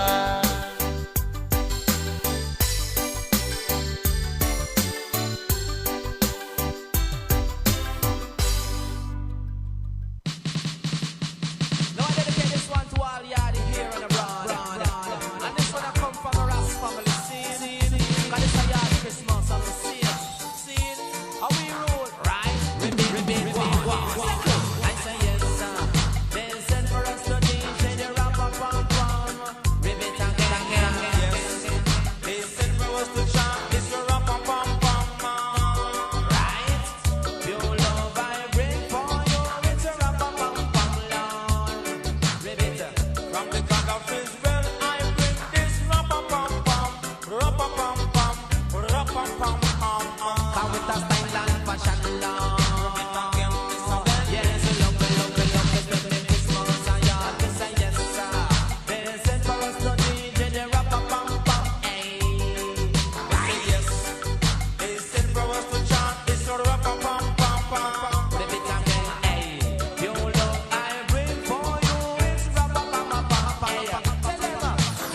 po fa lo ni fa cha chu fa ini chu chu ni si fo i o so ma lo nga lu ma lo cha cha ile le cha shanga lu se sa ini Let's for Leo, the Falpasi, the Titani, Falpasi, the Island Perro, Malo, the Chua, Malo, and Louis.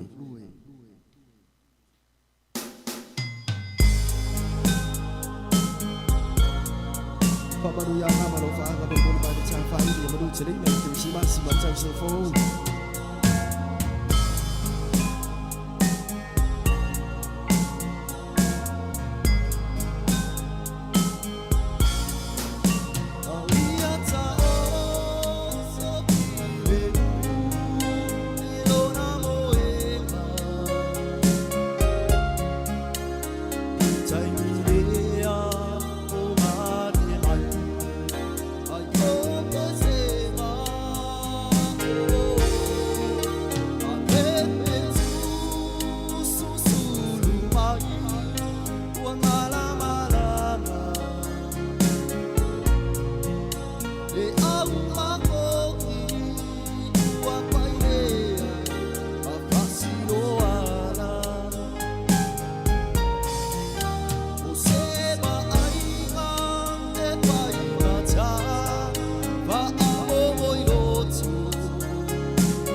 Tātou pesenga ma vi inga lava o le Christmas le nei vai tau au tātou walo atu ia Sofia fia. Ia pe ia na fai atu teimi o whano.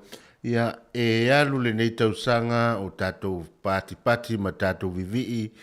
Ia tātou vi inga ma pesenga e le tai o na lanu le alofa ma lenga le leo le tapa au le langi. Ia ala ilona alo pele ua wina mai. Ina ia whaamangalo whaamamaina tātou solitu la fono. Lona wina o tātou lava o ni tau auna lea o ngā o tātou foi o ni tangata ua tumu i le se maleanga sala. Lona wina, o le nei vaitau o le vaitau lava o le whaamangalo. O le a whawhea o na le whaamangalo tātou ua fio mai lava le pepe le Krismasi o lana lea manu lauti ma lana lea fa moe na fio mai ai ina ia fa mangalo i tātou tangata ngasala. E ta taula i tangata ona ia fa tea ma fa mangalo le isi tangata. Wa yeli te tununga wa atoa le tausanga o toso lava le foi lea le ia pupuni le vao lisi oe maro uso o lou stua fafine o lau wou o au paanga o au ainga o au tausonga. Ia e whapena lava e whita ngai, e whatupu pele whita ngai. Ia e manatu lava, e te tau ona o tātou whaangalo, ma whaamangalo. Ia e lava lisi tangata e whapena lana mio e peye, la ai loa tangata e ita ia te ia. Ia ai le mwhai au na fo ia ilo na tala noa, ia i aso uma. Ia o le winga le mana ia fo ia le na winga. E tinana e loa tangata e whai oe mo na fili. Ia ai lima whai au na fo ia ai ma e tamu whai fo ina ia avele la tangata maufili. Ai te tamu whai ai te alu tala noa ma whatalofa ma fo i lele ma whasoa. Ia ma tala noa fo li whawsa ngai fo ringa. Ia e maua i fo i la ngona ma maua ini manatu fau. Ina ia fo i lele fotu e fatu ai ma maua i le la ngona fo i le aole. No nofo whea fani o tangata.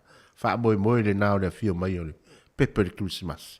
Nona winga, ia e te tau o na tātou whaangalo, ma whaatea ese atu nisi whaafita auli, ma ni mea o loo pono ti ai, ia le tātou wa ai atu lesio uso atua oi, ma lesio uso atangata. Ia maua e tātou uma le fia, ma le nonofo whealfani. Ia o le whaamoe nā ma le ongo le nei vaitau. Ia e le whaapea nā o le tasi le aso pe lua. Avea ia i pea i temi uma o le soifuanga. Ia e tau le lei ai tātou ma wai le fia. Le nei teimi o le fō vai atu o ato e 5 minute o na tāre o le tu lai tase e fwoi tatanunga. Ia o le au whātou whā atu le mamalo le tātou o tunu i lunga o le tātou li tio whalongolongo le tase o ono tesima le tase whā mō. Ia e mātou te whātou whā atu le nei teimi. Ia o te manatu fwoi o whamaleina la o tau whaafafonga i le tātou tautua le nei aso. A fai foi ua vale pe pa o papa sa mātou whamatalanga i nei foi tai au e me se foi le nei aso i le tautua ia mātou te whātou ese atu whamaulalo atu ia whaangalo ia neo mātou whali tonu ia mangalo i mātou lia fia mai o le pepe Krismasi o tau whina ngalo ia tātou whtapa i le aso a tai au pe ono whailo atu o le aso a tai au o le a le aise tātou a porkalame o le tala la walunga le a mai a pea on te tala le tatou le tio li tu lai fitu le tai au tatou whainga lotu maasani i le tatou lau mua nei Wellington o na taliu atu leo tatou whaasalaunga i Samoa i lalovaya mo le tatou porkalame le ato le tai au ia tufu e fiso ta Sesalem Sam ia maawina mai le tele o tatou porkalame i Samoa ia o tai au fo i le itu la e tasi ia o le a whanga solo tuai ia tatou whamanianga mai tai o kalesia o tai o le whainga malolo i nei ia i New Zealand nei ia o le awhamanu ia atu mo le mamalu le tātou o tunu. Ia o na tatala fo le tātou leina i le whai ungo le aso i tūlai e taulawa i tūlai lima ia mo whamanu ianga le tātou o tunu e wala au mai ai ia ina ia wha leoni o tātou whamanu ianga ia e mese foi ia o ni whamanu ianga mo whamoe moenga ia i le aso a tai au. Ia mo ni teimi ia le tātou le tio tasi ono tesiman tasi whamo e mātou te whātou whawhaso i fuatu le nei aso, ia ai wha luatu pēr tātou pespesenga lei, ia se ia pa ia li tūlai lua i lunga tātou Facebook ma le YouTube, ia on tātou wha mawai lea. Wale tātou pokalame, tu sa mai sa moa lea o li nei, ia ono tūlanga o tūtono le malfi o le awhainga ruenga e pe ona tautua mai Samoa. Ia manu i tele le alo ato le tātou o tunu le nei au auli i fe au matiute e me se foi o whainga whaataunga ia ma posi le leila o se leni ia ona ua taunga tā ia le soifuanga.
Sana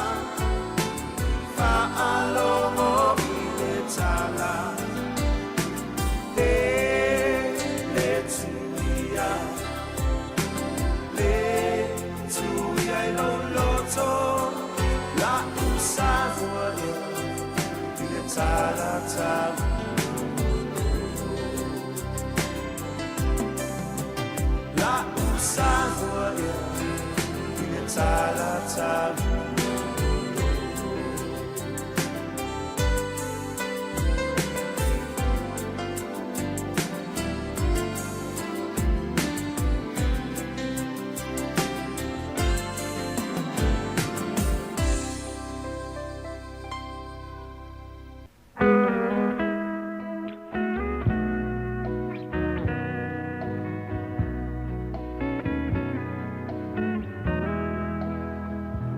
O le tina mea uli, malana tama pae o Elisabeta. O le soifuanga wha le tina lofa. Po o awhi ta o a mawhatianga, e puno wa i pea. O se tasi le nei o tiu te o lo mata wina pei to tono le atunu. A mata mai le titi whatoa a mata o naru le a onga le tene titi po le tamai titi. E muli le tina e ave. E nofo ai, e moe mole ai, moe nofo ai lalo se la au. E whaatalitali le teime tai le malo longa. Tu watu le mea ai alana tama. To e nofo. Se e tu ua la aonga. To e tu watu le whanguinu. Ona whato a o le fale. E whape nā foi la. Le tiu te tau ave le neiti nā meuli. Isi ana tamo Elisabeta. I le tasi la tai au. Na whapea to e foi tene titi ilona tina. Ona u whaisi tuai ona ngā ioia. Ia le tina mole mea ai. Mole la hoi le aonga. Tina, tau ia lea onga le atu wai. Se whaatali, o lea e tope lo mea ai, ona tau oi lea. Se tau ia le atu wai. Ia tango mai la e lau atu a onga lea, ta sa vali su e sa ta vale. Ua fiu le tina ma le tene titi e tau fi ta vale, e le aima se ta vale na tu, ona to e whapea tu foi leo le tene titi o Elisabeta. E apea ta sa vali ia, o le atu wai lea onga. Wa sahaba bali. Wa tau nui le whala aonga. Ia na alu fo leo le tene titi le aonga. Ia o sa whaia ni fo le tina i lalo le la au. Ia ma whaatalitali le teime tae le malo longa. Sa ia o na moe le tina. A o leo o ta le malo longa ta maiti aonga. Ia tu o ta tu o. Se maia e soka. O ia tu soka la a peta. Se le ai whaatali la. Ta tuovo me lau mea ai le lau tina. Fela ia lo tina. Ala whaatali me lau la au lai. Ia tatua. Ia lei. Ole tina la Elisabeta. Masalu, ta ilu. Wato le mea uli al whawhini. Tina. Fela o mea ai, lea wa tāl malo longa. Hau whaatali mai a woi o. Oi, wa tāl malo longa. Ia, tango mai la e lau ato lea. Le nai te tonu lau mea ai, a ai em nai a wo. Awa pita tele osa pita. Esa pita, alo tinane la. Oi, alama wa e pasili ai. Alo na winga to te leta li tono lau tinala. Ia wale leila, aila ma au tome aina, wa ule fia ai foi. Ta lo whafonga au tau. Amo ia lea tene titi. Na ona whaalongo tu lava pe amusia le lanwolona tina e ana woa onga. Hita loa, le fia ai. Ta lo sia ia ave ai whapea le loto a lofo nei tene titi isiona tina. Pei tai. Pei lavona sila fia le soifuanga nei. O le fuata molona lo.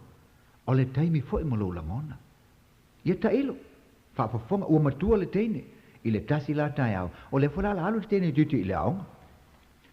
Tina, e lau lauma. Elisabeta, malia lau loto, alu lea onga, se ita leiva, ona o walwane le fale tupe, e tala mai se tupe, e fai e sau mea ai, ona o walwatu le mau lea onga. Se o te alantu tene fia ai? Elisabeta, o le alme o ele fia ai le nei aso. Se e whamel pula onga uni to e latu se si o fila onga, watu mea ai? Whafofonga au tau le tali. Fai mai o le tula fono le pule a onga. Ta ilo. Ia ai longa ye se pule a onga e wha pe wha sa se tina e aluatu e watu se wha malo si tino asana tama po sonaro le au. O si pe le wha fofonga. Uma o na alu le fale tupe sau le munga la tope le mea ai e tuli le taimi o le malo longa i fia ai si ana tama. Matua maua e le lofo le mea nei o le tina. O la fo la o sa malia tu le munga lai avele me ai le tene tit. Po le tene Elisabeth. Ono o lata le tene le malolo. E tau nu lo I fa fo le pa. Ai talo fo I mal malolo e lo tu la o foi ta longa tene. Pa ya tu oi. Se mai jo porta sia ia. Ko soka. Ia mana ia foi nata tu wota to soka. Tina. Pe ese me te mana oi. Ioe, se fa mole lava. Al watu lava e fai la utama la lo Elisabeta. E sau e watu lana mea ailen sau malon tina. Oio sau utama Elisabeta. Ioe, o la utama moni lava. I fa tali atula ina sa wa le fai ai. Faftai. Nei ele voli a. Elisabeta. Elisabeta. Olha. Fai mai la tina me oli la le tol watu mai la me ai. Te valea. Nei lo me ori sotina la fini le au lang foi fa pela sotina. Pelo Elisabeta le lo polantina foi le la. Kala lu oi ole kama. Tina. Fai mai Elisabeta le fa pena son tina. Ele oi foi son tina. Ea? O se tala le na Elisabeta. E matua le anga le nei mea ua fai Elisabeta. Ai longa I loa Elisabeta, munga la, ti munga, ai o fea ruai. Le mea ai le au ato malpo, matua le anga le nei teine Elisabeta. Elisabeta. Talofa. Le mafatia ma le tui ua tu ina tu nei le tina mailana tamo Elisabeta. Ai, o le tina. O le tangata tu mo le alofa. Na vai mai lo fo utu watu le anga le tene. Pei fo le ai ngole ngalo umo na ti ngama mafatia I le tali na faiane lana tam. Ala fo linga ata ne ma fasiliane lana tam. Elisabeta utu wala onga. I kua. Elisabeta, e se me o tupu. Ya, ma fa ko la ko. Minga lo ko ko fu. Ta fe Elisabeta ya te oi. O le ale mea na ele al wifuane ya te au. A wifolo mea ai le sa o al watu maa. No fa ya tu le ate o mun fu watu na mea yo tile fi ai. La ku fu o wak na mea ai. Fe Elisabeta. O e mai lo tina. Matua ele anga tele. Ai longa te loa. Fe alwai. Munga lamti munga fe alwai. Lale nei meu e fai Elisabeta I lo. Lo lanton. No fa la lo fa le til tu wala suese me que fa. Elisabeta va tal mai. Talofa. Wa fiule tinai fono. Sa lilo yo na manatu. E moni le la ngona wa yela na tam. Peita I wo ile fia masani ona la si taula nga fa tasiai malana tam mo le matai le lang. Ole ya masis. Wo il popa tu sa wa afale valu ona sa vali le tinai sai. Sei fa fonga ile me wa yai nei. E mo wa tu to ton was tasio fale kalap. O yela na tam to ton. Fia lolo. Lima tala. Ka ki. Tong. Aduh, oi.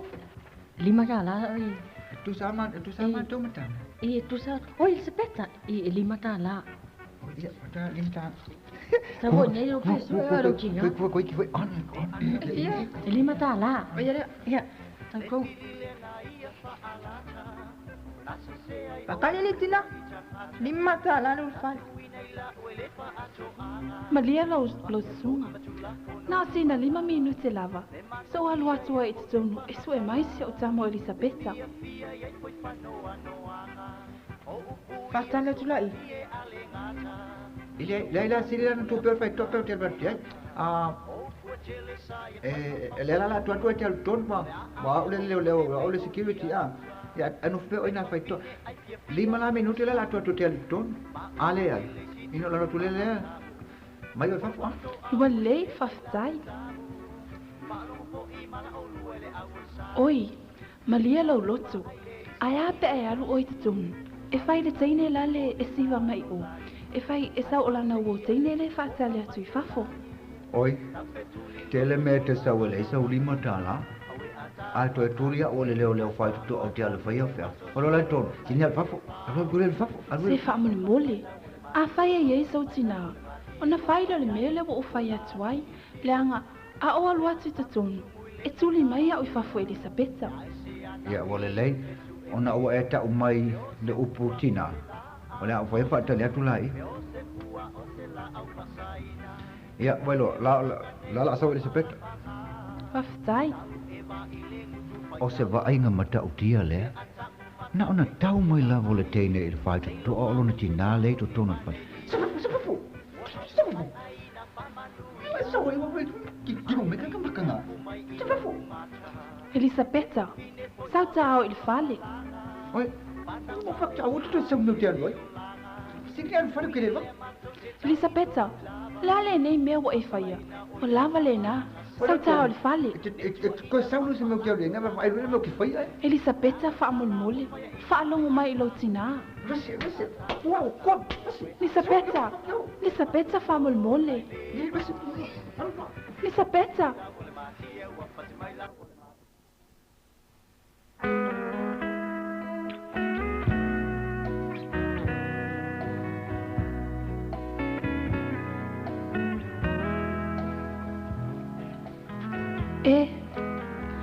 Ao ita ea. E pe o tātanga se mai o tatino. Le ali ie, lo o tu wai.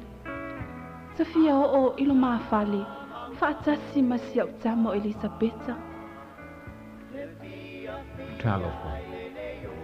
Pe ai una lana o lenga I lona matai. Nao oi lawa le whale, ma umai longa lona soifu. Uane ia nisi o aina la te tua oi, I le pa a ofu le tina ma teo le whale. O nā lua tuele o le papine, o mena I tai I le whale tikalapu. E sa ili mai le tēnei titi o Elisabeta, e lomo I ai le whaala velawa o tupu. O le whaala oi tonu le papine o mena, I le whale kalapu.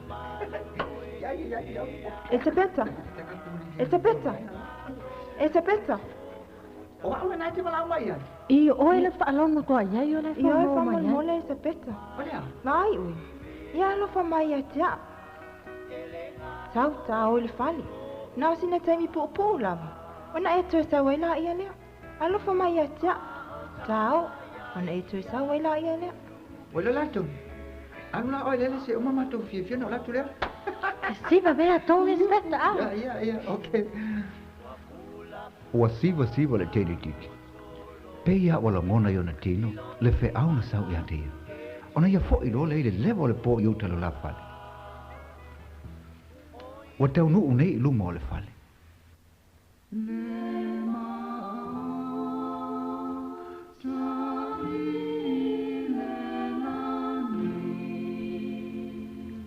Se fate ia o ia pesenga o sau I luma o le fale. Awa nei pesenga. Ai po fea le sau ai. Oie le ai. Ona matou fale le sau ai. E tau nuu atu lo e tonu ma matala le fai tuto. Ia o sau pesenga. Ma liu si ona tina. Le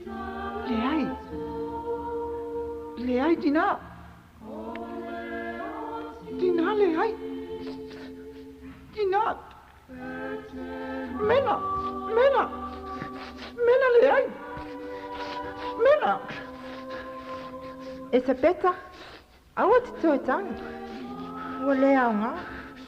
Ua masaa nei puwai. Ua maleu lava si au tina. Ona lau le alofa ma lau le usita. Le ai. Tina le ai. Tina le ai no foi lunga. Engai le anga o tina. Tina le ai. Tina kai le anga bulan me nai foi foi ai kisa.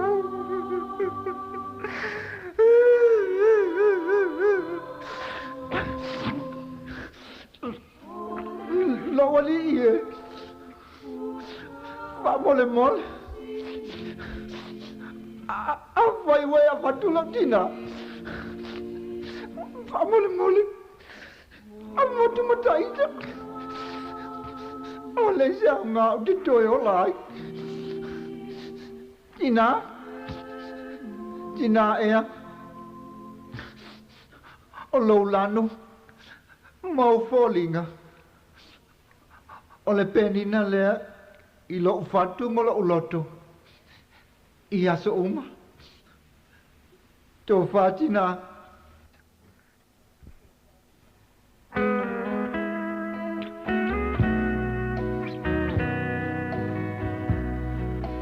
O Elisabeta, molona tina mea uli. O le sa fai matina, o le tamaitai o mai tui le tufunga sa imoa. O le tene titi o Elisabeta o Maria Tipa. O tene aonga, o le tamaitai o tuto tasi setu ma Luisa Mamaia. Le pia pia le le yolanga. Alo fale a pa amaoli ve oche talia tu inia olo upia lea O le awas fulmaleva minute ua te ai nei leitu la e tasi. Ia o le nafo ua mai atuai le tatou le tio e peon wha mawai atu iai. Ia a o leo tatou se e mai le tatou whaasalalonga i lunga le tatou Facebook. Ai me se fo le tatou YouTube ma le tatou app. Ia whamalo atu ia antele aliva. Ia ai me se fo i le to telo i la tau ro mwhai o na mafuta mai. I lunga o le tatou Facebook ma le YouTube le nei taimi. Ia e manatu o lo so longa le lava ia fiufuanga a le tangata lava ia whatalofa foi nei tamam tina matua le lava e mafuta mai lunga o le tatou Facebook ia e whatalofa mtaltalo atu lo lima ia ili mamalu malpa ia o le tatou atunu e manatu ia ua mai a foi ia tau mawhtanga pa o ste whasini ngā marosi ia ili awa ulinei ia na waaila ia lea po le afiafi tau na mama ia le tau mawhtanga o le afiafi. Ia, ma lo foi le au no fale ma ila to uma lava o lo nafa ma le tiute mo le tausia ino tatou tamau tina ma tua pea fatu temi o sola ma na tua awane ingalo na ta ona whamanatu ala to fala au ia me se foi ala to appointment fo mai po fea lava ia vaenga te tau ona mana mia fatau nu ala to appointment ia o tatou walo atu ia Sofia Fia e ngalo ma foi tele o na mea pea o le temi ia o tatou vivesi o le ata pena le whanau mo le ainga faili tienga na il mtafanga pe alangi leile aso ia o le fautuanga lava awane i ngalo ia te utou o na vaaifa leita to whanau wa aile leile tau li tūlanga o lo yeile ngata i fale ia pe te tau o na alu se tafaonga ma tae ele le whanau ia i lea mtafanga ma leta mtafanga fo ia le whawhitauli o le tūlanga fo ilea o le mali lemo ia mali loa inisi ia pe o na sauri li poti le nevo i tau sanga ia ua o watu le valu se fulu tangata i le vale valu se fulu ma le iwa se fulu i la tou ua maali liu o maali lemo ia i le sami i olonu inga o se whaingu me la tele ia e mafua mai lava i le tatou whaatamala ia ma le tonu no whai o tatou whai unga i fuafuanga i tala o le tau ia ma le tala o le tai ia o le fautuanga le nā mana tua foi o tatou whai ngā whaiva o lo mamalu pea tatou tu la fono o le tatou paua le na ua uma foi ona iai le sais le nama le fua o lo tutu i vaenga uma o lo wia e tatou atunu ua wafa ia whangotanga ia e fua iai ia le paua se furu paua le tangata sa whaasu ma tangata sa tofu ia e se furu ana paua a whai e tatou te soli pe leu tangia lea i whatisilanga ia ona ave leo tatou si tūlanga o soli tu la fono ia mama i maua tuai a tatou mea tō tino i eita avale ia o vaafi ia malitele o mea tō tino taunga tā ia e ave uma le vaenga lea ia mata ofi se i umalo whamasinonga malitulanga e tau na i lau sala ia e o foi le tui ia male maso e nā lava e whātū la fonoina tai lima sefulu ia tui e tangata male maso ia pei lava e o atu se lau lima sefulu ia o nafi ngota uma ia o lo o ilalo uma le vaa ainga a le ofisa o whainga whaiva ni usila ia i tūlanga fo i lea ina ia le leipea lava le tūlanga o le fonga tau mafa a le tātou atunu mai i le o lea o ngā sami ma lea o ngā sami au fo i tātou te te ai ai te tau no tātou tau sisia tū la fono ia pe ona tatou ia le nei atunu ia manatu foi e whapenal whenga soloa i mai o tatou māloa si mai ia manuia foi le alo atu o ainga i whapoiponga ia nisio whapoiponga i le aso ataiao ia e mese foi o nisio aso whanau ia a whai foi o ani fofuanga o loo ma futaima wha maupopo mai i ainga ia manuia tele lava ia le alo atu i nā fuafuanga ia awale whatasinga ainga ia a o me silo nā mea ia o tātou whaafo ili vi inga ma tātou whamanu ili tapa au le langi awa o ia lava ua mafu ai nei mea uma, nei mea lelei uma lava. Whaawa o tātou whaafifiang sui whiwhiloi ia a o tau whaiwi u foi au mga ruenga al tātou o tonu tono whanewhai ngā ruenga.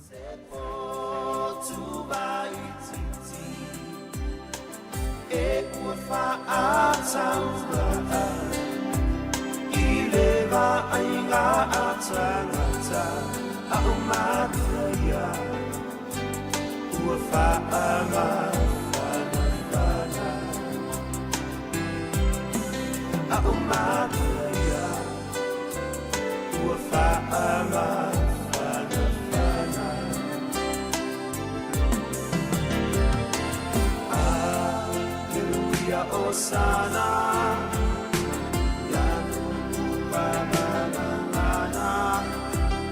Wa Fio Mailetana Fa Alomo Iletana Letuia Iloloto La Usavoya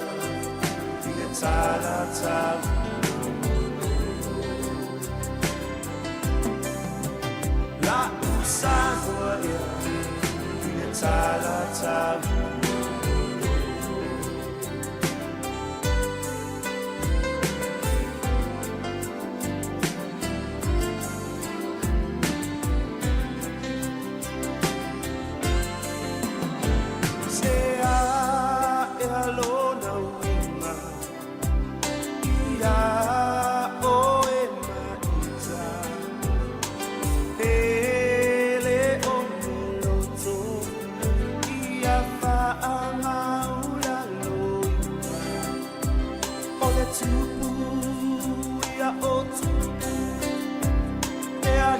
le feeling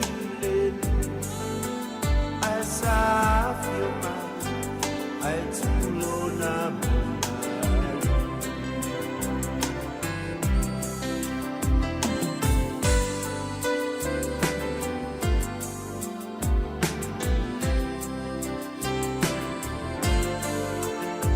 say I alone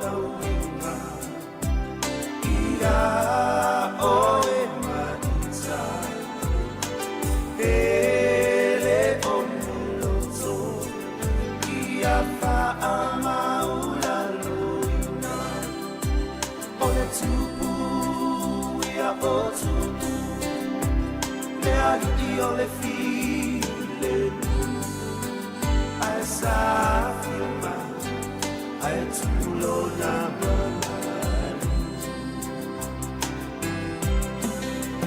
as I feel my eyes alone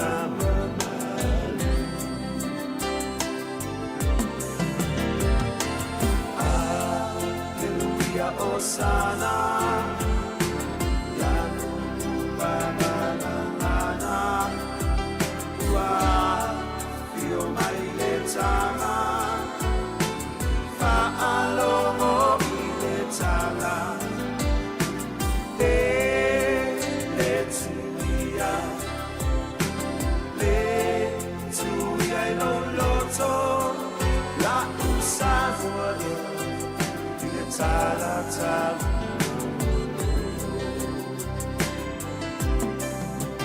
La usavoya Tala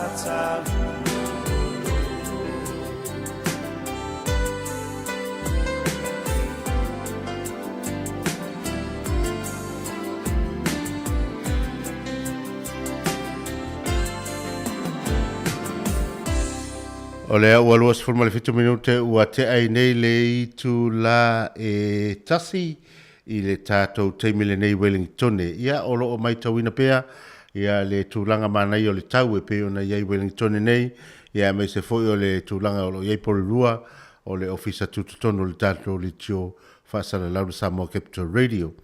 Ia whaatalo whaatu lava ia i lātou o lo mwhaina mau mai tātou whaasala launga i Australia, le vava iato lo mafuta mai le whaletua ia Betty Thea Nansen.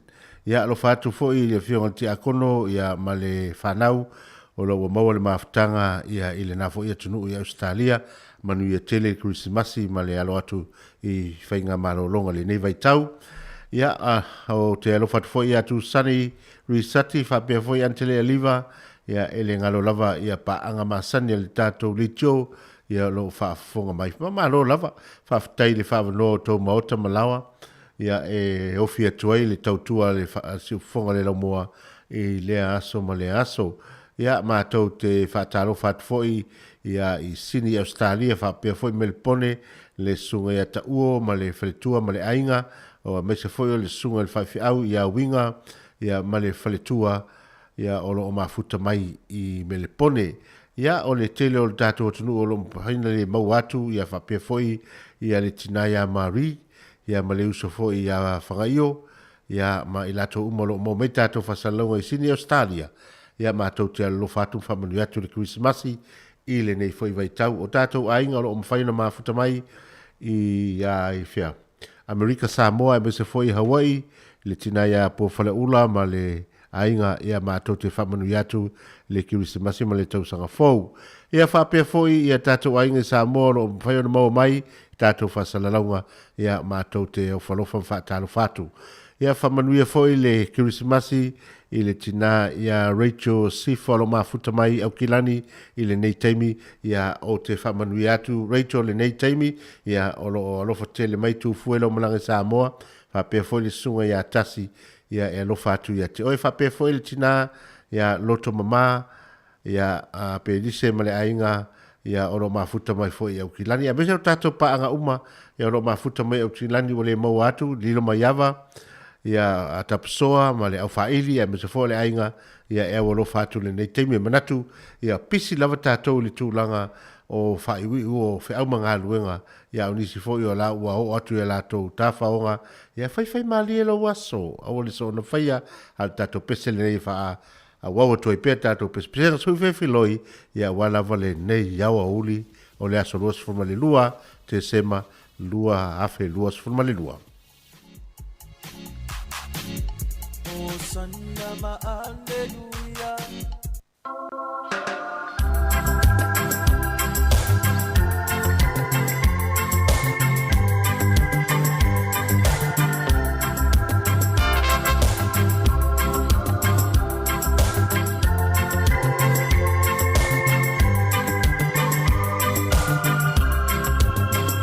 City sidewalks, busy sidewalks, dressed at holiday style.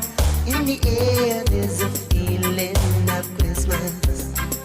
Children laughing, people passing, meeting smile after smile.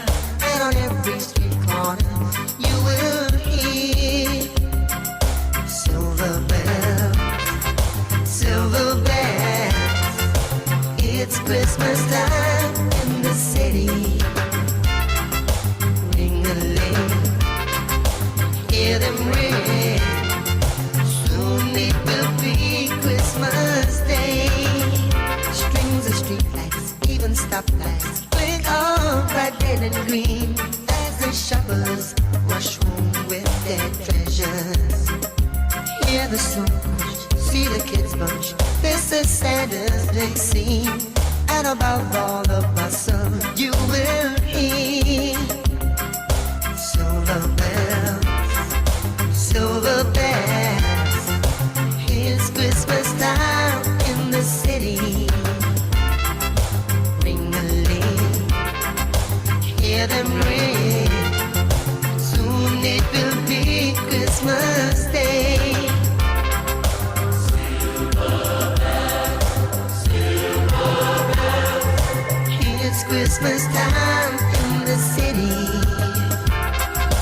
Silver bells, silver bells. Soon Christmas Day.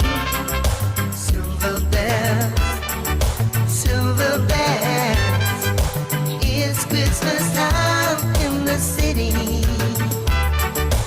Ring a ling, hear them ring. Soon it will be Christmas Day. Silver bells, silver bells. It's Christmas time in the city. Ring a ling, hear them ring. Soon it will be Christmas Day. Silver bells, silver bells. It's Christmas.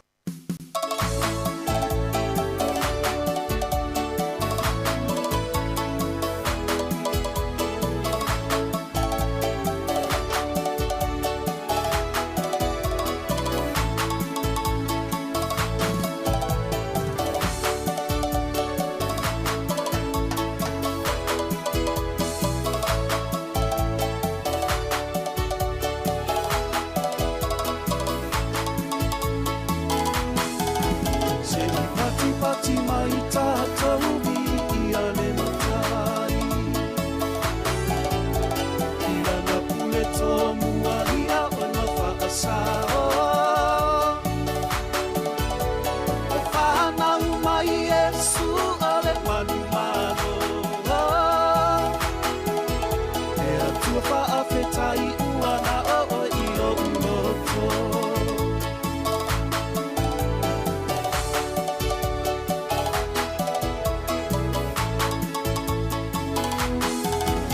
Ua tātou maua fia fia o le me kirisimasi.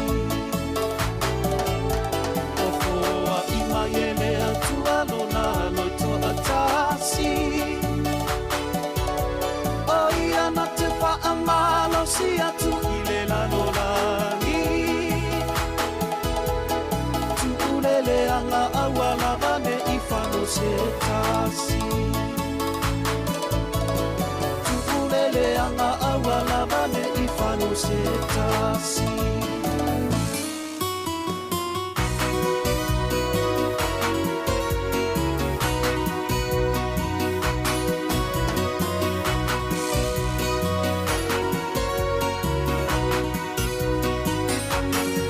Mai mai wānu le malanga i le alasa i le tāma. Na whaalangi no mamuli muli me whetuta i ana. A ole tua oli oli mai mani whia wa ai. A he rota, au tira mai me i whailoa i ai. Sa moa si i le whaapetai. Yesu leo o whanau mai. Mai wakawa e le au mākoni i le whane o manu. Le puru mua au o kuru i whanau ua foa i atu.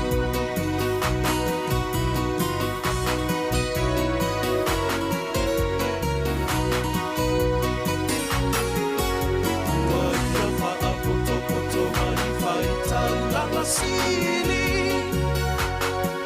Ua whaalongo, ua ia suke matuku whesi. Ua ia iloa foki ua o regi a ina o ia. Le au mangoi, ua tele ai fo ilona ita.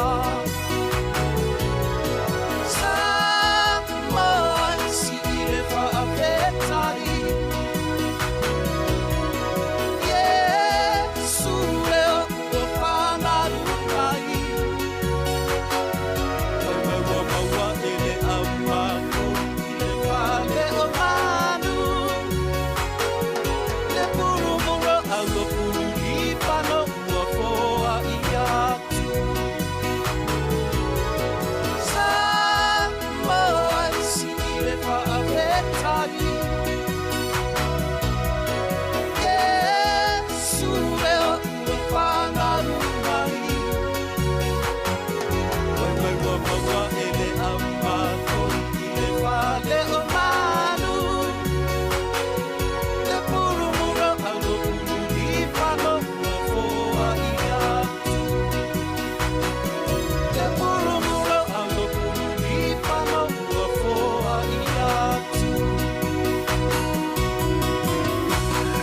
Ia le tātou peselena mai ia taulanga tanga loa le puru muro ma le puru lipano ma le auro o mea lofa nana watu ma le au makoi ia la tau te whai mea lofa i le pepe o le Christmas. Ia le fesili la o le ala se ta ua mea lofa ma le pepe o le Christmas.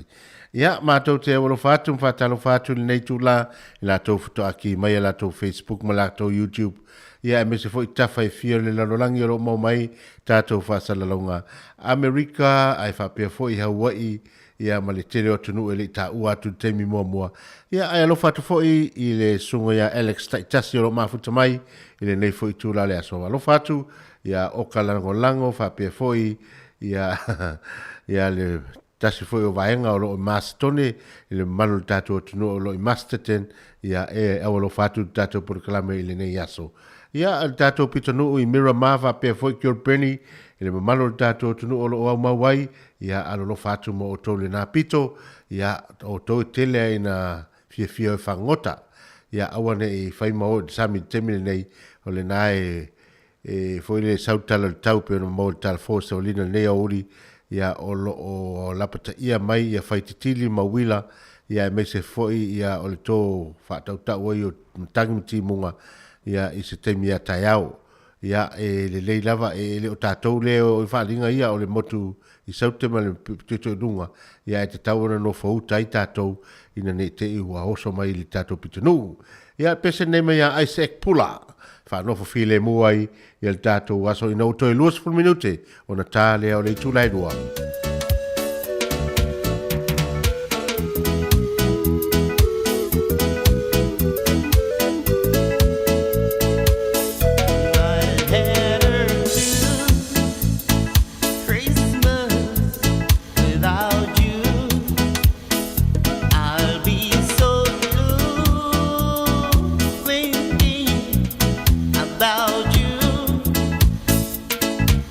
Decoration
Lea watoe se funu tolu minuti o Natalia o le itu la e lua.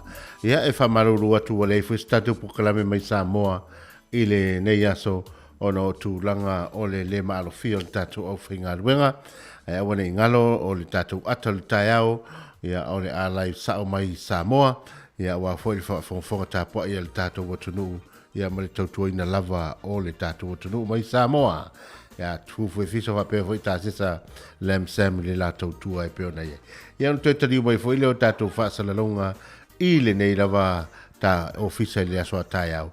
Ia e malo lava le nei aso e manatu ia o avea lava matou fa fia so fe filoi ia e momole atu e foi se fe au ma se vai malu yo to finangalo a fe ngai foi mangalu nga mafol nei aso o tau fa unga lava o le tulanga pe o nei nga luenga ma tapenanga ia o fai pati umal tele o fai ngaluenga fai mali a fai fo tang fiel ava malosi vande fa fonga le atunu ia awane e tango le foi ulio lau tavale ia e vili se tautua foi le taxis pe foi le upa ia e momolia oi lo maota malo lawa fa fai ngo fie me uma awane i tele so taimi te tu wai le famsinonga ia ma faina tu ilo laisene o lo fe avea i se fa na le o nga mesel tinale ainga fo fuanga le ainga ia ai ona ole vale ole tato fa tau ia ai mana ia ona vili taxi pe vili foi sa wo ia pe am fai foi na vita vale tina ia e momoli atu oe ma to e piki mai oe il temi uma il fie Christmas ia fai mali a fai foi papa kiu ia va aile lei pe te tau ona tau mafa inu la fala au ai tele tango fie il tele o tau mafa wa ia yo ruma nei temi ia tato pese mai le hallelujah singers ma tato paisa mai ua va aia angedu.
Angel se mai le langi ngo whana mai le pepe fau le alo e to atasi.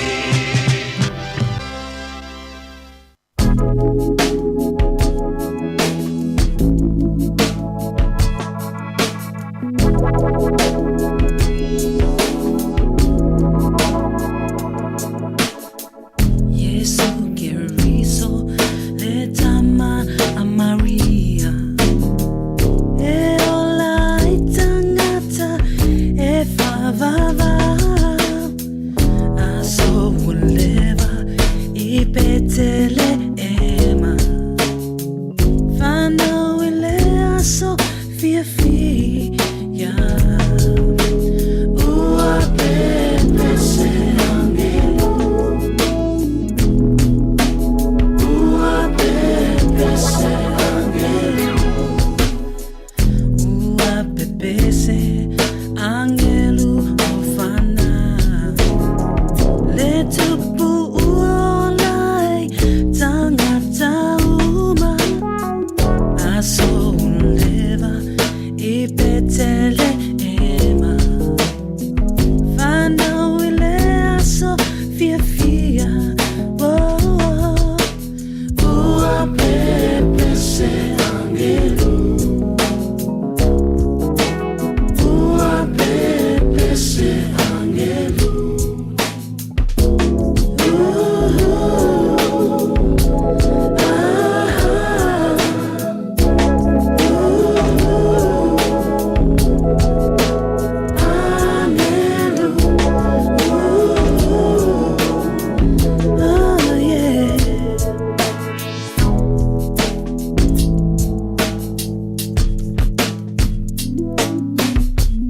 Yesu keriso le tama a Maria e ola itangata e faavava aso uleva I petele ema fana wile aso fia fia ua pepe se angelo ua pepe se angelo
Ia, tātou pespesenga lava, pespesenga lava.